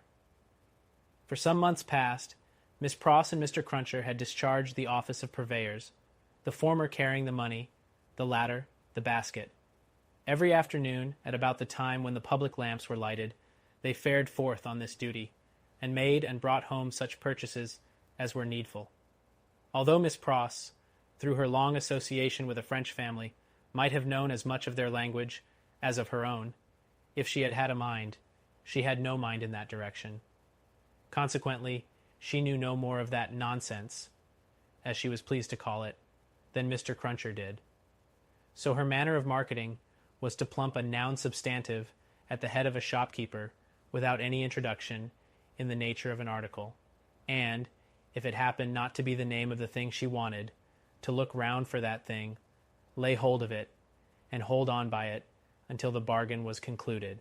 She always made a bargain for it, by holding up, as a statement of its just price, one finger less than the merchant held up, whatever his number might be. "Now, Mr. Cruncher," said Miss Pross, whose eyes were red with felicity, "if you are ready, I am." Jerry hoarsely professed himself at Miss Pross's service. He had worn all his rust off long ago, but nothing would file his spiky head down. "There's all manner of things wanted," said Miss Pross, "and we shall have a precious time of it. We want wine among the rest. Nice toasts these redheads will be drinking, wherever we buy it." "It will be much the same to your knowledge, miss, I should think," retorted Jerry, "whether they drink your health or the old Un's." "Who's he?" said Miss Pross. Mr. Cruncher, with some diffidence, explained himself as meaning Old Nix. "Ha!" said Miss Pross. "It doesn't need an interpreter to explain the meaning of these creatures. They have but one, and it's midnight murder, and mischief. Hush, dear. Pray, pray, be cautious, cried Lucy. Yes, yes, yes, I'll be cautious, said Miss Pross. But I may say among ourselves that I do hope there will be no oniony and tobacco-y smotherings in the form of embracings all round, going on in the streets. Now, Ladybird, never you stir from that fire till I come back. Take care of the dear husband you have recovered, and don't move your pretty head from his shoulder as you have it now, till you see me again. May I ask a question, Dr. Manette, before I go? I think you may take that liberty, the doctor answered, smiling. For gracious sake, don't talk about liberty. We have quite enough of that, said Miss Pross. Hush, dear. Again? Lucy remonstrated. Well, my sweet, said Miss Pross, nodding her head emphatically, the short and the long of it is that I am a subject of His Most Gracious Majesty, King George III. Miss Pross curtsied at the name. And as such, my maxim is, confound their politics, frustrate their knavish tricks. On him our hopes we fix, God save the King. Mr. Cruncher, in an access of loyalty, growlingly repeated the words after Miss Pross, like somebody at church. I am glad you have so much of the Englishman in you, though I wish you had never taken that cold in your voice, said Miss Pross approvingly. But the question, Dr. Manette, is there? It was the good creature's way to affect to make light of anything that was a great anxiety with them all, and to come at it in this chance manner. Is there any prospect yet of our getting out of this place? I fear not yet. It would be dangerous for Charles yet. Hi-ho-hum, said Miss Pross, cheerfully repressing a sigh as she glanced at her darling's golden hair in the light of the fire. Then we must have patience and wait. That's all. We must hold up our heads and fight low, as my brother Solomon used to say. Now, Mr. Cruncher, don't you move, Ladybird. They went out, leaving Lucy and her husband, her father, and the child by a bright fire. Mr. Lorry was expected back presently from the banking house. Miss Pross had lighted the lamp, but had put it aside in a corner, that they might enjoy the firelight undisturbed. Little Lucy sat by her grandfather, with her hands clasped through his arm, and he, in a tone not rising much above a whisper, began to tell her a story of a great and powerful fairy, who had opened a prison wall, and let out a captive who had once done the fairy a service. All was subdued and quiet, and Lucy was more at ease than she had been. What is that? She cried all at once. My dear, said her father, stopping in his story and laying his hand on hers, command yourself. What a disordered state you are in. The least thing nothing startles you. You, your father's daughter. I thought, my father, said Lucy, excusing herself with a pale face and in a faltering voice, that I heard strange feet upon the stairs. My love, the staircase is as still as death. As he said the word, a blow was struck upon the door. Oh, father, father, what can this be? Hide Charles. Save him. My child, said the doctor, rising and laying his hand upon her shoulder. I have saved him. What weakness is this, my dear? Let me go to the door. He took the lamp in his hand, crossed the two intervening outer rooms, and opened it. A rude clattering of feet over the floor, and 4 rough men in red caps, armed with sabres and pistols, entered the room. The citizen Evrémonde, called Darnay, said the first. Who seeks him? Answered Darnay. I seek him. We seek him. I know you, Evrémonde. I saw you before the tribunal today. You are again the prisoner of the Republic. The 4 surrounded him, where he stood with his wife and child clinging to him. Tell me how and why am I again a prisoner? It is enough that you return straight to the conciergerie, and will know tomorrow. You are summoned for tomorrow. Dr. Manette, whom this visitation had so turned into stone, that bestood with the lamp in his hand, as if be woe a statue made to hold it, moved after these words were spoken, put the lamp down, and confronting the speaker, and taking him, not ungently, by the loose front of his red woolen shirt, said, You know him, you have said. Do you know me? Yes, I know you, citizen doctor. We all know you, citizen doctor, said the other 3. He looked abstractedly from one to another, and said in a lower voice after a pause, Will you answer his question to me then? How does this happen? Citizen Doctor, said the first reluctantly, he has been denounced to the section of Saint Antoine. This citizen, pointing out the second who had entered, is from Saint Antoine. The citizen here indicated nodded his head and added, he is accused by Saint Antoine. Of what? Asked the doctor. Citizen Doctor, said the first, with his former reluctance, ask no more. If the Republic demands sacrifices from you, without doubt you as a good patriot will be happy to make them. The Republic goes before all. The people is supreme. Evrémonde, we are pressed. One word, the doctor entreated. Will you tell me who denounced him? It is against rule, answered the first, but you can ask him of Saint Antoine here. The doctor turned his eyes upon that man, who moved uneasily on his feet, rubbed his beard a little, and at length said, Well, truly it is against rule, but he is denounced, and gravely, by the citizen and citizeness Defarge, and by one other. What other? Do you ask, Citizen Doctor? Yes. Then, said he of Saint Antoine with a strange look, you will be answered tomorrow. Now, I am dumb. Ada Hand at Cards. Happily unconscious of the new calamity at home, Miss Pross threaded her way along the narrow streets and crossed the river by the bridge of the Pont Neuf, reckoning in her mind the number of indispensable purchases she had to make. Mr. Cruncher, with the basket, walked at her side. They both looked to the right and to the left, into most of the shops they passed, had a wary eye for all gregarious assemblages of people, and turned out of their road to avoid any very excited group of talkers. It was a raw evening, and the misty river, blurred to the eye with blazing lights, and to the ear with harsh noises, showed where the barges were stationed in which the smiths worked, making guns for the army of the Republic. Woe to the man who played tricks with that army, or got undeserved promotion in it. Better for him that his beard had never grown, for the national razor shaved him close. Having purchased a few small articles of grocery and a measure of oil for the lamp, Miss Pross bethought herself of the wine they wanted. After peeping into several wine shops, she stopped at the sign of the good Republican Brutus of Antiquity, not far from the National Palace, once and twice, the Tuileries, where the aspect of things rather took her fancy. It had a quieter look than any other place of the same description they had passed, and, though red with patriotic caps, was not so red as the rest. Sounding Mr. Cruncher, and finding him of her opinion, Miss Pross resorted to the good Republican Brutus of Antiquity, attended by her cavalier. Slightly observant of the smoky lights, of the people, pipe in mouth, playing with limp cards and yellow dominoes, of the one bare-breasted, bare-armed, soot-begrimed workman, reading a journal aloud, and of the others listening to him, of the weapons worn, or laid aside to be resumed, of the 2 or 3 customers fallen forward asleep, who in the popular high-shouldered, shaggy black spencer looked, in that attitude, like slumbering bears or dogs. The 2 outlandish customers approached the counter, and showed what they wanted. As their wine was measuring out, a man parted from another man in a corner and rose to depart. In going, he had to face Miss Pross.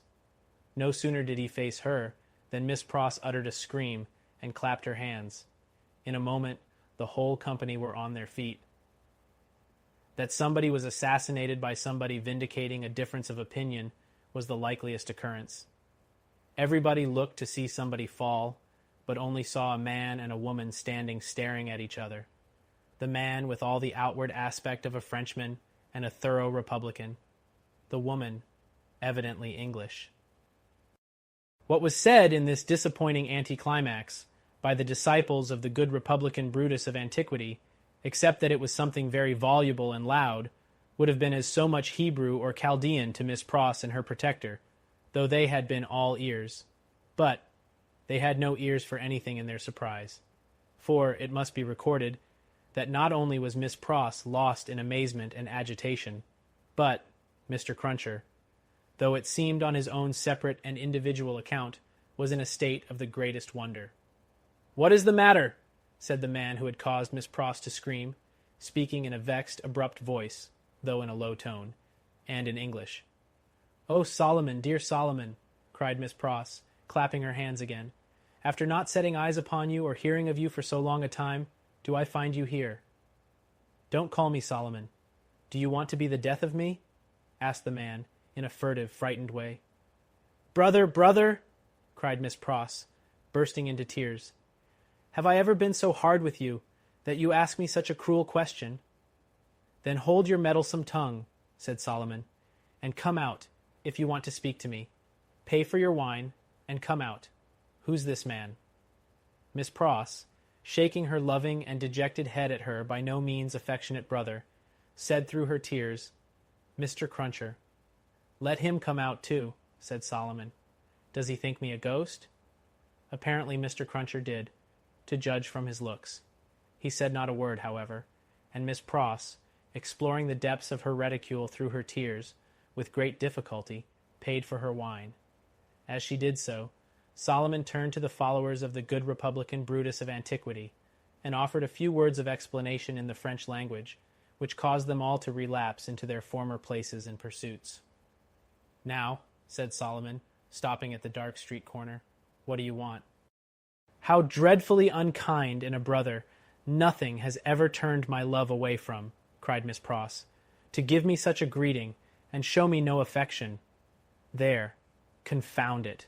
There," said Solomon, making a dab at Miss Pross's lips with his own. "Now, are you content?" Miss Pross only shook her head, and wept in silence. "If you expect me to be surprised," said her brother Solomon, "I am not surprised. I knew you were here. I know of most people who are here. If you really don't want to endanger my existence, which I half believe you do, go your ways as soon as possible, and let me go mine. I am busy. I am an official." "My English brother Solomon," mourned Miss Pross, casting up her tear-fraught eyes. "That had the makings in him of one of the best and greatest of men in his native country, an official among foreigners, and such foreigners. I would almost sooner have seen the dear boy lying in his—" "I said so," cried her brother, interrupting. "I knew it. You want to be the death of me. I shall be rendered suspected by my own sister, just as I am getting on." "The gracious and merciful heavens forbid," cried Miss Pross.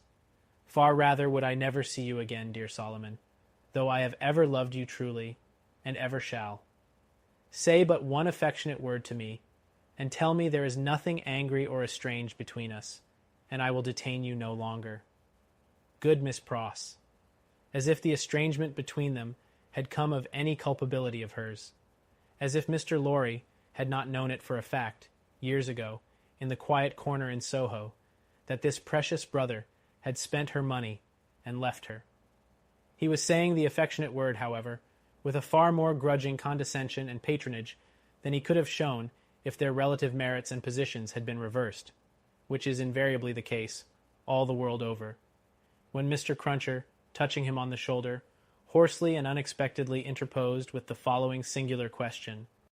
"I say, might I ask the favor as to whether your name is John Solomon or Solomon John?" The official turned towards him with sudden distrust. He had not previously uttered a word. "Come," said Mr. Cruncher, "speak out, you know," which, by the way, was more than he could do himself. "John Solomon or Solomon John? She calls you Solomon, and she must know, being your sister. And I know you're John, you know. Which of the two goes first? And regarding that name of Pross, likewise. That warn't your name over the water." "What do you mean?" "Well, I don't know all I mean, for I can't call to mind what your name was, over the water." "No? No, but I'll swear it was a name of 2 syllables. "Indeed?" "Yes. T'other one's was 1 syllable. I know you. You was a spy witness at the Bailey. What, in the name of the father of lies, own father to yourself, was you called at that time?" "Barsad," said another voice, striking in. "That's the name for £1,000, cried Jerry. The speaker who struck in was Sydney Carton. He had his hands behind him under the skirts of his riding coat, and he stood at Mr. Cruncher's elbow, as negligently as he might have stood at the Old Bailey itself. Don't be alarmed, my dear Miss Pross. I arrived at Mr. Lorry's, to his surprise, yesterday evening. We agreed that I would not present myself elsewhere until all was well, or unless I could be useful. I present myself here, to beg a little talk with your brother. I wish you had a better employed brother than Mr. Barsad. I wish for your sake Mr. Barsad was not a sheep of the prisons. Sheep was a cant word of the time for a spy, under the jailers. The spy, who was pale, turned paler, and asked him how he dared. I'll tell you, said Sydney. I lighted on you, Mr. Barsad, coming out of the prison of the Conciergerie, while I was contemplating the walls an hour or more ago. You have a face to be remembered, and I remember faces well. Made curious by seeing you in that connection, and having a reason, to which you are no stranger, for associating you with the misfortunes of a friend now very unfortunate, I walked in your direction. I walked into the wine shop here, close after you, and sat near you. I had no difficulty in deducing from your unreserved conversation, and the rumor openly going about among your admirers, the nature of your calling. And gradually, what I had done at random seemed to shape itself into a purpose, Mr. Barsad. What purpose? The spy asked. It would be troublesome, and might be dangerous, to explain in the street. Could you favor me, in confidence, with some minutes of your company, at the office of Tellson's Bank, for instance, under a threat? Oh, did I say that? Then, why should I go there? Really, Mr. Barsad, I can't say, if you can't. Do you mean that you won't say, sir? The spy irresolutely asked. You apprehend me very clearly, Mr. Barsad. I won't. Carton's negligent recklessness of manner came powerfully in aid of his quickness and skill, in such a business as he had in his secret mind, and with such a man as he had to do with. His practiced eye saw it, and made the most of it. Now, I told you so, said the spy, casting a reproachful look at his sister. If any trouble comes of this, it's your doing. Come, Mr. Barsad, exclaimed Sydney. Don't be ungrateful. But for my great respect for your sister, I might not have led up so pleasantly to a little proposal that I wish to make for our mutual satisfaction. Do you go with me to the bank? I'll hear what you have got to say. Yes, I'll go with you. I propose that we first conduct your sister safely to the corner of her own street. Let me take your arm, Miss Pross. This is not a good city at this time for you to be out in, unprotected. And as your escort knows, Mr. Barsad, I will invite him to Mr. Lorry's with us. Are we ready? Come then. Miss Pross recalled soon afterwards, and to the end of her life remembered, that as she pressed her hands on Sydney's arm and looked up in his face, imploring him to do no hurt to Solomon, there was a braced purpose in the arm and a kind of inspiration in the eyes, which not only contradicted his light manner, but changed and raised the man. She was too much occupied then with fears for the brother who so little deserved her affection, and with Sydney's friendly reassurances adequately to heed what she observed. They left her at the corner of the street, and Carton led the way to Mr. Lorry's, which was within a few minutes' walk. John Barsad, or Solomon Pross, walked at his side. Mr. Lorry had just finished his dinner, and was sitting before a cheery little log or two of fire, perhaps looking into their blaze for the picture of that younger elderly gentleman from Tellson's, who had looked into the red coals at the Royal George at Dover, now a good many years ago. He turned his head as they entered, and showed the surprise with which he saw a stranger. Miss Pross's brother, sir, said Sydney. Mr. Barsad. Barsad? Repeated the old gentleman. Barsad? I have an association with the name and with the face. I told you you had a remarkable face, Mr. Barsad, observed Carton coolly. Pray sit down. As he took a chair himself, he supplied the link that Mr. Lorry wanted, by saying to him with a frown, Witness at that trial. Mr. Lorry immediately remembered, and regarded his new visitor with an undisguised look of abhorrence. Mr. Barsad has been recognized by Miss Pross as the affectionate brother you have heard of, said Sydney, and has acknowledged the relationship. I pass to worse news. Darnay has been arrested again. Struck with consternation, the old gentleman exclaimed, What do you tell me? I left him safe and free within these 2 hours, and am about to return to him. Arrested for all that. When was it done, Mr. Barsad? Just now, if at all. Mr. Barsad is the best authority possible, sir, said Sydney, and I have it from Mr. Barsad's communication to a friend and brother Sheep over a bottle of wine that the arrest has taken place. He left the messengers at the gate and saw them admitted by the porter. There is no earthly doubt that he is retaken. Mr. Lorry's business eye read in the speaker's face that it was loss of time to dwell upon the point. Confused, but sensible that something might depend on his presence of mind, he commanded himself, and was silently attentive. Now I trust, said Sydney to him, that the name and influence of Dr. Manette may stand him in as good stead tomorrow. You said he would be before the tribunal again tomorrow, Mr. Barsad? Yes, I believe so. In as good stead tomorrow as today, but it may not be so. I own to you, I am shaken, Mr. Lorry, by Dr. Manette's not having had the power to prevent this arrest.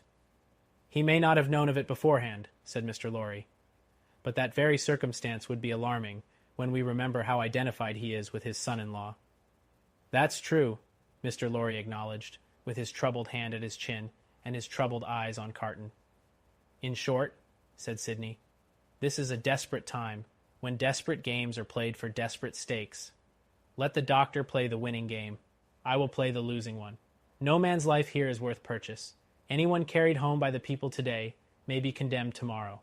Now, the stake I have resolved to play for, in case of the worst, is a friend in the conciergerie, and the friend I purpose to myself to win is Mr. Barsad. You need have good cards, sir, said the spy. I'll run them over. I'll see what I hold, Mr. Lorry. You know what a brute I am. I wish you'd give me a little brandy. It was put before him, and he drank off a glassful, drank off another glassful, pushed the bottle thoughtfully away. Mr. Barsad, he went on, in the tone of one who really was looking over a hand at cards, sheep of the prisons, emissary of Republican committees, now turnkey, now prisoner, always spy and secret informer, so much the more valuable here for being English that an Englishman is less open to suspicion of subornation in those characters than a Frenchman, represents himself to his employers under a false name. That's a very good card. Mr. Barsad, now in the employ of the Republican French government, was formerly in the employ of the aristocratic English government, the enemy of France and freedom. That's an excellent card. Inference clear as day in this region of suspicion that Mr. Barsad, still in the pay of the aristocratic English government, is the spy of Pitt, the treacherous foe of the Republic crouching in its bosom, the English traitor and agent of all mischief so much spoken of and so difficult to find. That's a card not to be beaten. Have you followed my hand, Mr. Barsad? Not to understand your play, returned the spy, somewhat uneasily. I play my ace, denunciation of Mr. Barsad, to the nearest section committee. Look over your hand, Mr. Barsad, and see what you have. Don't hurry. He drew the bottle near, poured out another glassful of brandy, and drank it off. He saw that the spy was fearful of his drinking himself into a fit state for the immediate denunciation of him. Seeing it, he poured out and drank another glassful. Look over your hand carefully, Mr. Barsad. Take time. It was a poorer hand than he suspected. Mr. Barsad saw losing cards in it that Sydney Carton knew nothing of. Thrown out of his honorable employment in England, through too much unsuccessful hard swearing, there not because he was not wanted there. Our English reasons for vaunting our superiority to secrecy and spies are of very modern date. He knew that he had crossed the Channel and accepted service in France, first as a tempter and an eavesdropper among his own countrymen there, gradually as a tempter and an eavesdropper among the natives. He knew that under the overthrown government he had been a spy upon Saint Antoine and Defarge's wine shop, had received from the watchful police such heads of information concerning Dr. Manette's imprisonment, release, and history, as should serve him for an introduction to familiar conversation with the Defarges, and tried them on Madame Defarge, and had broken down with them signally. He always remembered with fear and trembling that terrible woman had knitted when he talked with her, and had looked ominously at him as her fingers moved. He had since seen her, in the section of St. Antoine, over and over again produce her knitted registers and denounce people whose lives the guillotine then surely swallowed up. He knew, as everyone employed as he was did, that he was never safe, that flight was impossible, that he was tied fast under the shadow of the axe, and that in spite of his utmost tergiversation and treachery in furtherance of the reigning terror, a word might bring it down upon him. Once denounced, and on such grave grounds as had just now been suggested to his mind, he foresaw that the dreadful woman of whose unrelenting character he had seen many proofs would produce against him that fatal register and would quash his last chance of life. Besides that, all secret men are men soon terrified. Here were surely cards enough of one black suit to justify the holder in growing rather livid as he turned them over. "You scarcely seem to like your hand," said Sydney, with the greatest composure. "Do you play?" "I think, sir," said the spy in the meanest manner, as he turned to Mr. Lorry, "I may appeal to a gentleman of your years and benevolence, to put it to this other gentleman, so much your junior, whether he can under any circumstances reconcile it to his station to play that ace of which he has spoken. I admit that I am a spy, and that it is considered a discreditable station, though it must be filled by somebody. But this gentleman is no spy, and why should he so demean himself as to make himself one?" "I play my ace, Mr. Barsad," said Carton, taking the answer on himself, and looking at his watch, "without any scruple, in a very few minutes." "I should have hoped, gentlemen both," said the spy, always striving to hook Mr. Lorry into the discussion, "that your respect for my sister—" "I could not better testify my respect for your sister than by finally relieving her of her brother," said Sydney Carton. "You think not, sir?" "I have thoroughly made up my mind about it." The smooth manner of the spy, curiously in dissonance with his ostentatiously rough dress, and probably with his usual demeanor, received such a check from the inscrutability of Carton, who was a mystery to wiser and honester men than he, that it faltered here and failed him. While he was at a loss, Carton said, resuming his former air of contemplating cards, "And indeed, now I think again, I have a strong impression that I have another good card here, not yet enumerated. That friend and fellow sheep, who spoke of himself as pasturing in the country prisons. Who was he?" "French. You don't know him," said the spy quickly. "French, eh?" repeated Carton, musing, and not appearing to notice him at all, though he echoed his word. "Well, he may be." "Is, I assure you," said the spy, "though it's not important." "Though it's not important," repeated Carton, in the same mechanical way. "Though it's not important. No, it's not important. No. Yet I know the face." "I think not. I am sure not. It can't be," said the spy. "It can't be," muttered Sydney Carton retrospectively, and idling his glass, which fortunately was a small one, again. "Can't be. Spoke good French. Yet like a foreigner, I thought." "Provincial," said the spy.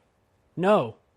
Foreign," cried Carton, striking his open hand on the table as a light broke clearly on his mind. "Cly. Disguised, but the same man. We had that man before us at the Old Bailey." "Now, there you are hasty, sir," said Barsad, with a smile that gave his aquiline nose an extra inclination to one side. "There you really give me an advantage over you. Cly, who I will unreservedly admit, at this distance of time, was a partner of mine, has been dead several years. I attended him in his last illness. He was buried in London, at the church of St. Pancras in the Fields.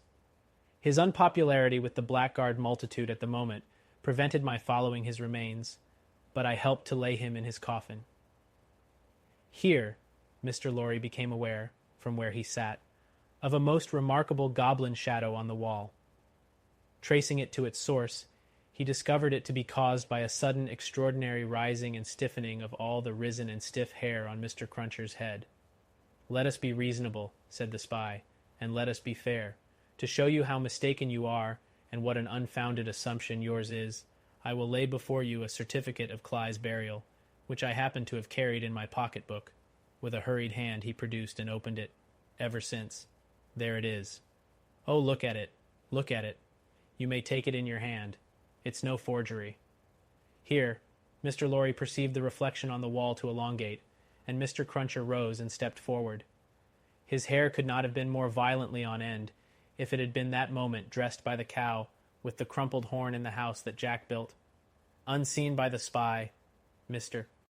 Cruncher stood at his side and touched him on the shoulder like a ghostly bailiff. "That there, Roger Clive, master," said Mr. Cruncher, with a taciturn and iron-bound visage. "So you put him in his coffin?" "I did." "Who took him out of it?" Barsad leaned back in his chair and stammered. "What do you mean?" "I mean," said Mr. Cruncher, "that he warn't never in it.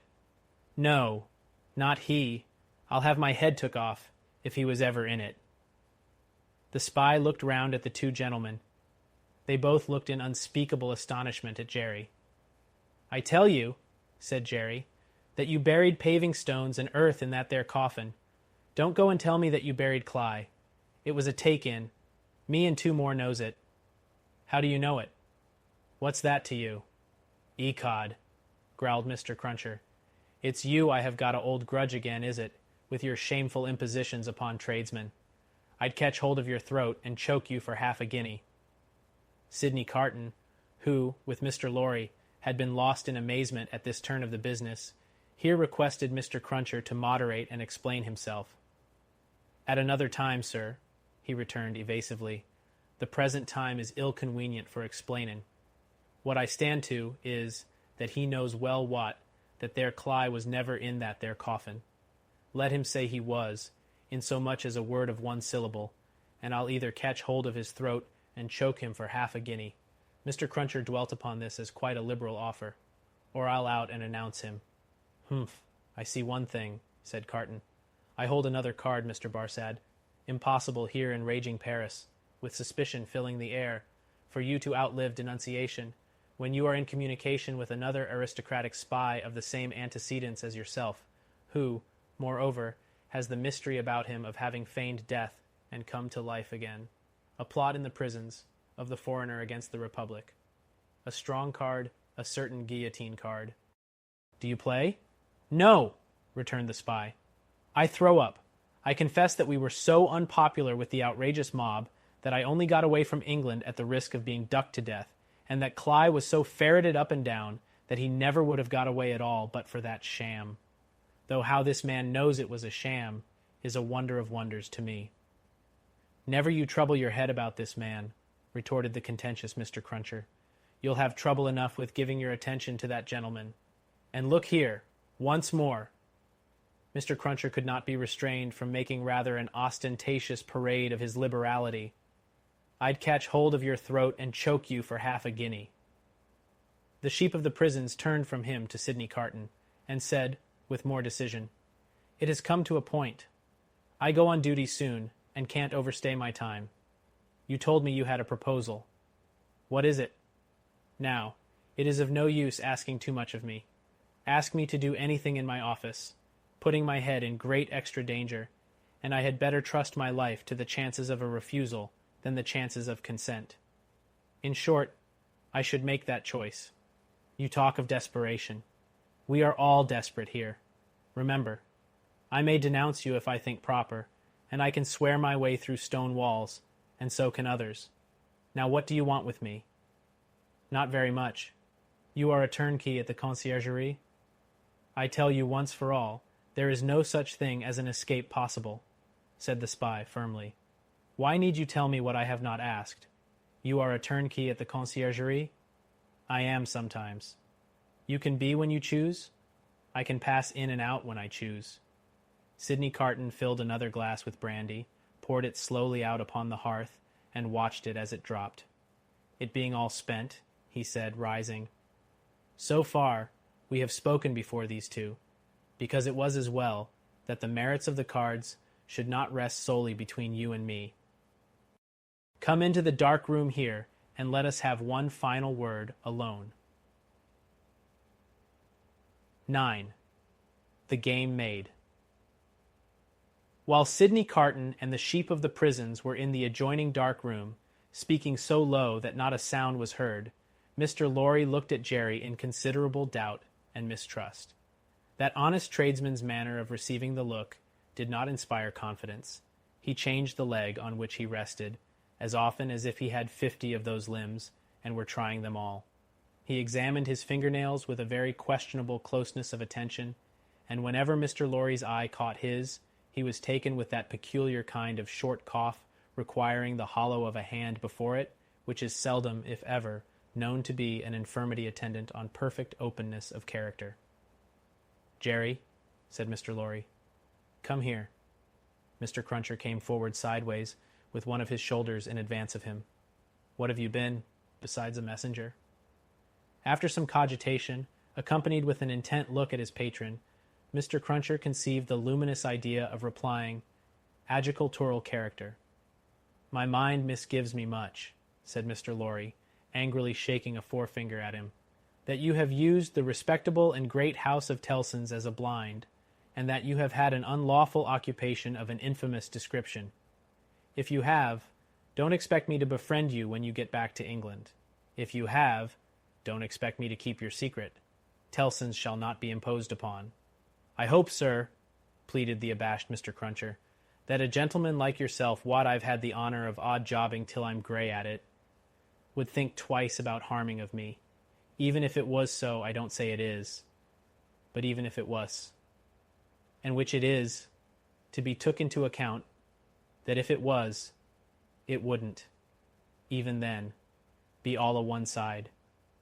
There'd be two sides to it. There might be medical doctors at the present hour, a-picking up their guineas where honest tradesmen don't pick up his fardens. No, nor yet his half-fardens. No, nor yet his quarter, a-banking away like smoke at Tellson's, and a-cocking their medical eyes at that tradesman on the sly, a-going in and going out to their own carriages, equally like smoke, if not more so. Well, that'd be imposing, too, on Tellson's, for you cannot sarse the goose and not the gander. And here's Mrs. Cruncher, or leastways woes in the old England times, and would be tomorrow, if cause given, a-floppin' again the business to that degree, as is ruinating stark ruinating, whereas them medical doctors' wives don't flop-catch 'em at it. Or if they flop, their toppings goes in favor of more patients, and how can you rightly have one without t'other? Then, what with undertakers, and what with parish clerks, and what with sextons, and what with private watchmen, all avaricious, and all in it, a man wouldn't get much by it, even if it was so. And what little a man did get, would never prosper with him, Mr. Lorry. He'd never have no good of it. He'd want all along to be out of the line, if he could see his way out, being once in, even if it was so. "Ugh!" cried Mr. Lorry, rather relenting. "Nevertheless, I am shocked at the sight of you. Now, what I would humbly offer to you, sir," pursued Mr. Cruncher, "even if it was so, which I don't say it is." "Don't prevaricate," said Mr. Lorry. "No, I will not, sir," returned Mr. Crunches, as if nothing were further from his thoughts or practice, "which I don't say it is. What I would humbly offer to you, sir, would be this. Upon that there stool, at that there bar, sets that there boy of mine, brought up and growed up to be a man, what will errand you, message you, general, light job you, till your heels is where your head is, if such should be your wishes. If it was so, which I still don't say it is, for I will not prewaricate to you, sir, let that there boy keep his father's place, and take care of his mother. Don't blow upon that boy's father. Do not do it, sir, and let that father go into the line of the reg'lar diggin', and make amends for what he would have undug, if it was so by diggin' of 'em in with a will, and with conwictions respectin' the future, keepin' of 'em safe. That, Mr. Lorry," said Mr. Cruncher, wiping his forehead with his arm, as an announcement that he had arrived at the peroration of his discourse, "is what I would respectfully offer to you, sir. A man don't see all this here a-going on dreadful round him, in the way of subjects without heads, dear me, plentiful enough fur to bring the price down to porterage and hardly that, without having his serious thoughts of things. And these here would be mine, if it was so, entreatin' of you fur to bear in mind that what I said just now, I up and said in the good cause when I might have kept it back. That at least is true, said Mr. Lorry. Say no more now. It may be that I shall yet stand your friend, if you deserve it, and repent in action, not in words. I want no more words. Mr. Cruncher knuckled his forehead, as Sydney Carton and the spy returned from the dark room. Adieu, mister. Barsad, said the former, our arrangement thus made, you have nothing to fear from me. He sat down in a chair on the hearth, over against Mr. Lorry. When they were alone, Mr. Lorry asked him what he had done. Not much. If it should go ill with the prisoner, I have ensured access to him once. Mr. Lorry's countenance fell. It is all I could do, said Carton. To propose too much would be to put this man's head under the axe, and, as he himself said, nothing worse could happen to him if he were denounced.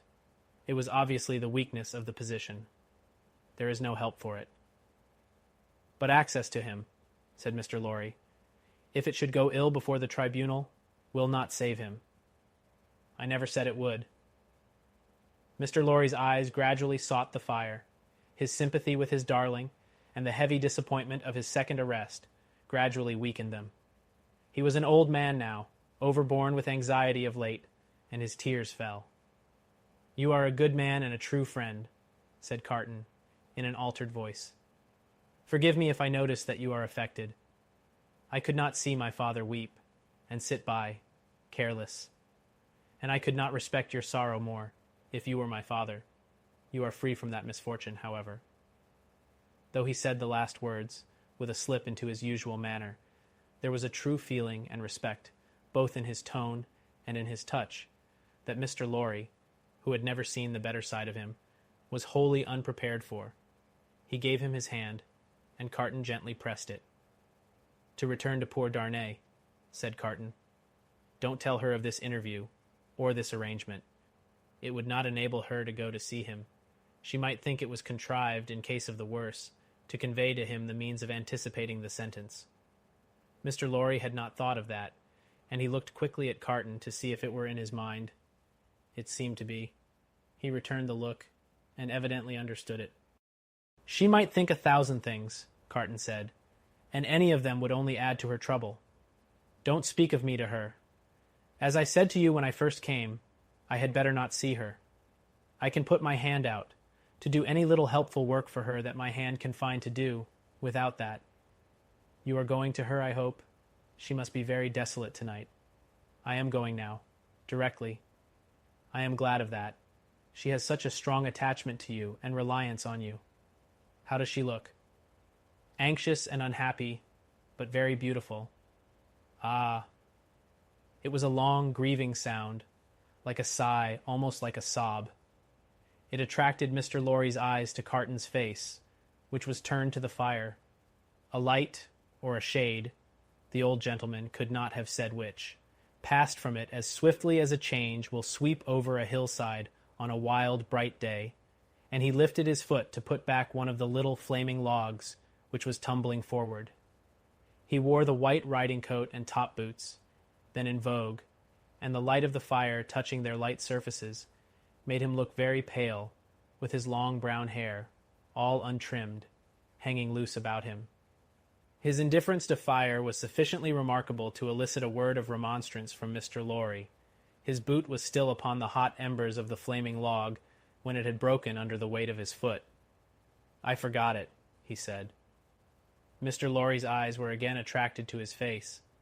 Taking note of the wasted air which clouded the naturally handsome features, and having the expression of prisoners' faces fresh in his mind, he was strongly reminded of that expression.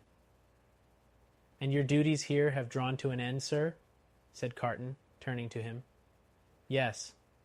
As I was telling you last night when Lucy came in so unexpectedly, I have at length done all that I can do here. I hope to have left them in perfect safety, and then to have quitted Paris. I have my leave to pass. I was ready to go. They were both silent. Yours is a long life to look back upon, sir, said Carton wistfully. I am in my 78th year. You have been useful all your life, steadily and constantly occupied, trusted, respected, and looked up to. I have been a man of business ever since I have been a man. Indeed, I may say that I was a man of business when a boy. See what a place you fill at 78. How many people will miss you when you leave it empty? A solitary old bachelor, answered Mr. Lorry, shaking his head. There is nobody to weep for me. How can you say that? Wouldn't she weep for you? Wouldn't her child? Yes, thank God. I didn't quite mean what I said. It is a thing to thank God for. Is it not? Surely. If you could say, with truth, to your own solitary heart, tonight, I have secured to myself the love and attachment, the gratitude or respect of no human creature. I have won myself a tender place in no regard. I have done nothing good or serviceable to be remembered by. Your 78 years would be 78 heavy curses, would they not? You say truly, Mr. Carton. I think they would be. Sydney turned his eyes again upon the fire, and after a silence of a few moments said, I should like to ask you, does your childhood seem far off? Do the days when you sat at your mother's knee seem days of very long ago? Responding to his softened manner, Mr. Lorry answered, 20 years back, yes. At this time of my life, no. For as I draw closer and closer to the end, I travel in the circle, nearer and nearer to the beginning. It seems to be one of the kind smoothings and preparings of the way. My heart is touched now by many remembrances that had long fallen asleep, of my pretty young mother, and I so old, and by many associations of the days when what we call the world was not so real with me, and my faults were not confirmed in me. I understand the feeling, exclaimed Carton, with a bright flush.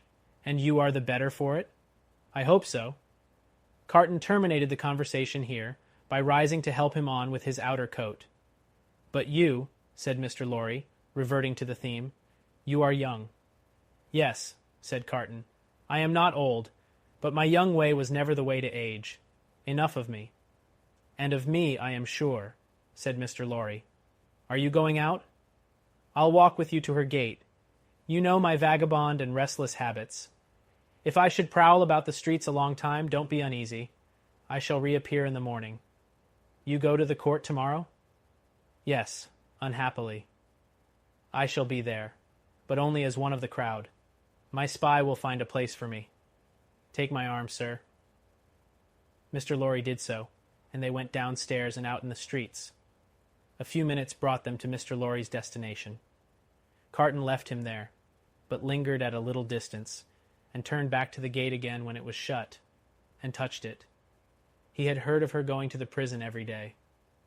She came out here, he said, looking about him. Turned this way, must have trod on these stones often. Let me follow in her steps. It was 10 o'clock at night when he stood before the prison of La Force, where she had stood hundreds of times. A little Wood-Sawyer, having closed his shop, was smoking his pipe at his shop door. Good night, citizen, said Sydney Carton, pausing and going by, for the man eyed him inquisitively. Good night, citizen. How goes the Republic? You mean the guillotine. Not ill. 63 today. We shall mount to 100 soon. Samson and his men complain sometimes of being exhausted. Ha, ha, ha. He is so droll, that Samson. Such a barber. Do you often go to see him? Shave? Always. Every day. What a barber. You have seen him at work? Never. Go and see him when he has a good batch. Figure this to yourself, citizen. He shaved the 63 today, in less than 2 pipes. Less than 2 pipes! Word of honor! As the grinning little man held out the pipe he was smoking to explain how he timed the executioner, Carton was so sensible of a rising desire to strike the life out of him that he turned away. But you are not English, said the Wood-Sawyer, though you wear English dress. Yes, said Carton, pausing again, and answering over his shoulder. You speak like a Frenchman. I am an old student here. Aha, a perfect Frenchman. Good night, Englishman. Good night, citizen. But go and see that droll dog, the little man persisted, calling after him, and take a pipe with you. Sydney had not gone far out of sight when he stopped in the middle of the street under a glimmering lamp, and wrote with his pencil on a scrap of paper. Then, traversing with the decided step of one who remembered the way well, several dark and dirty streets, much dirtier than usual, for the best public thoroughfares remained uncleansed in those times of terror. He stopped at a chemist's shop, which the owner was closing with his own hands. A small, dim, crooked shop, kept in a tortuous, uphill thoroughfare, by a small, dim, crooked man. Giving this citizen, too, good night, as he confronted him at his counter, he laid the scrap of paper before him. "Whew!" the chemist whistled softly as he read it. "Hi, hi, hi." Sydney Carton took no heed, and the chemist said, "For you, citizen?" "For me." "You will be careful to keep them separate, citizen? You know the consequences of mixing them?" "Perfectly." Certain small packets were made and given to him. He put them, one by one, in the breast of his inner coat, counted out the money for them, and deliberately left the shop. "There is nothing more to do," said he, glancing upward at the moon. "Until tomorrow. I can't sleep." It was not a reckless manner, the manner in which he said these words aloud under the fast-sailing clouds, nor was it more expressive of negligence than defiance. It was the settled manner of a tired man, who had wandered and struggled and got lost, but who at length struck into his road and saw its end. Long ago, when he had been famous among his earliest competitors as a youth of great promise, he had followed his father to the grave. His mother had died years before. These solemn words, which had been read at his father's grave, arose in his mind as he went down the dark streets, among the heavy shadows, with the moon and the clouds sailing on, high above him. "I am the resurrection and the life, saith the Lord. He that believeth in me, though he were dead, yet shall he live. And whosoever liveth and believeth in me shall never die."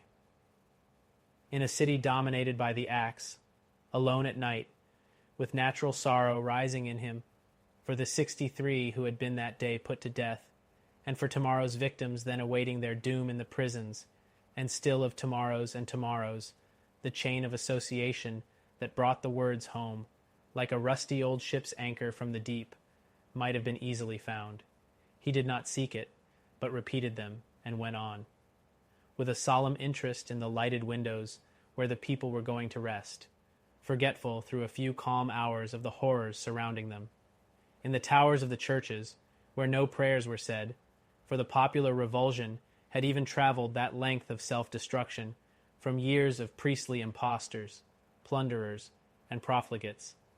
In the distant burial places, reserved, as they wrote upon the gates, for eternal sleep, in the abounding jails, and in the streets along which the 60s rolled to a death, which had become so common and material that no sorrowful story of a haunting spirit ever arose among the people out of all the working of the guillotine, with a solemn interest in the whole life and death of the city, settling down to its short nightly pause in fury.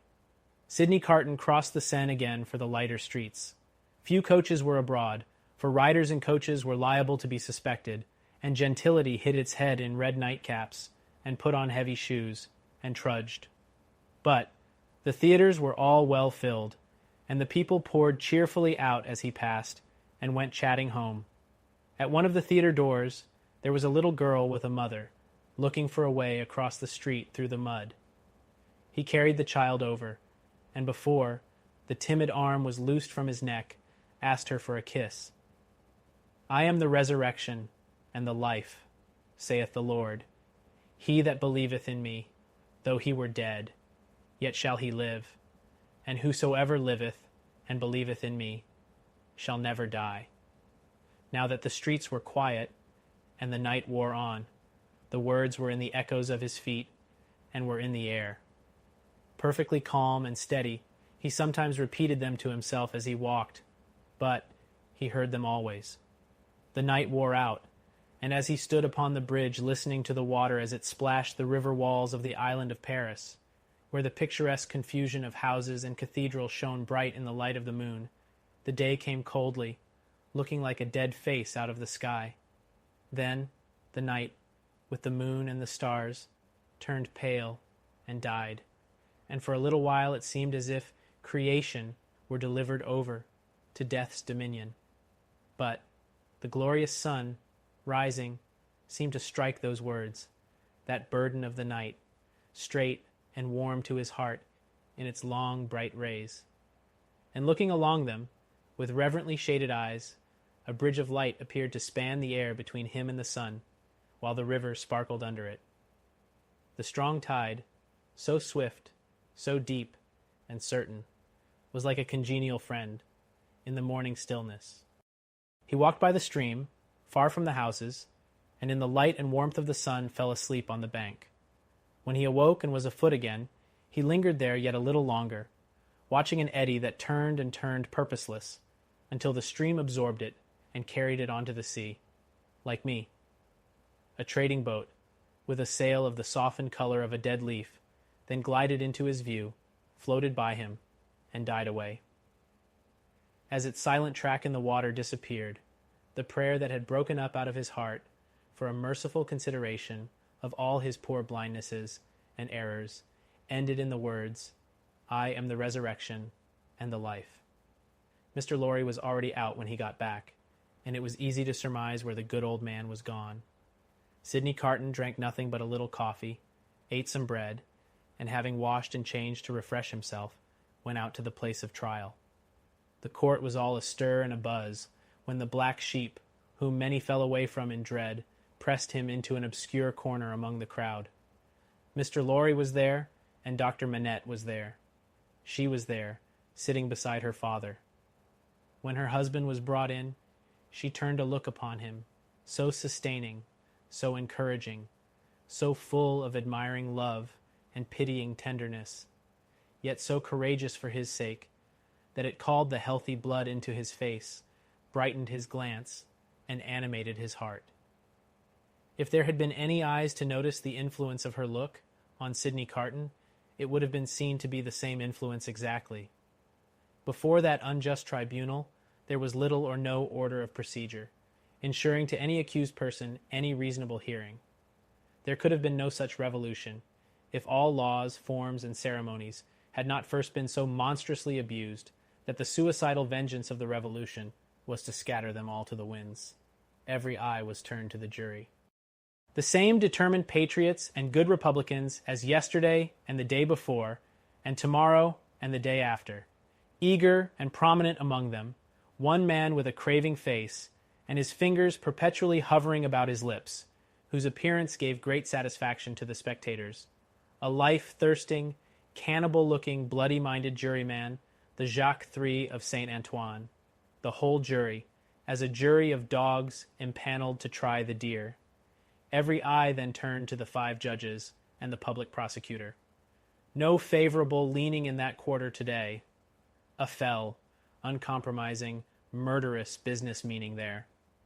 Every eye then sought some other eye in the crowd and gleamed at it approvingly, and heads nodded at one another before bending forward with a strained attention.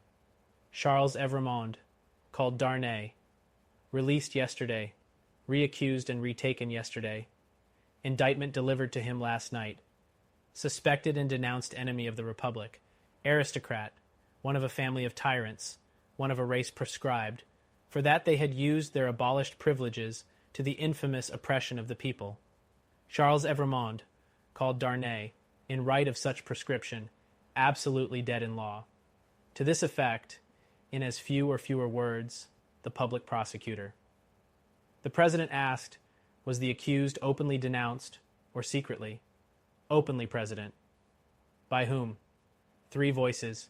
Ernest Defarge, wine vendor of Saint Antoine. Good. Thérèse Defarge, his wife. Good. Alexandra Manette, physician. A great uproar took place in the court, and in the midst of it, Dr. Manette was seen, pale and trembling, standing where he had been seated. President, I indignantly protest to you that this is a forgery and a fraud. You know the accused to be the husband of my daughter. My daughter, and those dear to her, are far dearer to me than my life. Who and where is the false conspirator who says that I denounce the husband of my child? Citizen Manette, be tranquil. To fail in submission to the authority of the tribunal would be to put yourself out of law. As to what is dearer to you than life, nothing can be so dear to a good citizen as the Republic. Loud acclamations hailed this rebuke. The president rang his bell, and with warmth resumed. If the Republic should demand of you the sacrifice of your child herself, you would have no duty but to sacrifice her. Listen to what is to follow. In the meanwhile, be silent. Frantic acclamations were again raised. Dr. Manette sat down, with his eyes looking around, and his lips trembling. His daughter drew closer to him. The craving man on the jury rubbed his hands together and restored the usual hand to his mouth. Defarge was produced, when the court was quiet enough to admit of his being heard, and rapidly expounded the story of the imprisonment, and of his having been a mere boy in the doctor's service, and of the release, and of the state of the prisoner when released and delivered to him. This short examination followed, for the court was quick with its work. You did good service at the taking of the Bastille, citizen? I believe so. Here, an excited woman screeched from the crowd. You were one of the best patriots there. Why not say so? You were a cannoneer that day there, and you were among the first to enter the accursed fortress when it fell. Patriots, I speak the truth. It was the Vengeance who, amidst the warm commendations of the audience, thus assisted the proceedings. The president rang his bell, but the Vengeance, warming with encouragement, shrieked, I defy that bell, wherein she was likewise much commended. Inform the tribunal of what you did that day within the Bastille, citizen. I knew, said Defarge, looking down at his wife, who stood at the bottom of the steps on which he was raised, looking steadily up at him. I knew that this prisoner, of whom I speak, had been confined in a cell known as 105, North Tower. I knew it from himself. He knew himself by no other name than 105, North Tower, when he made shoes under my care. As I serve my gun that day, I resolve, when the place shall fall, to examine that cell. It falls. I mount to the cell, with a fellow citizen who is one of the jury, directed by a jailer. I examine it very closely. In a hole in the chimney, where a stone has been worked out and replaced, I find a written paper. This is that written paper. I have made it my business to examine some specimens of the writing of Dr. Manette. This is the writing of Dr. Manette. I confide this paper, in the writing of Dr. Manette, to the hands of the President. Let it be read. In a dead silence and stillness, the prisoner under trial looking lovingly at his wife only looking from him to look with solicitude at her father, Dr. Manette keeping his eyes fixed on the reader, Madame Defarge never taking hers from the prisoner, Defarge never taking his from his feasting wife, and all the other eyes there intent upon the doctor, who saw none of them. The paper was read as follows. 10. The substance of the shadow. I, Alexandre Manette, unfortunate physician, native of Beauvais, and afterwards resident in Paris, write this melancholy paper in my doleful cell in the Bastille during the last month of the year, 1767. I write it at stolen intervals, under every difficulty. I design to secrete it in the wall of the chimney, where I have slowly and laboriously made a place of concealment for it. Some pitying hand may find it there, when I and my sorrows are dust. These words are formed by the rusty iron point with which I write with difficulty in scrapings of soot and charcoal from the chimney, mixed with blood, in the last month of the 10th year of my captivity. Hope has quite departed from my breast. I know from terrible warnings I have noted in myself that my reason will not long remain unimpaired, but I solemnly declare that I am at this time in the possession of my right mind, that my memory is exact and circumstantial, and that I write the truth, as I shall answer for these, my last recorded words, whether they be ever read by men or not, at the eternal judgment seat. One cloudy moonlight night, in the 3rd week of December, I think the 22nd of the month, in the year 1757, I was walking on a retired part of the quay by the Seine for the refreshment of the frosty air, at an hour's distance from my place of residence, in the street of the School of Medicine, when a carriage came along behind me, driven very fast. As I stood aside to let that carriage pass, apprehensive that it might otherwise run me down, a head was put out at the window, and a voice called to the driver to stop. The carriage stopped as soon as the driver could rein in his horses, and the same voice called to me by my name. I answered. The carriage was then so far in advance of me that two gentlemen had time to open the door and alight before I came up with it. I observed that they were both wrapped in cloaks, and appeared to conceal themselves. As they stood side by side near the carriage door, I also observed that they both looked of about my own age, or rather younger, and that they were greatly alike in stature, manner, voice, and, as far as I could see, face too. "You are Dr. Manette?" said one. "I am." "Dr. Manette, formerly of Beauvais," said the other. The young physician, originally an expert surgeon, who within the last year or two has made a rising reputation in Paris. "Gentlemen," I returned, "I am that Dr. Manette of whom you speak so graciously." "We have been to your residence," said the first, "and not being so fortunate as to find you there, and being informed that you were probably walking in this direction, we followed, in the hope of overtaking you. Will you please to enter the carriage?" The manner of both was imperious, and they both moved, as these words were spoken, so as to place me between themselves and the carriage door. They were armed. I was not. "Gentlemen," said I, "pardon me, but I usually inquire who does me the honor to seek my assistance, and what is the nature of the case to which I am summoned?" The reply to this was made by him who had spoken second. "Doctor, your clients are people of condition. As to the nature of the case, our confidence in your skill assures us that you will ascertain it for yourself better than we can describe it. Enough. Will you please to enter the carriage?" I could do nothing but comply, and I entered it in silence. They both entered after me, the last springing in, after putting up the steps. The carriage turned about, and drove on at its former speed. I repeat this conversation exactly as it occurred. I have no doubt that it is, word for word, the same. I describe everything exactly as it took place, constraining my mind not to wander from the task. Where I make the broken marks that follow here, I leave off for the time, and put my paper in its hiding place. The carriage left the streets behind, passed the north barrier, and emerged upon the country road. At 2/3 of a league from the barrier wine did not estimate the distance at that time, but afterwards, when I traversed it, it struck out of the main avenue, and presently stopped at a solitary house. We all three alighted, and walked, by a damp, soft footpath in a garden, where a neglected fountain had overflowed, to the door of the house. It was not opened immediately, in answer to the ringing of the bell, and one of my two conductors struck the man who opened it, with his heavy riding glove, across the face. There was nothing in this action to attract my particular attention, for I had seen common people struck more commonly than dogs. But the other of the two, being angry likewise, struck the man in like manner with his arm.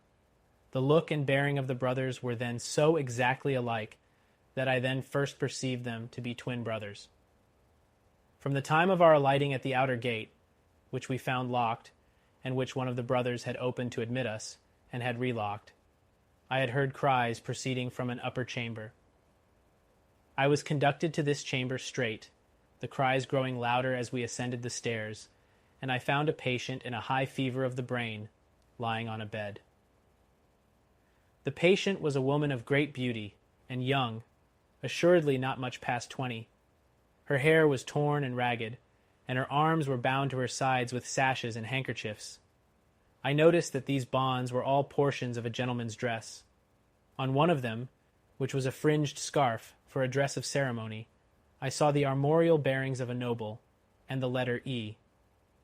I saw this within the first minute of my contemplation of the patient, for in her restless strivings she had turned over on her face on the edge of the bed, had drawn the end of the scarf into her mouth, and was in danger of suffocation. My first act was to put out my hand to relieve her breathing, and in moving the scarf aside, the embroidery in the corner caught my sight. I turned her gently over, placed my hands upon her breast to calm her and keep her down, and looked into her face. Her eyes were dilated and wild, and she constantly uttered piercing shrieks and repeated the words, "My husband, my father, and my brother," and then counted up to 12 and said, "Hush." For an instant, and no more, she would pause to listen, and then the piercing shrieks would begin again, and she would repeat the cry, "My husband, my father, and my brother," and would count up to 12 and say, "Hush." There was no variation in the order or the manner.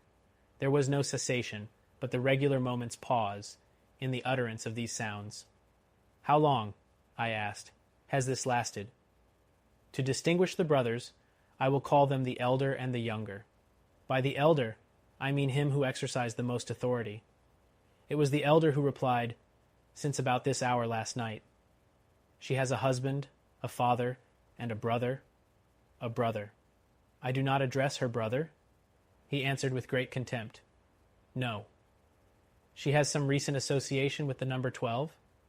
The younger brother impatiently rejoined, "With 12 o'clock?" "See, gentlemen," said I, still keeping my hands upon her breast, "how useless I am, as you have brought me. If I had known what I was coming to see, I could have come provided. As it is, time must be lost. There are no medicines to be obtained in this lonely place." The elder brother looked to the younger, who said haughtily, "There is a case of medicines here," and brought it from a closet and put it on the table. I opened some of the bottles, smelt them, and put the stoppers to my lips. If I had wanted to use anything save narcotic medicines that were poisons in themselves, I would not have administered any of those. "Do you doubt them?" asked the younger brother. "You see, monsieur, I am going to use them," I replied, and said no more. I made the patient swallow, with great difficulty, and after many efforts, the dose that I desired to give. As I intended to repeat it after a while, and as it was necessary to watch its influence, I then sat down by the side of the bed. There was a timid and suppressed woman in attendance, wife of the man downstairs, who had retreated into a corner. The house was damp and decayed, indifferently furnished, evidently recently occupied and temporarily used. Some thick old hangings had been nailed up before the windows to deaden the sound of the shrieks. They continued to be uttered in their regular succession, with the cry, "My husband, my father, and my brother," the counting up to 12, and "Hush." The frenzy was so violent that I had not unfastened the bandages restraining the arms, but I had looked to them to see that they were not painful. The only spark of encouragement in the case was that my hand upon the sufferer's breast had this much soothing influence, that for minutes at a time it tranquilized the figure. It had no effect upon the cries. No pendulum could be more regular. For the reason that my hand had this effect, I assume, I had sat by the side of the bed for half an hour, with the two brothers looking on, before the elder said, "There is another patient." I was startled and asked, "Is it a pressing case?" "You had better see," he carelessly answered, and took up a light. The other patient lay in a back room across a second staircase, which was a species of loft over a stable. There was a low plastered ceiling to a part of it. The rest was open, to the ridge of the tiled roof, and there were beams across. Hay and straw were stored in that portion of the place, faggots for firing, and a heap of apples and sand. I had to pass through that part to get at the other. My memory is circumstantial and unshaken. I try it with these details, and I see them all, in this my cell in the Bastille, near the close of the 10th year of my captivity, as I saw them all that night. On some hay on the ground, with a cushion thrown under his head, lay a handsome peasant boy, a boy of not more than 17 at the most. He lay on his back, with his teeth set, his right hand clenched on his breast, and his glaring eyes looking straight upward. I could not see where his wound was, as I kneeled on one knee over him, but I could see that he was dying of a wound from a sharp point. "I am a doctor, my poor fellow," said I. "Let me examine it." "I do not want it examined," he answered. "Let it be." It was under his hand, and I soothed him to let me move his hand away. The wound was a sword thrust, received from 20 to 24 hours before, but no skill could have saved him if it had been looked to without delay. He was then dying fast.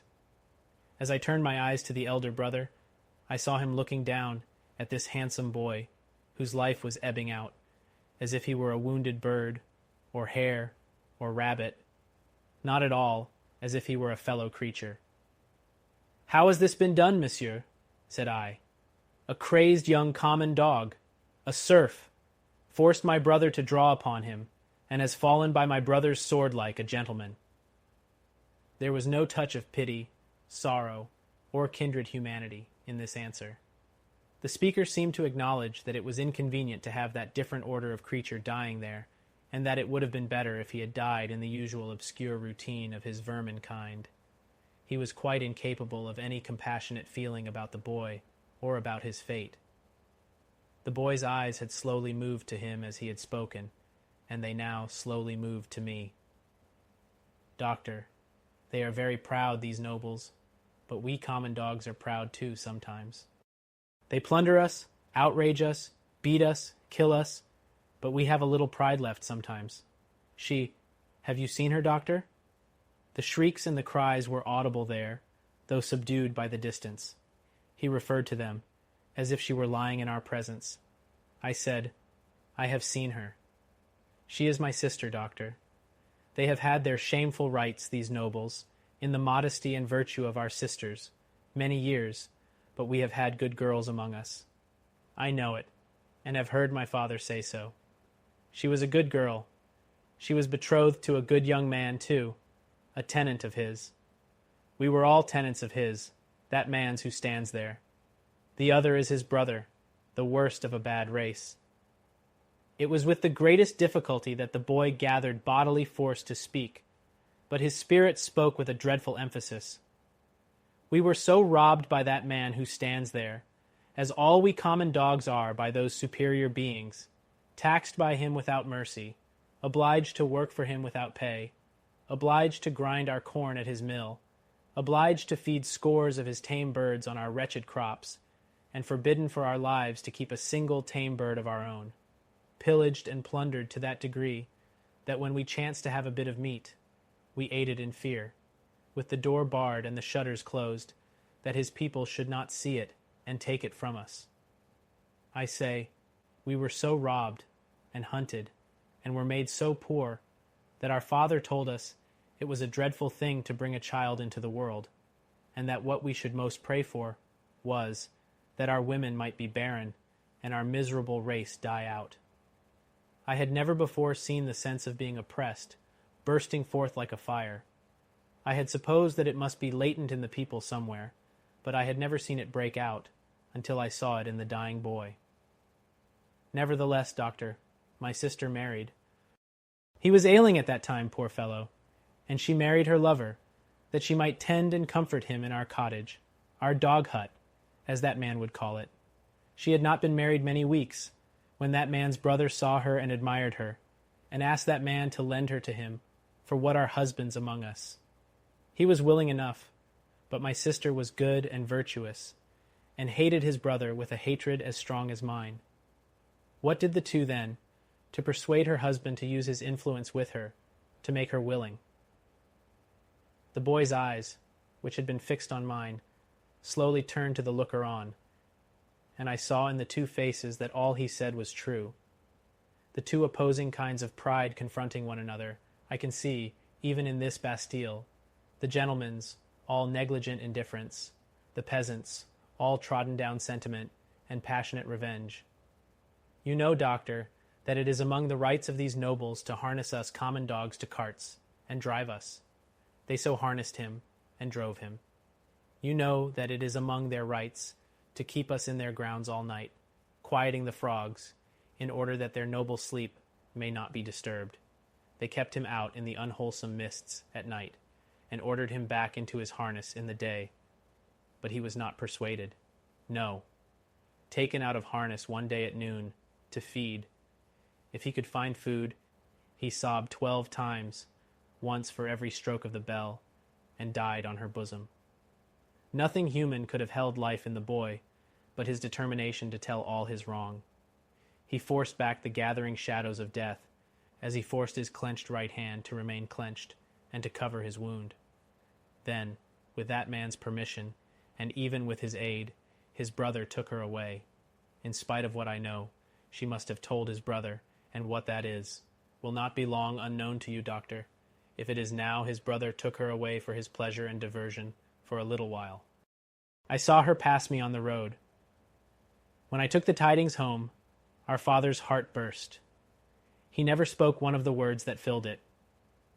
I took my young sister, for I have another, to a place beyond the reach of this man, and where, at least, she will never be his vassal.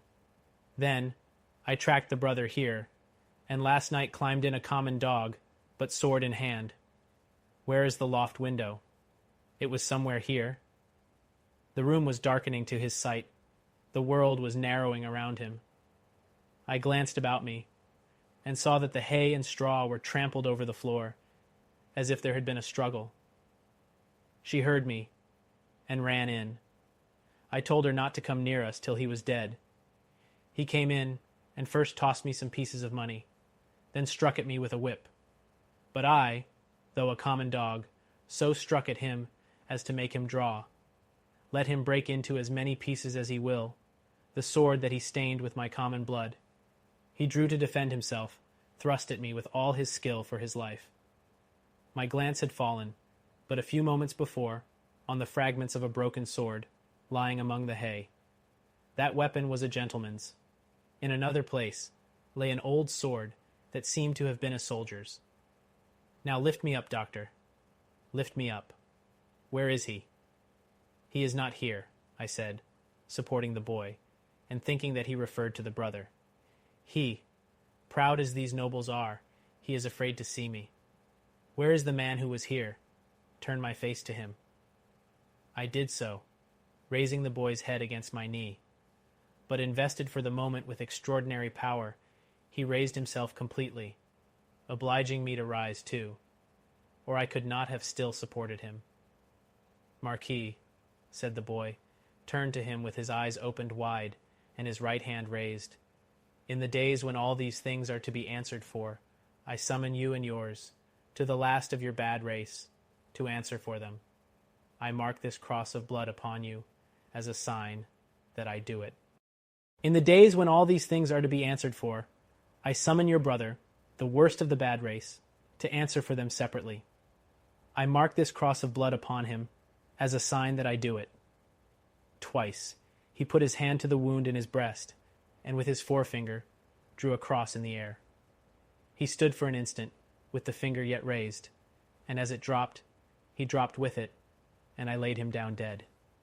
When I returned to the bedside of the young woman, I found her raving in precisely the same order of continuity. I knew that this might last for many hours, and that it would probably end in the silence of the grave. I repeated the medicines I had given her, and I sat at the side of the bed until the night was far advanced. She never abated the piercing quality of her shrieks, never stumbled in the distinctness or the order of her words. They were always, my husband, my father, and my brother. 1, 2, 3, 4, 5, 6, 7, 8, 9, 10, 11, 12. Hush! This lasted 26 hours from the time when I first saw her. I had come and gone twice, and was again sitting by her when she began to falter. I did what little could be done to assist that opportunity, and by she sank into a lethargy and lay like the dead. It was as if the wind and rain had lulled at last, after a long and fearful storm. I released her arms, and called the woman to assist me to compose her figure and the dress she had to. It was then that I knew her condition to be that of one in whom the first expectations of being a mother have arisen, and it was then that I lost the little hope I had had of her. "Is she dead?" asked the Marquis, whom I will still describe as the elder brother, coming booted into the room from his horse. "Not dead," said I, "but like to die." "What strength there is in these common bodies," he said, looking down at her with some curiosity. "There is prodigious strength," I answered him, "in sorrow and despair." He first laughed at my words, and then frowned at them. He moved a chair with his foot near to mine, ordered the woman away, and said in a subdued voice, "Doctor, finding my brother in this difficulty with these hinds, I recommended that your aid should be invited. Your reputation is high, and as a young man with your fortune to make, you are probably mindful of your interest. The things that you see here are things to be seen and not spoken of." I listened to the patient's breathing and avoided answering. "Do you honor me with your attention, doctor?" "Monsieur," said I, "in my profession, the communications of patients are always received in confidence." I was guarded in my answer, for I was troubled in my mind with what I had heard and seen. Her breathing was so difficult to trace that I carefully tried the pulse and the heart. There was life, and no more. Looking round as I resumed my seat, I found both the brothers intent upon me. I write with so much difficulty, the cold is so severe, I am so fearful of being detected and consigned to an underground cell in total darkness, that I must abridge this narrative. There is no confusion or failure in my memory. It can recall, and could detail, every word that was ever spoken between me and those brothers. She lingered for a week. Towards the last, I could understand some few syllables that she said to me by placing my ear close to her lips. She asked me where she was, and I told her. Who I was, and I told her. It was in vain that I asked her for her family name. She faintly shook her head upon the pillow and kept her secret, as the boy had done. I had no opportunity of asking her any question until I had told the brothers she was sinking fast and could not live another day. Until then, though no one was ever presented to her consciousness, save the woman and myself, one or other of them had always jealously sat behind the curtain at the head of the bed when I was there. But when it came to that, they seemed careless what communication I might hold with her, as if the thought passed through my mind, I were dying too. I always observed that their pride bitterly resented the younger brothers, as I call him, having crossed swords with a peasant, and that peasant a boy. The only consideration that appeared to affect the mind of either of them was the consideration that this was highly degrading to the family, and was ridiculous. As often as I caught the younger brother's eyes, their expression reminded me that he disliked me deeply for knowing what I knew from the boy. He was smoother and more polite to me than the elder, but I saw this. I also saw that I was an encumbrance in the mind of the elder too. My patient died 2 hours before midnight at a time, by my watch, answering almost to the minute when I had first seen her. I was alone with her, when her forlorn young head drooped gently on one side, and all her earthly wrongs and sorrows ended. The brothers were waiting in a room downstairs, impatient to ride away. I had heard them, alone at the bedside, striking their boots with their riding whips, and loitering up and down. "At last she is dead?" said the elder when I went in. "She is dead," said I. "I congratulate you, my brother," were his words as he turned round. He had before offered me money, which I had postponed taking. He now gave me a rouleau of gold. I took it from his hand, but laid it on the table. I had considered the question, and had resolved to accept nothing. "Pray excuse me," said I. "Under the circumstances, no." They exchanged looks, but bent their heads to me as I bent mine to them, and we parted without another word on either side. I am weary, weary, weary, worn down by misery. I cannot read what I have written with this gaunt hand. Early in the morning, the rouleau of gold was left at my door in a little box, with my name on the outside. From the first, I had anxiously considered what I ought to do. I decided that day to write privately to the minister, stating the nature of the 2 cases to which I had been summoned, and the place to which I had gone. In effect, stating all the circumstances. I knew what court influence was, and what the immunities of the nobles were, and I expected that the matter would never be heard of. But I wished to relieve my own mind. I had kept the matter a profound secret, even from my wife. And this, too, I resolved to state in my letter. I had no apprehension whatever of my real danger, but I was conscious that there might be danger for others, if others were compromised by possessing the knowledge that I possessed. I was much engaged that day, and could not complete my letter that night. I rose long before my usual time next morning to finish it. It was the last day of the year. The letter was lying before me just completed, when I was told that a lady waited, who wished to see me. I am growing more and more unequal to the task I have set myself. It is so cold, so dark, my senses are so benumbed, and the gloom upon me is so dreadful. The lady was young, engaging, and handsome, but not marked for long life. She was in great agitation. She presented herself to me as the wife of the Marquis Saint-Evremond. I connected the title by which the boy had addressed the elder brother, with the initial letter embroidered on the scarf, and had no difficulty in arriving at the conclusion that I had seen that nobleman very lately. My memory is still accurate, but I cannot write the words of our conversation. I suspect that I am watched more closely than I was, and I know not at what times I may be watched. She had in part suspected, and in part discovered, the main facts of the cruel story, of her husband's share in it, and my being resorted to. She did not know that the girl was dead. Her hope had been, she said in great distress, to show her in secret a woman's sympathy. Her hope had been to avert the wrath of heaven from a house that had long been hateful to the suffering many. She had reasons for believing that there was a young sister living, and her greatest desire was to help that sister. I could tell her nothing, but that there was such a sister. Beyond that, I knew nothing.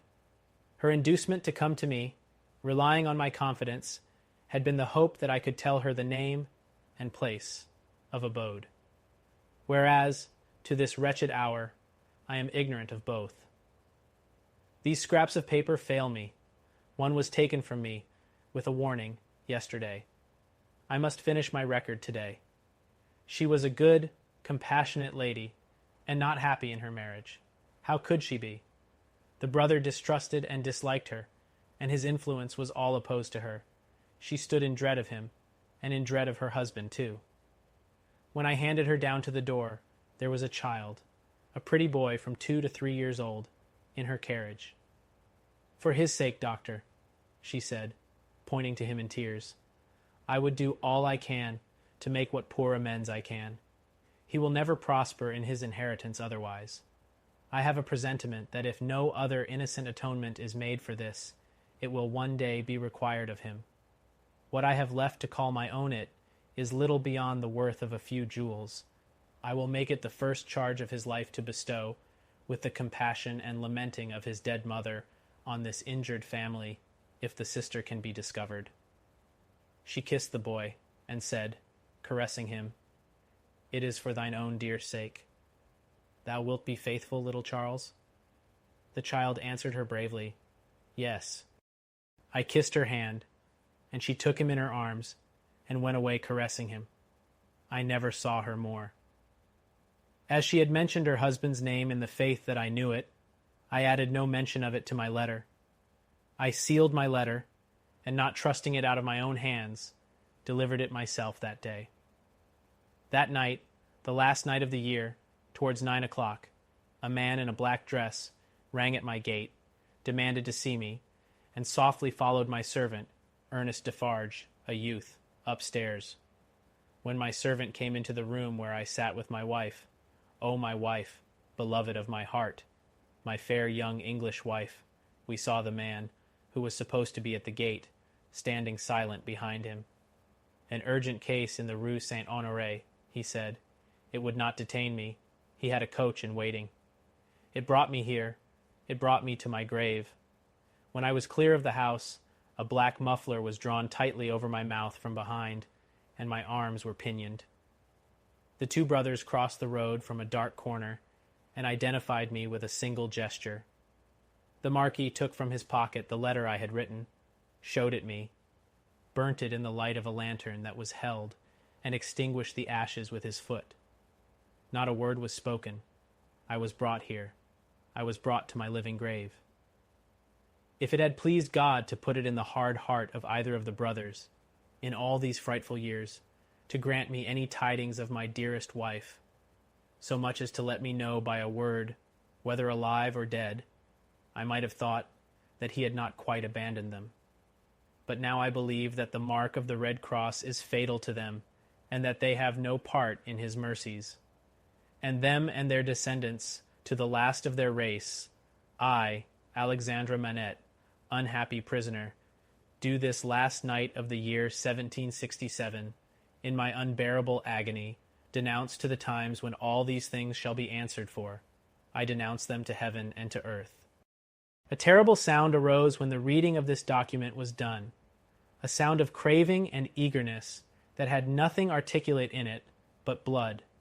The narrative called up the most revengeful passions of the time, and there was not a head in the nation but must have dropped before it.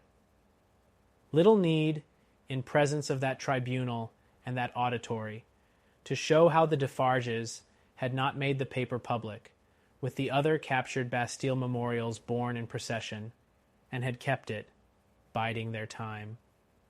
Little need to show that this detested family name had long been anathematized by Saint Antoine, and was wrought into the fatal register. The man never trod ground whose virtues and services would have sustained him in that place that day against such denunciation. And all the worse for the doomed man that the denouncer was a well-known citizen, his own attached friend, the father of his wife. One of the frenzied aspirations of the populace was for imitations of the questionable public virtues of antiquity, and for sacrifices and self-immolations on the people's altar. Therefore, when the president said, else had his own head quivered on his shoulders, that the good physician of the Republic would deserve better still of the Republic by rooting out an obnoxious family of aristocrats, and would doubtless feel a sacred glow and joy in making his daughter a widow and her child an orphan. There was wild excitement, patriotic fervor, not a touch of human sympathy. Much influence around him, has that doctor, murmured Madame Defarge, smiling to the vengeance. Save him now, my doctor. Save him. At every juryman's vote, there was a roar, another and another, roar and roar, unanimously voted. At heart and by descent, an aristocrat, an enemy of the Republic, a notorious oppressor of the people, back to the conciergerie, and death within 24 hours. 11 Dusk. The wretched wife of the innocent man, thus doomed to die, fell under the sentence as if she had been mortally stricken. But she uttered no sound, and so strong was the voice within her, representing that it was she of all the world who must uphold him in his misery and not augment it, that it quickly raised her, even from that shock. The judges having to take part in a public demonstration out of doors, the tribunal adjourned. The quick noise and movement of the courts emptying itself by many passages had not ceased, when Lucy stood stretching out her arms towards her husband, with nothing in her face but love and consolation. If I might touch him, if I might embrace him once, oh, good citizens, if you would have so much compassion for us. There was but a jailer left, along with 2 of the 4 men who had taken him last night, and Barsad. The people had all poured out to the show in the streets.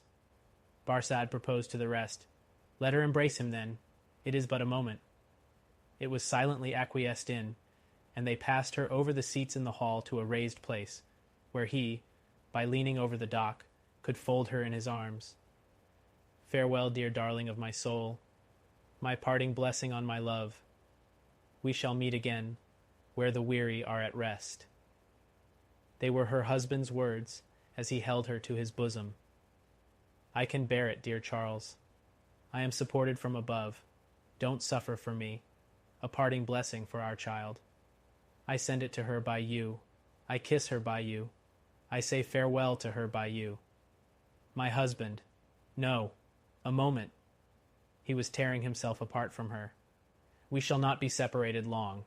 I feel that this will break my heart by and by, but I will do my duty while I can, and when I leave her, God will raise up friends for her, as he did for me.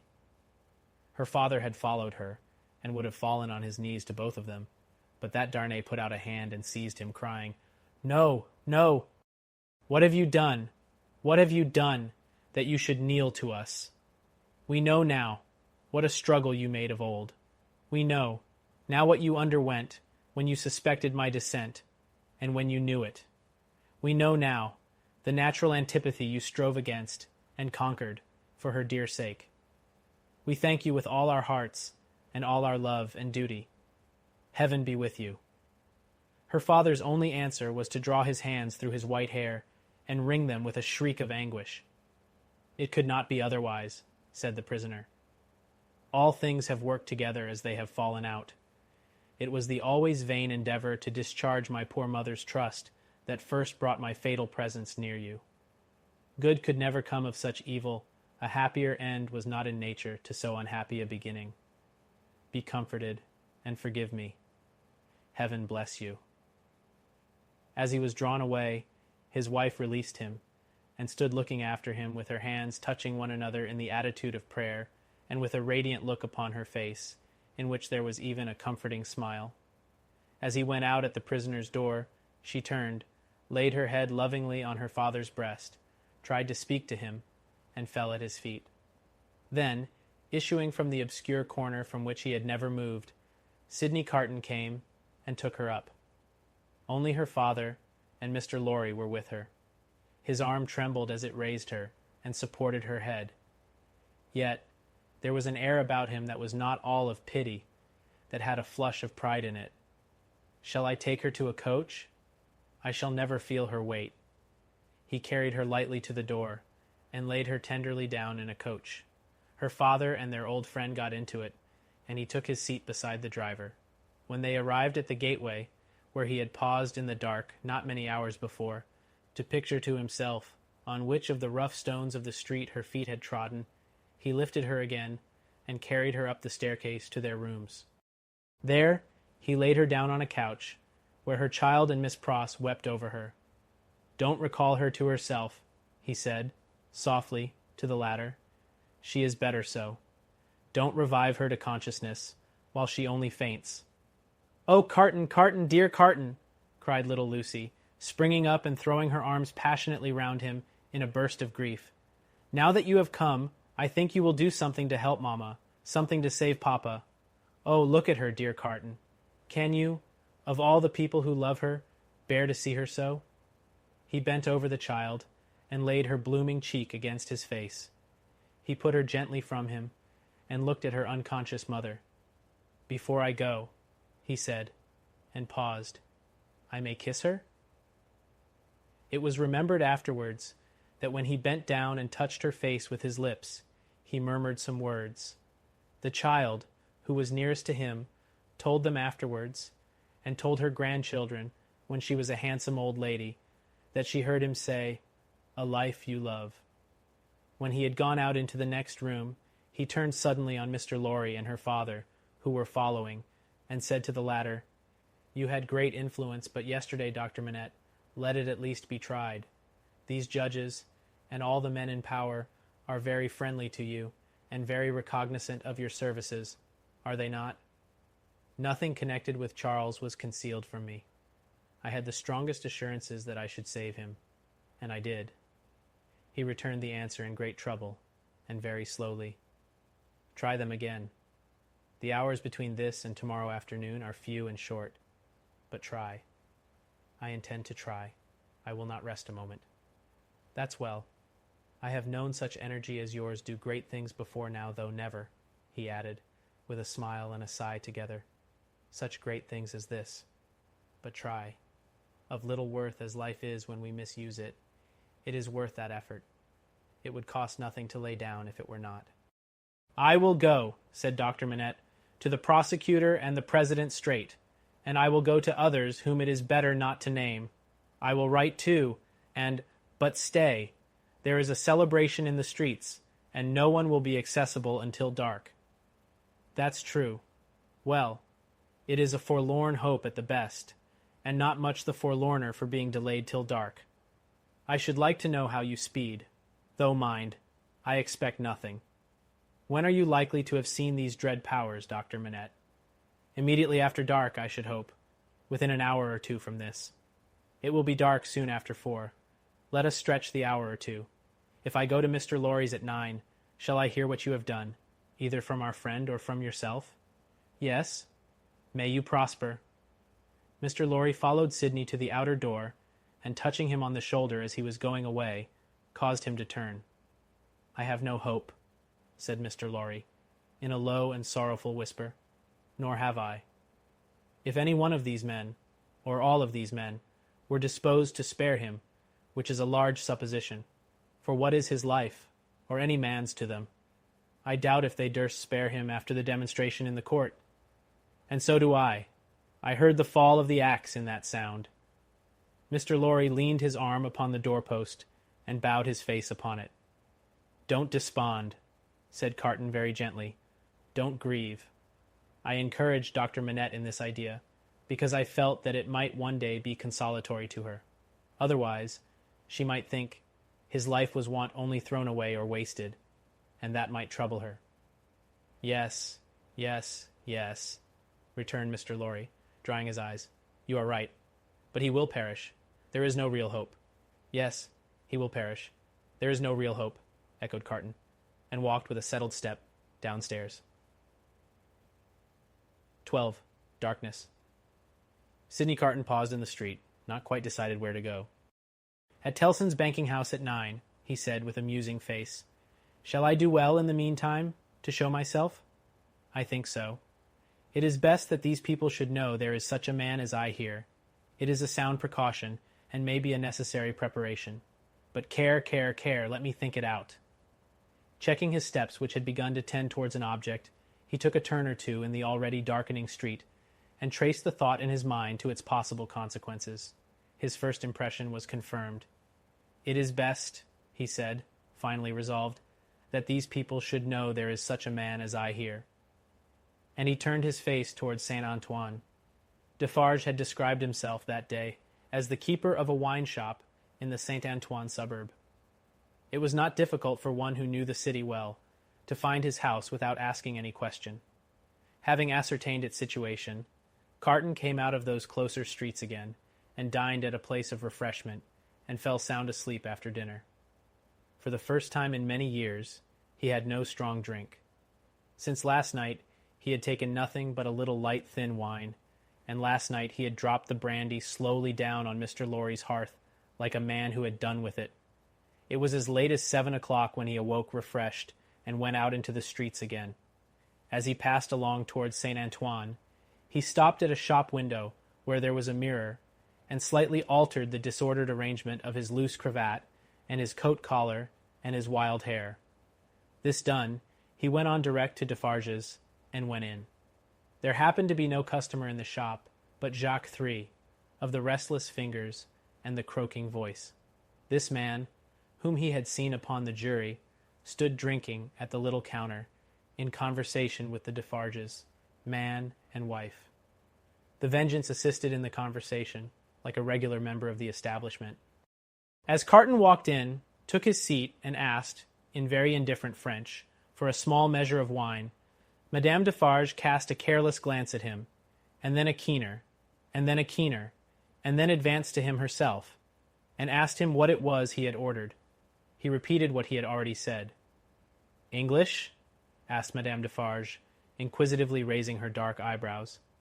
After looking at her, as if the sound of even a single French word were slow to express itself to him, he answered, in his former strong foreign accent, "Yes, madame, yes, I am English." Madame Defarge returned to her counter to get the wine, and, as he took up a Jacobin journal and feigned to pore over it, puzzling out its meaning, he heard her say, "I swear to you, like Evrémonde." Defarge brought him the wine, and gave him good evening. "How? Good evening." "Oh, good evening, citizen," filling his glass. "Ah, and good wine. I drink to the Republic." Defarge went back to the counter and said, "Certainly, a little like." Madame sternly retorted, "I tell you a good deal like." Jacques III pacifically remarked, "He is so much in your mind. See you, madame." The amiable Vengeance added, with a laugh, "Yes, my faith. and you are looking forward with so much pleasure to seeing him once more tomorrow." Carton followed the lines and words of his paper with a slow forefinger and with a studious and absorbed face. They were all leaning their arms on the counter close together, speaking low. After a silence of a few moments, during which they all looked towards him without disturbing his outward attention from the Jacobin editor, they resumed their conversation. "It is true what Madame says," observed Jacques Three. "Why stop? There is great force in that. Why stop?" "Well, well," reasoned Defarge, "but one must stop somewhere. After all, the question is still where." "At extermination," said Madame. "Magnificent," croaked Jacques Three. The Vengeance, also, highly approved. "Extermination is good doctrine, my wife," said Defarge, rather troubled. "In general, I say nothing against it. But this doctor has suffered much. You have seen him today. You have observed his face when the paper was read." "I have observed his face," repeated Madame, contemptuously and angrily. "Yes, I have observed his face. I have observed his face to be not the face of a true friend of the Republic. Let him take care of his face." "And you have observed, my wife," said Defarge, in a deprecatory manner, "the anguish of his daughter, which must be a dreadful anguish to him." "I have observed his daughter," repeated Madame. "Yes, I have observed his daughter, more times than one. I have observed her today, and I have observed her other days. I have observed her in the court, and I have observed her in the street by the prison. Let me but lift my finger." She seemed to raise it, the listener's eyes were always on his paper, and to let it fall with a rattle on the ledge before her, as if the axe had dropped. "The citizeness is superb," croaked the juryman. "She is an angel," said the Vengeance, and embraced her. "As to thee," pursued Madame, implacably, addressing her husband, "if it depended on thee, which happily it does not, thou wouldst rescue this man even now." "No," protested Defarge, "not if to lift this glass would do it, but I would leave the matter there. I say, stop there." "See you then, Jacques," said Madame Defarge, wrathfully, "and see you too, my little Vengeance. See you both. Listen. For other crimes as tyrants and oppressors, I have this race a long time on my register, doomed to destruction and extermination. Ask my husband. Is that so?" "It is so," assented Defarge, without being asked. "In the beginning of the great days, when the Bastille falls, he finds this paper of today, and he brings it home, and in the middle of the night, when this place is clear and shut, we read it, here on this spot, by the light of this lamp. Ask him, is that so?" "It is so," assented Defarge. "That night, I tell him, when the paper is read through, and the lamp is burnt out, and the day is gleaming in above those shutters and between those iron bars, that I have now a secret to communicate. Ask him, is that so?" "It is so," assented Defarge again. "I communicate to him that secret. I smite this bosom with these two hands as I smite it now, and I tell him, Defarge, I was brought up among the fishermen of the seashore, and that peasant family so injured by the two Evrémonde brothers, as that Bastille paper describes, is my family. Defarge, that sister of the mortally wounded boy upon the ground was my sister. That husband was my sister's husband. That unborn child was their child. That brother was my brother. That father was my father. Those dead are my dead, and that summons to answer for those things descends to me. Ask him, is that so?" "It is so," assented Defarge once more. "Then tell wind and fire where to stop," returned Madame. "But don't tell me." Both her hearers derived a horrible enjoyment from the deadly nature of her wrath. The listener could feel how white she was, without seeing her, and both highly commended it. Defarge, a weak minority, interposed a few words for the memory of the compassionate wife of the Marquis, but only elicited from his own wife a repetition of her last reply. "Tell the wind and the fire where to stop. Not me." Customers entered, and the group was broken up.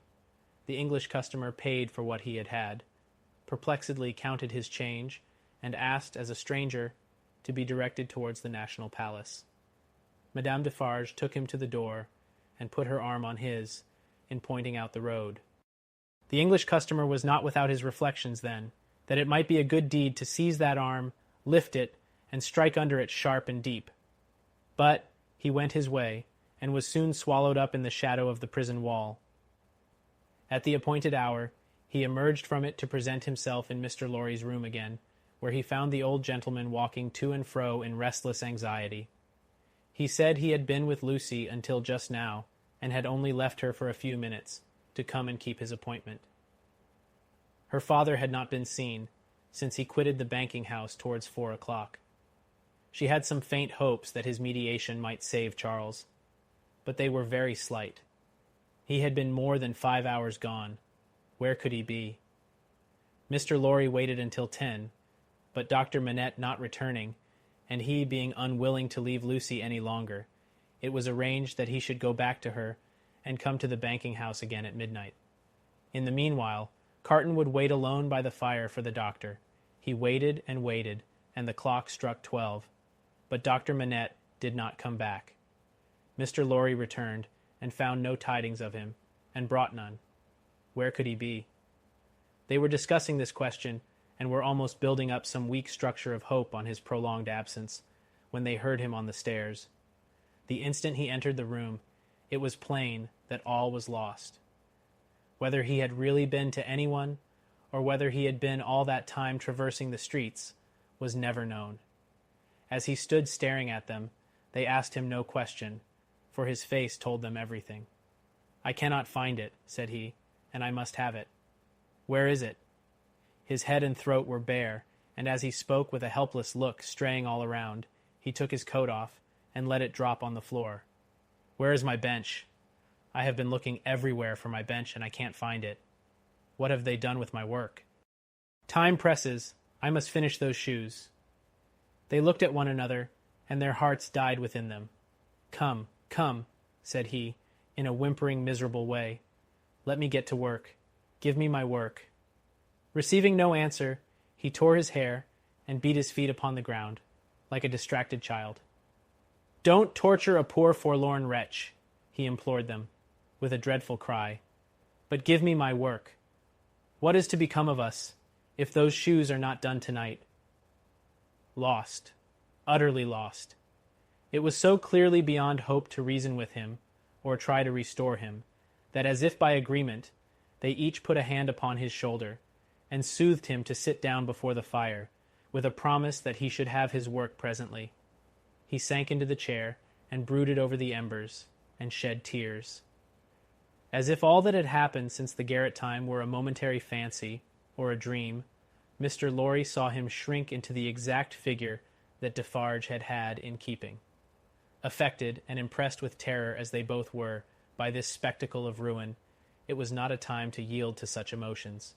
His lonely daughter, bereft of her final hope and reliance, appealed to them both too strongly. Again, as if by agreement, they looked at one another, with one meaning in their faces. Carton was the first to speak. "The last chance is gone. It was not much. Yes, he had better be taken to her. But before you go, will you for a moment steadily attend to me? Don't ask me why I make the stipulations I am going to make, and exact the promise I am going to exact. I have a reason, a good one." "I do not doubt it," answered Mr. Lorry. "Say on." The figure in the chair between them was all the time monotonously rocking itself to and fro, and moaning. They spoke in such a tone as they would have used if they had been watching by a sick-bed in the night. Carton stooped to pick up the coat, which lay almost entangling his feet. As he did so, a small case in which the doctor was accustomed to carry the lists of his day's duties fell lightly on the floor. Carton took it up, and there was a folded paper in it. "We should look at this," he said. Mr. Lorry nodded his consent. He opened it, and exclaimed, "Thank God!" "What is it?" asked Mr. Lorry, eagerly. "A moment. Let me speak of it in its place. First," he put his hand in his coat, and took another paper from it. "That is the certificate which enables me to pass out of this city. Look at it. You see, Sydney Carton, an Englishman." Mr. Lorry held it open in his hand, gazing in his earnest face. "Keep it for me until tomorrow. I shall see him tomorrow, you remember, and I had better not take it into the prison." "Why not?" "I don't know. I prefer not to do so. Now, take this paper that Dr. Manette has carried about him. It is a similar certificate, enabling him and his daughter and her child, at any time, to pass the barrier and the frontier. You see? Yes. Perhaps he obtained it as his last and utmost precaution against evil yesterday. When is it dated? But no matter. Don't stay to look. Put it up carefully with mine and your own. Now, observe. I never doubted until within this hour or two that he had or could have such a paper. It is good, until recalled. But it may be soon recalled, and I have reason to think will be. They are not in danger? They are in great danger. They are in danger of denunciation by Madame Defarge. I know it from her own lips. I have overheard words of that woman's, tonight, which have presented their danger to me in strong colors. I have lost no time, and since then I have seen the spy. He confirms me.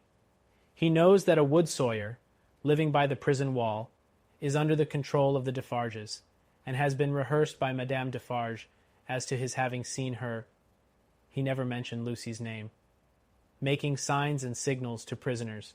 It is easy to foresee that the pretense will be the common one, a prison plot, and that it will involve her life, and perhaps her child's, and perhaps her father's, for both have been seen with her at that place. Don't look so horrified. You will save them all. The hours went on, as he walked to and fro, and the clock struck the numbers he would never hear again. 9 gone forever, 10 gone forever, 11 gone forever, 12 coming on to pass away.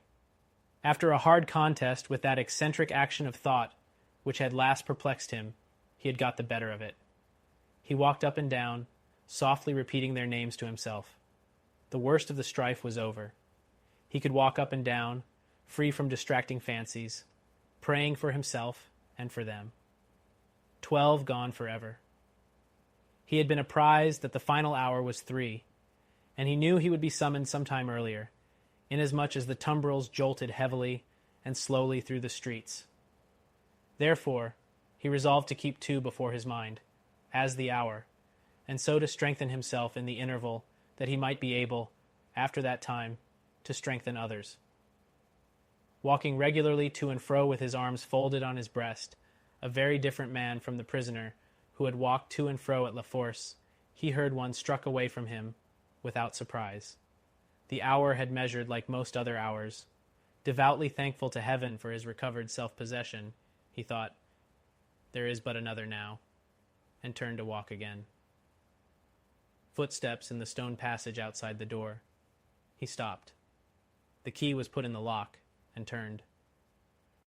Before the door was opened, or as it opened, a man said in a low voice in English, "He has never seen me here. I have kept out of his way. Go you in alone. I wait near. Lose no time."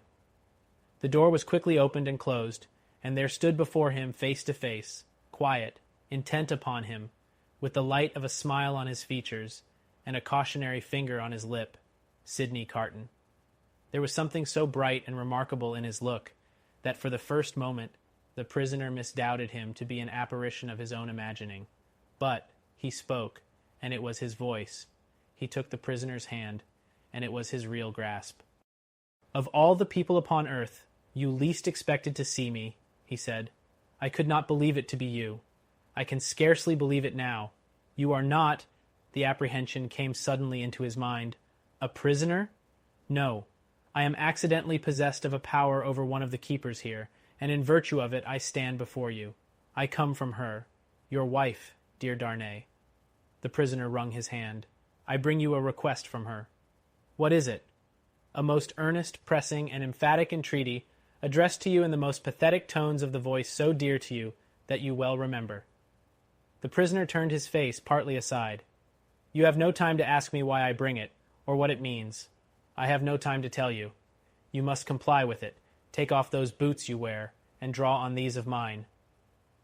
There was a chair against the wall of the cell, behind the prisoner, Carton, pressing forward, had already, with the speed of lightning, got him down into it and stood over him barefoot. "Draw on these boots of mine. Put your hands to them. Put your will to them. Quick. Carton, there is no escaping from this place. It never can be done. You will only die with me. It is madness. It would be madness if I asked you to escape. But do I? When I ask you to pass out at that door, tell me it is madness and remain here. Change that cravat for this of mine, that coat for this of mine. While you do it, let me take this ribbon from your hair and shake out your hair like this of mine." With wonderful quickness, and with a strength both of will and action that appeared quite supernatural, he forced all these changes upon him. The prisoner was like a young child in his hands. "Carton, dear Carton, it is madness. It cannot be accomplished. It never can be done. It has been attempted, and has always failed. I implore you not to add your death to the bitterness of mine. Do I ask you, my dear Darnay, to pass the door? When I ask that, refuse. There are pen and ink and paper on this table. Is your hand steady enough to write? It was when you came in.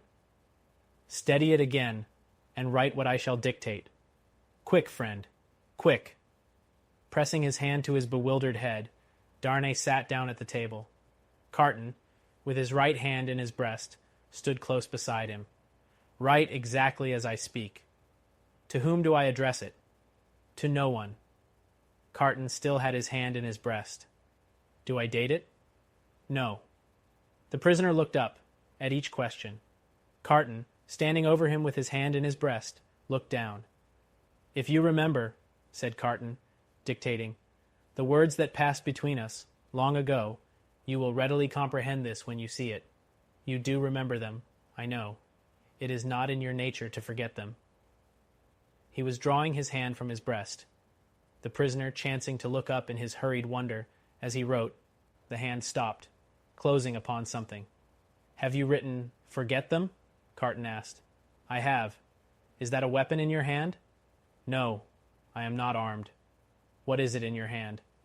"You shall know directly. Write on. There are but a few words more." He dictated again.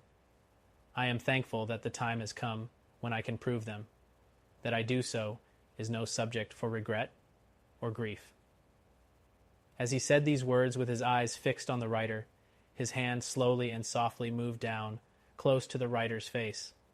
The pen dropped from Darnay's fingers on the table, and he looked about him vacantly. "What vapor is that?" he asked. "Vapor? Something that crossed me. I am conscious of nothing. There can be nothing here. Take up the pen and finish. Hurry, hurry." As if his memory were impaired, or his faculties disordered, the prisoner made an effort to rally his attention. As he looked at Carton with clouded eyes, and with an altered manner of breathing, Carton, his hand again in his breast, looked steadily at him. "Hurry, hurry!" The prisoner bent over the paper once more. "If it had been otherwise—" Carton's hand was again watchfully and softly stealing down. "I never should have used the longer opportunity, if it had been otherwise." The hand was at the prisoner's face. "I should but have had so much the more to answer for, if it had been otherwise." Carton looked at the pen and saw it was trailing off into unintelligible signs. Carton's hand moved back to his breast no more. The prisoner sprang up with a reproachful look, but Carton's hand was close and firm at his nostrils, and Carton's left arm caught him round the waist. For a few seconds he faintly struggled with the man who had come to lay down his life for him, but, within a minute or so, he was stretched insensible on the ground. Quickly, but with hands as true to the purpose as his heart was, Carton dressed himself in the clothes the prisoner had laid aside, combed back his hair, and tied it with the ribbon the prisoner had worn. Then he softly called, "Enter there! Come in!" And the spy presented himself. "You see?" said Carton, looking up, as he kneeled on one knee beside the insensible figure, putting the paper in the breast. "Is your hazard very great?" "Mr. Carton," the spy answered, with a timid snap of his fingers, "my hazard is not that, in the thick of business here, if you are true to the whole of your bargain. Don't fear me. I will be true to the death. You must be, Mr. Carton, if the tale of 52 is to be right. Being made right by you in that dress, I shall have no fear. Have no fear. I shall soon be out of the way of harming you, and the rest will soon be far from here, please God. Now get assistance and take me to the coach. You? Said the spy nervously. Him, man, with whom I have exchanged. You go out at the gate by which you brought me in? Of course. I was weak and faint when you brought me in, and I am fainter now you take me out. The parting interview has overpowered me. Such a thing has happened here, often, and too often. Your life is in your own hands. Quick, call assistance. You swear not to betray me? Said the trembling spy, as he paused for a last moment. Man, returned Carton, stamping his foot. Have I sworn by no solemn vow already to go through with this, that you waste the precious moments now? Take him yourself to the courtyard you know of. Place him yourself in the carriage. Show him yourself to Mr. Lorry. Tell him yourself to give him no restorative but air, and to remember my words of last night, and his promise of last night, and drive away. The spy withdrew, and Carton seated himself at the table, resting his forehead on his hands. The spy returned immediately, with 2 men. How then? Said one of them, contemplating the fallen figure. So afflicted to find that his friend has drawn a prize in the lottery of Sainte-Guillotine?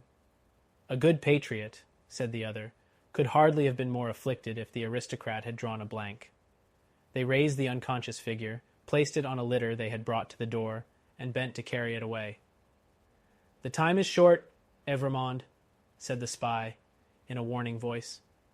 I know it well, answered Carton. Be careful of my friend, I entreat you, and leave me. Come then, my children, said Barsad. Lift him, and come away. The door closed, and Carton was left alone. Straining his powers of listening to the utmost, he listened for any sound that might denote suspicion or alarm. There was none. Keys turned, doors clashed, footsteps passed along distant passages. No cry was raised, or hurry made, that seemed unusual. Breathing more freely in a little while, he sat down at the table, and listened again until the clock struck 2. Sounds that he was not afraid of, for he divined their meaning, then began to be audible. Several doors were opened in succession, and finally his own. A jailer, with a list in his hand, looked in, merely saying, Follow me, Evrémonde. And he followed into a large dark room, at a distance. It was a dark winter day, and what with the shadows within, and what with the shadows without, he could but dimly discern the others who were brought there to have their arms bound. Some were standing, some seated, some were lamenting, and in restless motion, but these were few. The great majority were silent and still, looking fixedly at the ground. As he stood by the wall in a dim corner, while some of the 52 were brought in after him, one man stopped in passing, to embrace him as having a knowledge of him. It thrilled him with a great dread of discovery, but the man went on. A very few moments after that, a young woman, with a slight girlish form, a sweet spare face, in which there was no vestige of color, and large widely opened patient eyes, rose from the seat where he had observed her sitting, and came to speak to him. Citizen Evrémonde, she said, touching him with her cold hand, I am a poor little seamstress, who was with you in La Force. He murmured for answer, True. I forget what you were accused of? Plots. Though the just heaven knows that I am innocent of any. Is it likely? Who would think of plotting with a poor little weak creature like me? The forlorn smile with which she said it so touched him that tears started from his eyes. I am not afraid to die, Citizen Evrémonde, but I have done nothing. I am not unwilling to die, if the Republic which is to do so much good to us poor will profit by my death. But I do not know how that can be, Citizen Evrémonde. Such a poor, weak little creature. As the last thing on earth that his heart was to warm and soften to, it warmed and softened to this pitiable girl. I heard you were released, Citizen Evrémonde. I hoped it was true. It was, but I was again taken and condemned. If I may ride with you, Citizen Evrémonde, Will you let me hold your hand? I am not afraid, but I am little and weak, and it will give me more courage." As the patient eyes were lifted to his face, he saw a sudden doubt in them, and then astonishment. He pressed the work-worn, hunger-worn young fingers and touched his lips. "Are you dying for him?" she whispered. "And his wife and child?" "Hush. Yes." "Oh, you will let me hold your brave hand, stranger?" "Hush. Yes, my poor sister. To the last." The same shadows that are falling on the prison are falling, in that same hour of the early afternoon, on the barrier with the crowd about it, when a coach going out of Paris drives up to be examined. "Who goes here? Whom have we within? Papers!" The papers are handed out and read. "Alexandre Manette, physician, French. Which is he?" This is he. This helpless, inarticulately murmuring, wandering old man pointed out. Apparently the citizen doctor is not in his right mind. The revolution fever will have been too much for him. Greatly too much for him. Ha! Many suffer with it. Lucy, his daughter, French. Which is she? This is she. Apparently it must be. Lucy, the wife of Evrémonde. Is it not? It is. Ha! Evrémonde has an assignation elsewhere. Lucy, her child. English. This is she? She and no other. Kiss me, child of Evrémonde. Now thou hast kissed a good Republican. Something new in thy family. Remember it. Sydney Carton. Advocate. English. Which is he? He lies here, in this corner of the carriage. He too is pointed out. Apparently the English advocate is in a swoon. It is hoped he will recover in the fresher air. It is represented that he is not in strong health, and has separated sadly from a friend who is under the displeasure of the Republic. Is that all? It is not a great deal, that. Many are under the displeasure of the Republic, and must look out at the little window. Jarvis Lorry. Banker. English. Which is he? I am he. Necessarily being the last. It is Jarvis Lorry who has replied to all the previous questions. It is Jarvis Lorry who has alighted and stands with his hand on the coach door, replying to a group of officials. They leisurely walk round the carriage and leisurely mount the box, to look at what little luggage it carries on the roof. The country people hanging about, press nearer to the coach doors and greedily stare in. A little child, carried by its mother, has its short arm held out for it, that it may touch the wife of an aristocrat who has gone to the guillotine. Behold your papers, Jarvis Lorry, countersigned. One can depart, citizen? One can depart. Forward, my postilions. A good journey. I salute you, citizens, and the first danger past. These are again the words of Jarvis Lorry, as he clasps his hands and looks upward. There is terror in the carriage. There is weeping. There is the heavy breathing of the insensible traveler. Are we not going too slowly? Can they not be induced to go faster? Asks Lucy, clinging to the old man. It would seem like flight, my darling. I must not urge them too much. It would rouse suspicion. Look back, and see if we are pursued. The road is clear, my dearest. So far, we are not pursued. Houses in twos and threes pass by us. Solitary farms, ruinous buildings, dye-works, tanneries, and the like, open country, avenues of leafless trees. The hard, uneven pavement is under us. The soft, deep mud is on either side. Sometimes we strike into the skirting mud to avoid the stones that clatter us and shake us. Sometimes we stick in ruts and sloughs there. The agony of our impatience is then so great that in our wild alarm and hurry, we are for getting out and running, hiding, doing anything but stopping.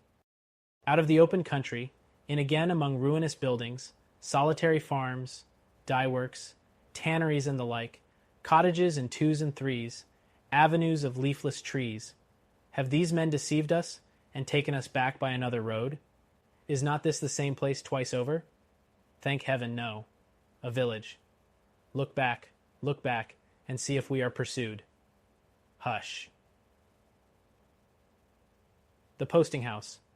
Leisurely, our 4 horses are taken out. Leisurely, the coach stands in the little street, bereft of horses, and with no likelihood upon it of ever moving again. Leisurely, the new horses come into visible existence, one by one.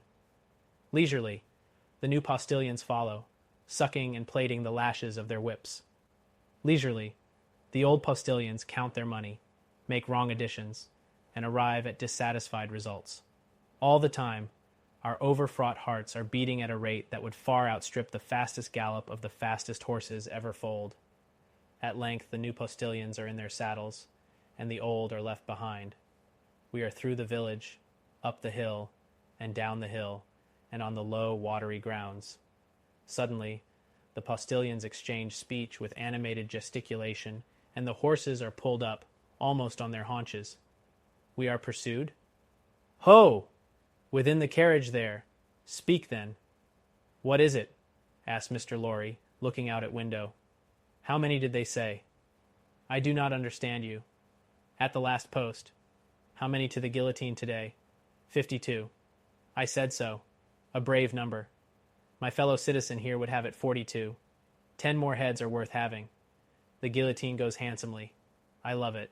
High forward. Whoop. The night comes on dark. He moves more. He is beginning to revive, and to speak intelligibly. He thinks they are still together. He asks him, by his name, what he has in his hand. Oh, pity us, kind heaven, and help us. Look out, and see if we are pursued. The wind is rushing after us, and the clouds are flying after us, and the moon is plunging after us, and the whole wild night is in pursuit of us. But so far, we are pursued by nothing else. 14. The knitting. Done in that same juncture of time, when the 52 awaited their fate, Madame Defarge held darkly ominous counsel with the Vengeance and Jacques III of the Revolutionary jury.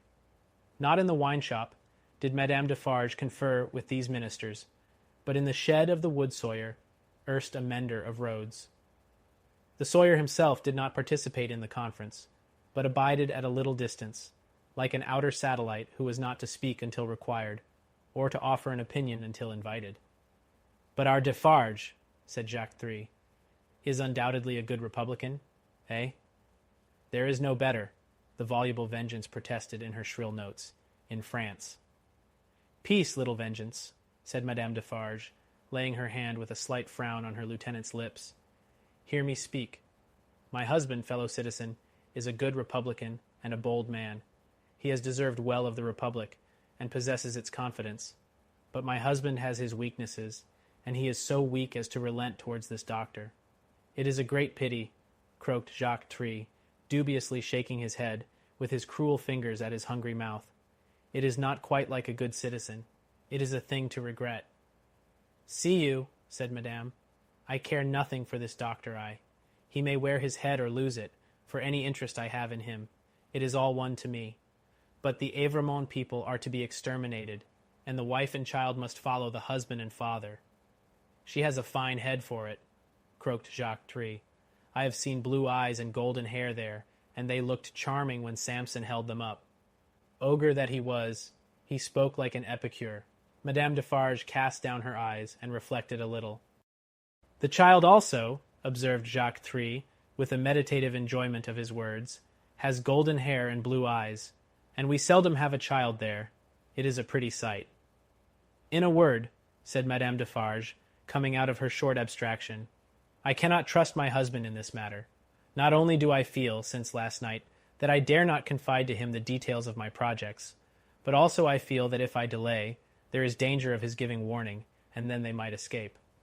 That must never be, croaked Jacques III. No one must escape. We have not half enough as it is. We ought to have 60 a day.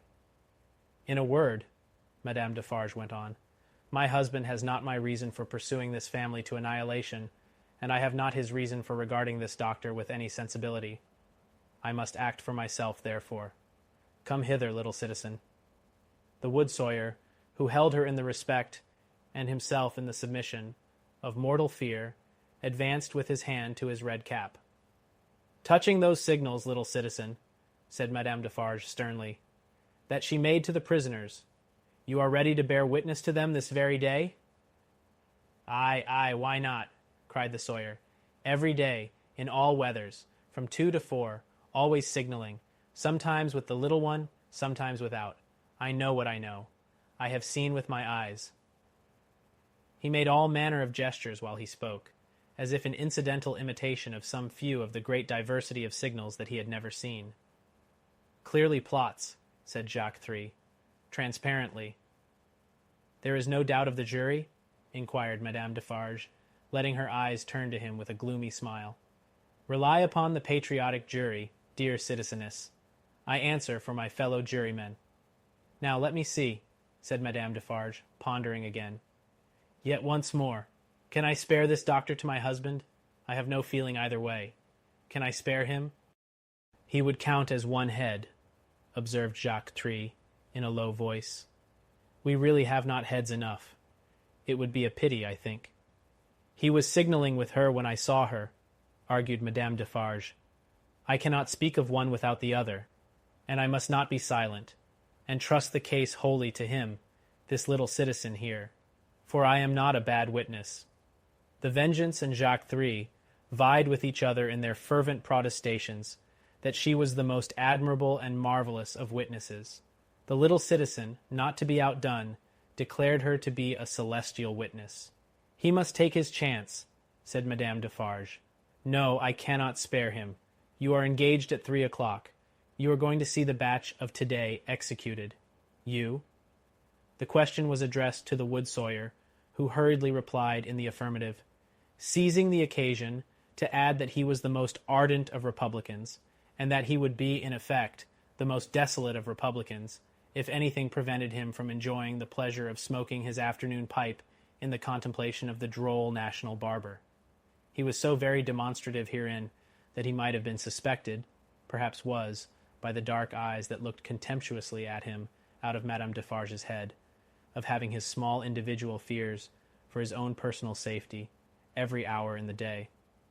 I, said Madame, am equally engaged at the same place. After it is over, say at 8 tonight, come you to me in Saint Antoine, and we will give information against these people at my section. The Wood-Sawyer said he would be proud and flattered to attend the citizeness. The citizeness looking at him, he became embarrassed, evaded her glance, as a small dog would have done, retreated among his wood, and hid his confusion over the handle of his saw. Madame Defarge beckoned the jurymen and the Vengeance a little nearer to the door, and there expounded her further views to them thus. She will now be at home, awaiting the moment of his death. She will be mourning and grieving. She will be in a state of mind to impeach the justice of the Republic. She will be full of sympathy with its enemies. I will go to her. What an admirable woman! What an adorable woman! Exclaimed Jacques III, rapturously. Ah, my cherished! Cried the Vengeance, and embraced her. Take you my knitting, said Madame Defarge, placing it in her lieutenant's hands, and have it ready for me in my usual seat.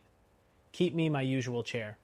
Go you there, straight, for there will probably be a greater concourse than usual today. I willingly obey the orders of my chief, said the Vengeance with alacrity, and kissing her cheek.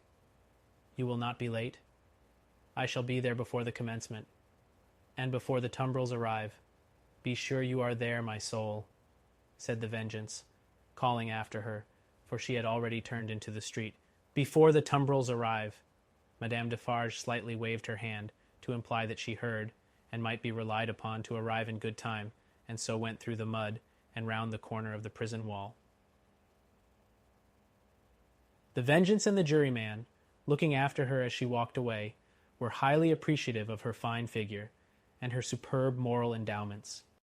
There were many women at that time, upon whom the time laid a dreadfully disfiguring hand, but there was not one among them more to be dreaded than this ruthless woman, now taking her way along the streets, of a strong and fearless character, of shrewd sense and readiness, of great determination, of that kind of beauty which not only seems to impart to its possessor firmness and animosity, but to strike into others an instinctive recognition of those qualities. The troubled time would have heaved her up under any circumstances, but, imbued from her childhood with a brooding sense of wrong, and an inveterate hatred of a class, opportunity had developed her into a tigress. She was absolutely without pity. If she had ever had the virtue in her, it had quite gone out of her. It was nothing to her that an innocent man was to die for the sins of his forefathers. She saw not him, but them. It was nothing to her that his wife was to be made a widow and his daughter an orphan. That was insufficient punishment, because they were her natural enemies and her prey, and as such had no right to live. To appeal to her was made hopeless by her having no sense of pity, even for herself. If she had been laid low in the streets, in any of the many encounters in which she had been engaged, she would not have pitied herself. Nor, if she had been ordered to the axe tomorrow, would she have gone to it with any softer feeling than a fierce desire to change places with the man who sent her there. Such a heart Madame Defarge carried under her rough robe. Carelessly worn, it was a becoming robe enough, in a certain weird way, and her dark hair looked rich under her coarse red cap. Lying hidden in her bosom was a loaded pistol. Lying hidden at her waist was a sharpened dagger. Thus accoutred, and walking with the confident tread of such a character, and with the supple freedom of a woman who had habitually walked in her girlhood, barefoot and bare-legged, on the brown sea sand, Madame Defarge took her way along the streets. Now, when the journey of the travelling coach, at that very moment, waiting for the completion of its load, had been planned out last night, the difficulty of taking Miss Pross in it had much engaged Mr. Lorry's attention. It was not merely desirable to avoid overloading the coach, but it was of the highest importance that the time occupied in examining it and its passengers should be reduced to the utmost, since their escape might depend on the saving of only a few seconds here and there. Finally, he had proposed, after anxious consideration, that Miss Pross and Jerry, who were at liberty to leave the city, should leave it at 3 o'clock in the lightest wheeled conveyance known to that period. Unencumbered with luggage, they would soon overtake the coach, and, passing it and preceding it on the road, would order its horses in advance, and greatly facilitate its progress during the precious hours of the night, when delay was the most to be dreaded. Seeing in this arrangement the hope of rendering real service in that pressing emergency, Miss Pross hailed it with joy. She and Jerry had beheld the coach start, had known who it was that Solomon brought, had passed some 10 minutes in tortures of suspense, and were now concluding their arrangements to follow the coach, even as Madame Defarge, taking her way through the streets, now drew nearer and nearer to the else deserted lodging in which they held their consultation. "Now what do you think, Mr. Cruncher?" said Miss Pross, whose agitation was so great that she could hardly speak, or stand, or move, or live. "What do you think of our not starting from this courtyard? Another carriage having already gone from here today, it might awaken suspicion." "My opinion, miss," returned Mr. Cruncher, "is as you're right. Likewise, Wat, I'll stand by you, right or wrong." "I am so distracted with fear and hope for our precious creatures," said Miss Pross, wildly crying, "that I am incapable of forming any plan. Are you capable of forming any plan, my dear good Mr. Cruncher?" "Respectin' a future spear o' life, miss," returned Mr. Cruncher. "I hope so. Respectin' any present use of this here blessed old head o' mine, I think not. Would you do me the favour, miss, to take notice of 2 promises and wows what it is my wishes for to record in this here crisis?" "Oh, for gracious sake!" cried Miss Pross, still wildly crying. "Record them at once, and get them out of the way, like an excellent man." "First," said Mr. Cruncher, who was all in a tremble, and who spoke with an ashy and solemn visage, "them poor things well out of this. Never no more will I do it. Never no more. I am quite sure, Mr. "Cruncher," returned Miss Pross, "that you never will do it again, whatever it is, and I beg you not to think it necessary to mention more particularly what it is." "No, miss," returned Jerry, "it shall not be named to you.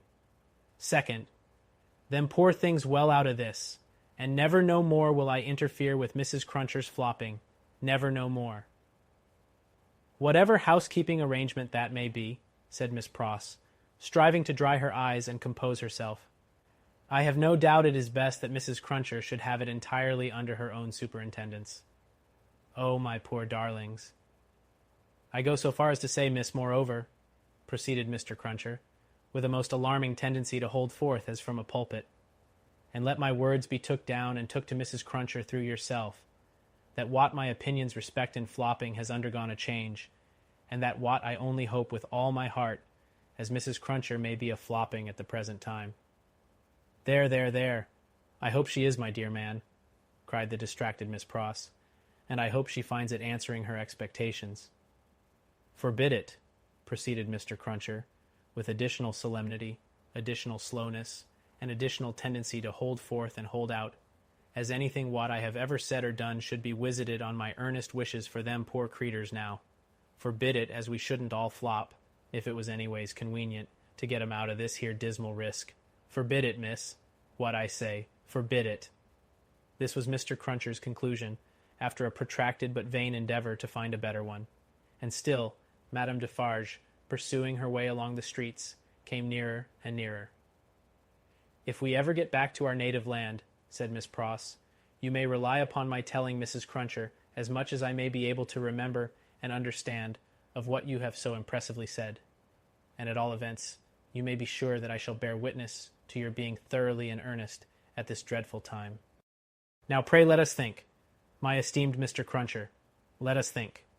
Still, Madame Defarge, pursuing her way along the streets, came nearer and nearer. If you were to go before, said Miss Pross, and stop the vehicle and horses from coming here, and were to wait somewhere for me, wouldn't that be best? Mr. Cruncher thought it might be best. Where could you wait for me? Asked Miss Pross. Mr. Cruncher was so bewildered that he could think of no locality but Temple Bar. Alas, Temple Bar was hundreds of miles away, and Madame Defarge was drawing very near indeed. By the cathedral door, said Miss Pross. Would it be much out of the way to take me in, near the great cathedral door between the two towers? No, miss, answered Mr. Cruncher. Then, like the best of men, said Miss Pross, go to the posting-house straight, and make that change. I am doubtful, said Mr. Cruncher, hesitating and shaking his head, about leaving of you, you see. We don't know what may happen. Heaven knows we don't, returned Miss Pross. But have no fear for me. Take me in at the cathedral, at 3 o'clock, or as near it as you can, and I am sure it will be better than our going from here. I feel certain of it. There. Bless you, Mr. Cruncher. Think not of me, but of the lives that may depend on both of us.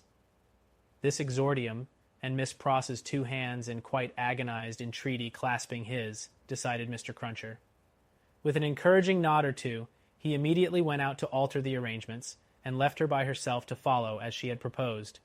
The having originated a precaution which was already in course of execution was a great relief to Miss Pross. The necessity of composing her appearance, so that it should attract no special notice in the streets, was another relief. She looked at her watch, and it was 20 minutes past 2. She had no time to lose, but must get ready at once. Afraid, in her extreme perturbation, of the loneliness of the deserted rooms, and of half-imagined faces peeping from behind every open door in them, Miss Pross got a basin of cold water, and began laving her eyes, which were swollen and red. Haunted by her feverish apprehensions, she could not bear to have her sight obscured for a minute at a time by the dripping water, but constantly paused and looked round to see that there was no one watching her. In one of those pauses she recoiled and cried out, for she saw a figure standing in the room. The basin fell to the ground broken, and the water flowed to the feet of Madame Defarge. By strange stern ways, and through much staining blood, those feet had come to meet that water. Madame Defarge looked coldly at her and said, "The wife of Evrémonde. Where is she?"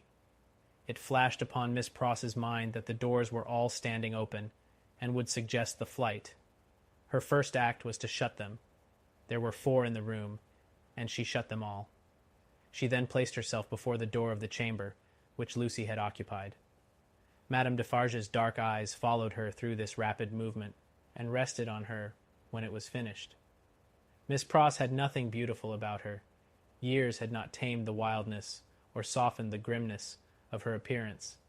But she too was a determined woman in her different way, and she measured Madame Defarge with her eyes, every inch. "You might, from your appearance, be the wife of Lucifer," said Miss Pross, in her breathing. "Nevertheless, you shall not get the better of me. I am an Englishwoman.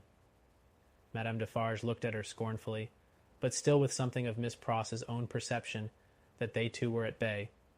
She saw a tight, hard, wiry woman before her, as Mr. Lorry had seen in the same figure a woman with a strong hand in the years gone by. She knew full well that Miss Pross was the family's devoted friend. Miss Pross knew full well that Madame Defarge was the family's malevolent enemy. "On my way yonder," said Madame Defarge, with a slight movement of her hand towards the fatal spot, "where they reserve my chair and my knitting for me, I am come to make my compliments to her in passing. I wish to see her." "I know that your intentions are evil," said Miss Pross, "and you may depend upon it. I'll hold my own against them." Each spoke in her own language. Neither understood the other's words. Both were very watchful, and intent to deduce from look and manner what the unintelligible words meant. "It will do her no good to keep herself concealed from me at this moment," said Madame Defarge. "Good patriots will know what that means. Let me see her. Go tell her that I wish to see her. Do you hear?" "If those eyes of yours were bed winches," returned Miss Pross, "and I was an English four-poster, they shouldn't loose a splinter of me. No, you wicked foreign woman, I am your match." Madame Defarge was not likely to follow these idiomatic remarks in detail, but she so far understood them as to perceive that she was set at naught. "Woman imbecile and pig-like," said Madame Defarge, frowning, "I take no answer from you. I demand to see her.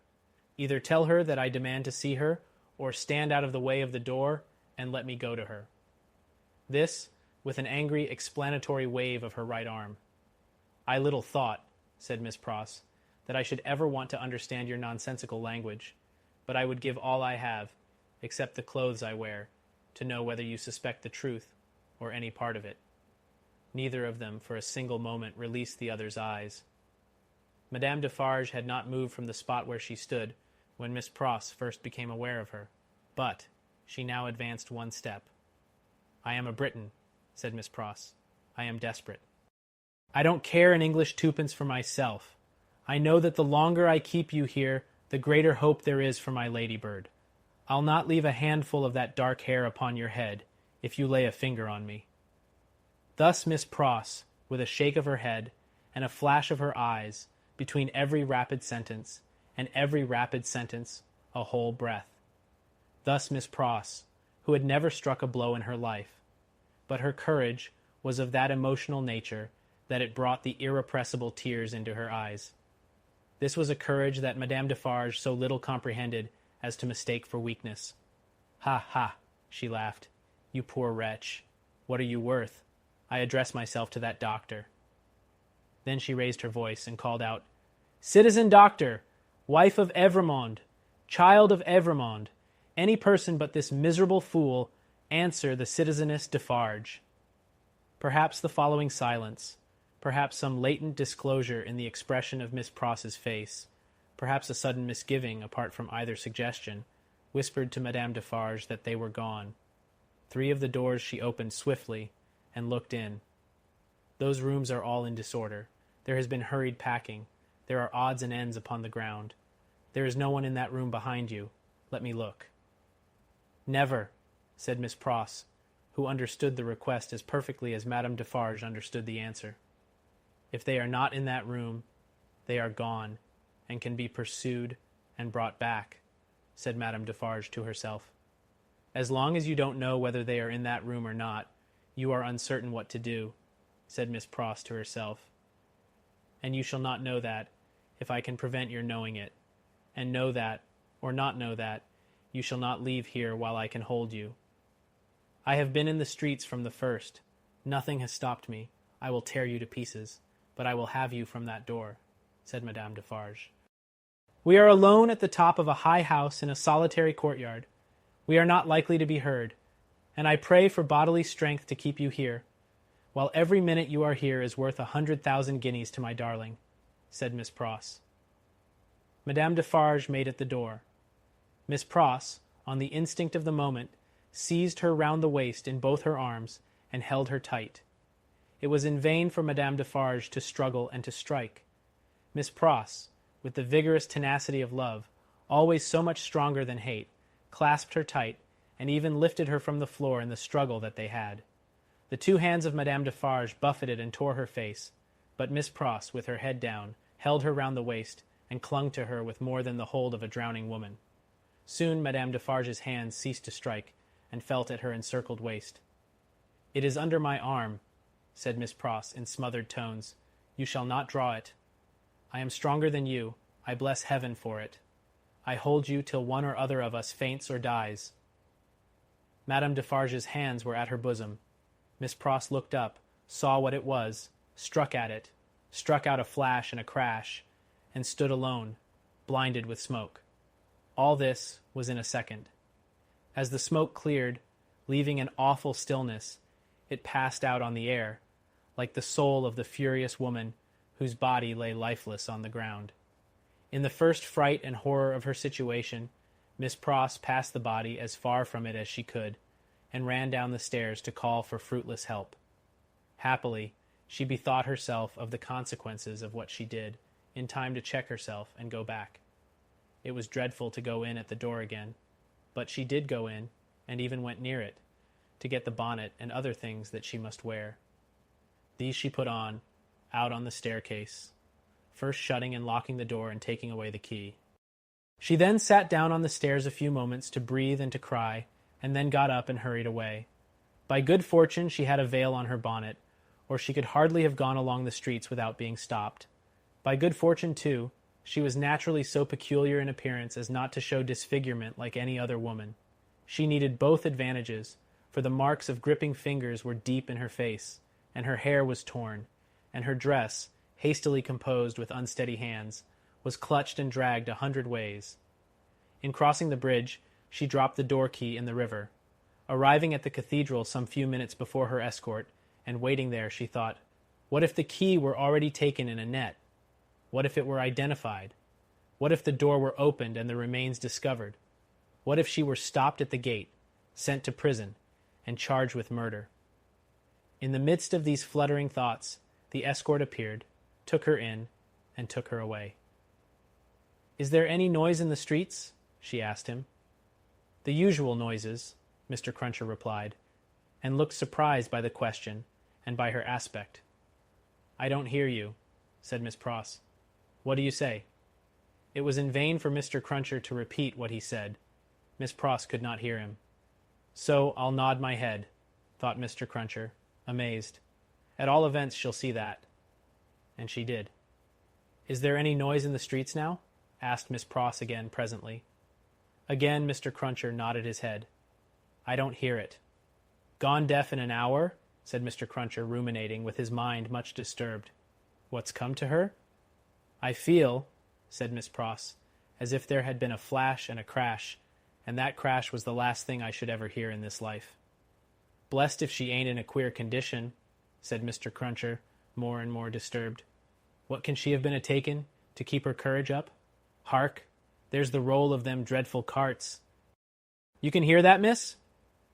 "I can hear," said Miss Pross, seeing that he spoke to her, "nothing." "Oh, my good man, there was first a great crash, and then a great stillness, and that stillness seems to be fixed and unchangeable, never to be broken any more as long as my life lasts. If she don't hear the roll of those dreadful carts, now very nigh their journey's end," said Mr. Cruncher, glancing over his shoulder, "it's my opinion that, indeed, she never will hear anything else in this world." And indeed she never did. 15. The footsteps die out forever. Along the Paris streets, the death carts rumble, hollow and harsh. 6 tumbrils carry the day's wine to la guillotine. All the devouring and insatiate monsters imagined since imagination could record itself are fused in the one realization, guillotine. And yet there is not in France, with its rich variety of soil and climate, a blade, a leaf, a root, a sprig, a peppercorn, which will grow to maturity under conditions more certain than those that have produced this horror. Crush humanity out of shape once more, under similar hammers, and it will twist itself into the same tortured forms. Sow the same seed of rapacious license and oppression over again, and it will surely yield the same fruit according to its kind. 6 tumbrils roll along the streets. Change these back again to what they were, thou powerful enchanter, time, and they shall be seen to be the carriages of absolute monarchs, the equipages of feudal nobles, the toilettes of flaring Jezebels, the churches that are not my father's house but dens of thieves, the huts of millions of starving peasants. No, the great magician who majestically works out the appointed order of the Creator never reverses his transformations. If thou be changed into this shape by the will of God, say the seers to the enchanted in the wise Arabian stories, then remain so. But if thou wear this form through mere passing conjuration, then resume thy former aspect. Changeless and hopeless, the tumbrils roll along.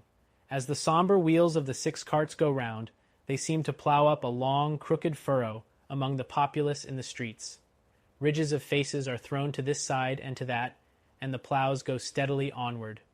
So used are the regular inhabitants of the houses to the spectacle, that in many windows there are no people, and in some the occupation of the hands is not so much as suspended, while the eyes survey the faces in the tumbrils.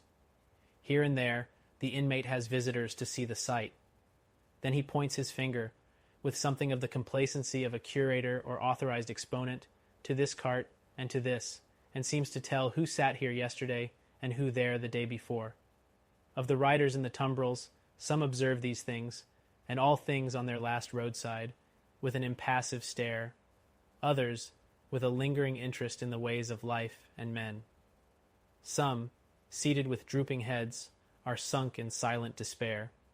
Again, there are some so heedful of their looks that they cast upon the multitude such glances as they have seen in theaters and in pictures. Several close their eyes and think or try to get their straying thoughts together. Only one, and he a miserable creature, of a crazed aspect, is so shattered and made drunk by horror that he sings and tries to dance. Not one of the whole number appeals by look or gesture to the pity of the people. There is a guard of sundry horsemen riding abreast of the tumbrils, and faces are often turned up to some of them, and they are asked some question. It would seem to be always the same question, for it is always followed by a press of people towards the 3rd cart. The horsemen abreast of that cart frequently point out one man in it with their swords. The leading curiosity is to know which is he. He stands at the back of the tumbril with his head bent down, to converse with a mere girl who sits on the side of the cart and holds his hand. He has no curiosity or care for the scene about him, and always speaks to the girl. Here and there, in the long street of Saint Honoré, cries are raised against him. If they move him at all, it is only to a quiet smile, as he shakes his hair a little more loosely about his face. He cannot easily touch his face, his arms being bound. On the steps of a church, awaiting the coming up of the tumbrils, stands the spy and prison sheep. He looks into the first of them. Not there. He looks into the second. Not there. He already asks himself, has he sacrificed me? When his face clears, as he looks into the third. Which is Evrémonde? Says a man behind him. That, at the back there. With his hand in the girl's? Yes. The man cries, down, Evrémonde! To the guillotine all aristocrats! Down, Evrémonde! Hush, hush, the spy entreats him timidly. And why not, citizen? He is going to pay the forfeit. It will be paid in 5 minutes more. Let him be at peace.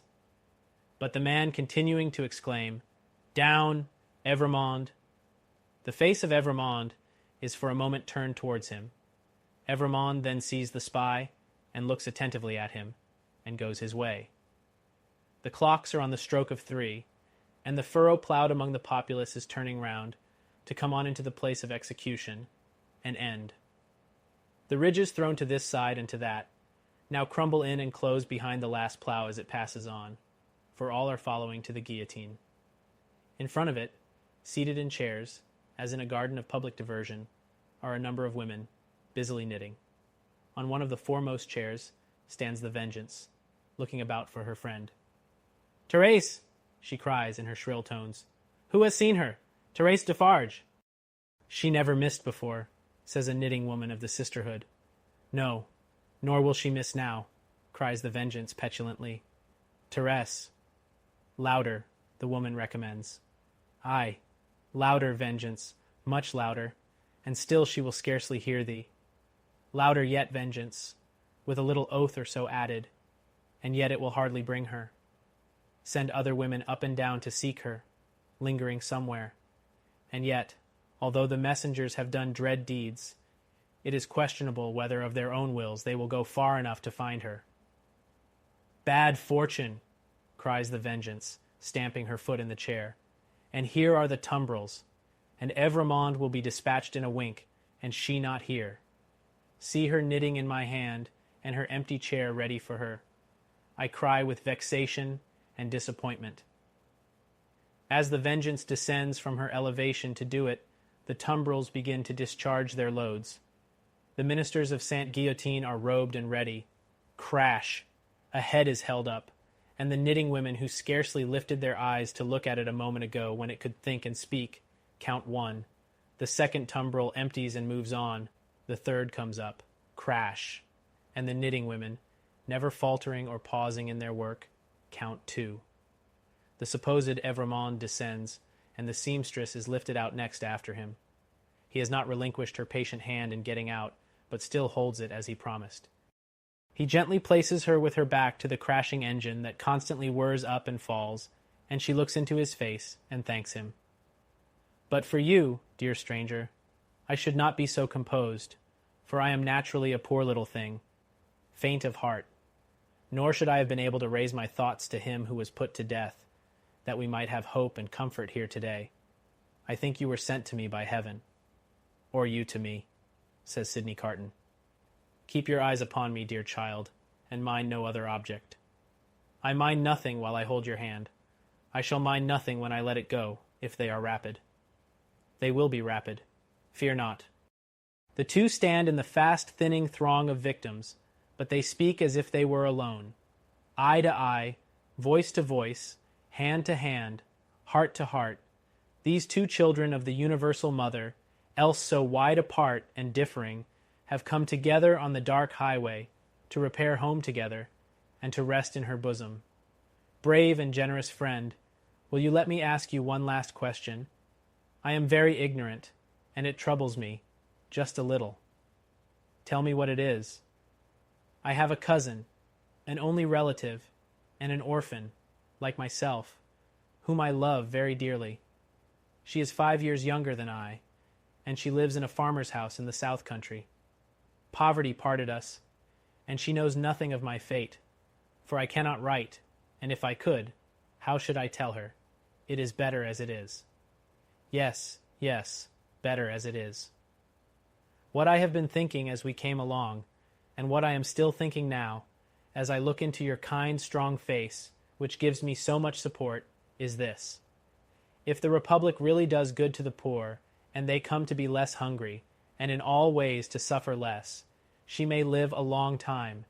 She may even live to be old. What then, my gentle sister? Do you think the uncomplaining eyes in which there is so much endurance fill with tears, and the lips part a little more and tremble, that it will seem long to me, while I wait for her in the better land, where I trust both you and I will be mercifully sheltered? It cannot be, my child. There is no time there, and no trouble there. You comfort me so much. I am so ignorant. Am I to kiss you now? Is the moment come? Yes.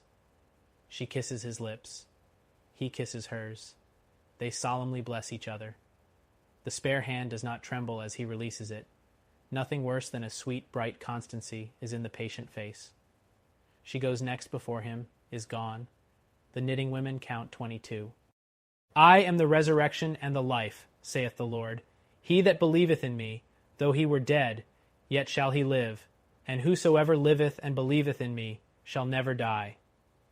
The murmuring of many voices, the upturning of many faces, the pressing on of many footsteps in the outskirts of the crowd, so that it swells forward in a mass like one great heave of water, all flashes away. 23. They said of him, about the city that night, that it was the peacefullest man's face ever beheld there. Many added that he looked sublime and prophetic. One of the most remarkable sufferers by the same axe-woman had asked at the foot of the same scaffold, not long before, to be allowed to write down the thoughts that were inspiring her. If he had given any utterance to his, and they were prophetic, they would have been these: I see Barsad, and Clive, Defarge, the Vengeance, the Juryman, the Judge, long ranks of the new oppressors, who have risen on the destruction of the old, perishing by this retributive instrument, before it shall cease out of its present use.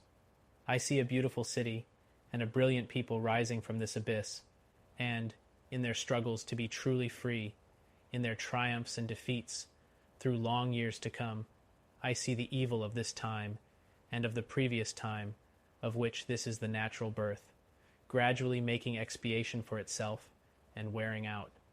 I see the lives for which I lay down my life, peaceful, useful, prosperous, and happy, in that England which I shall see no more. I see her with a child upon her bosom, who bears my name. I see her father, aged and bent, but otherwise restored, and faithful to all men in his healing office, and at peace. I see the good old man, so long their friend, in 10 years' time, enriching them with all he has, and passing tranquilly to his reward. I see that I hold a sanctuary in their hearts, and in the hearts of their descendants, generations hence. I see her, an old woman, weeping for me on the anniversary of this day. I see her and her husband, their course done, lying side by side in their last earthly bed, and I know that each was not more honored and held sacred in the other's soul than I was in the souls of both. I see that child who lay upon her bosom, and who bore my name, a man winning his way up in that path of life which once was mine. I see him winning it so well that my name is made illustrious there by the light of his. I see the blots I threw upon it faded away. I see him, foremost of just judges and honored men, bringing a boy of my name, with a forehead that I know and golden hair, to this place, then fair to look upon, with not a trace of this day's disfigurement, and I hear him tell the child my story, with a tender and a faltering voice. It is a far, far better thing that I do than I have ever done. It is a far, far better rest that I go to than I have ever known. Thank you for journeying with us through Charles Dickens' immortal tale of redemption and revolutionary Paris. It is a far, far better thing that I do than I have ever done. It is a far, far better rest that I go to than I have ever known. If you've been moved by Sydney Carton's sacrifice, Miss Pross's courage, and the enduring power of love in the face of hatred, please consider subscribing to our channel. You'll be notified when we release our next classic audiobook, carefully narrated to bring these timeless stories to life. Don't forget to like, share, and leave your thoughts about A Tale of Two Cities in the comments below. Your engagement helps us continue bringing literary masterpieces to this platform. Until our next literary journey together, recall what you have seen, remember it, make it your guide.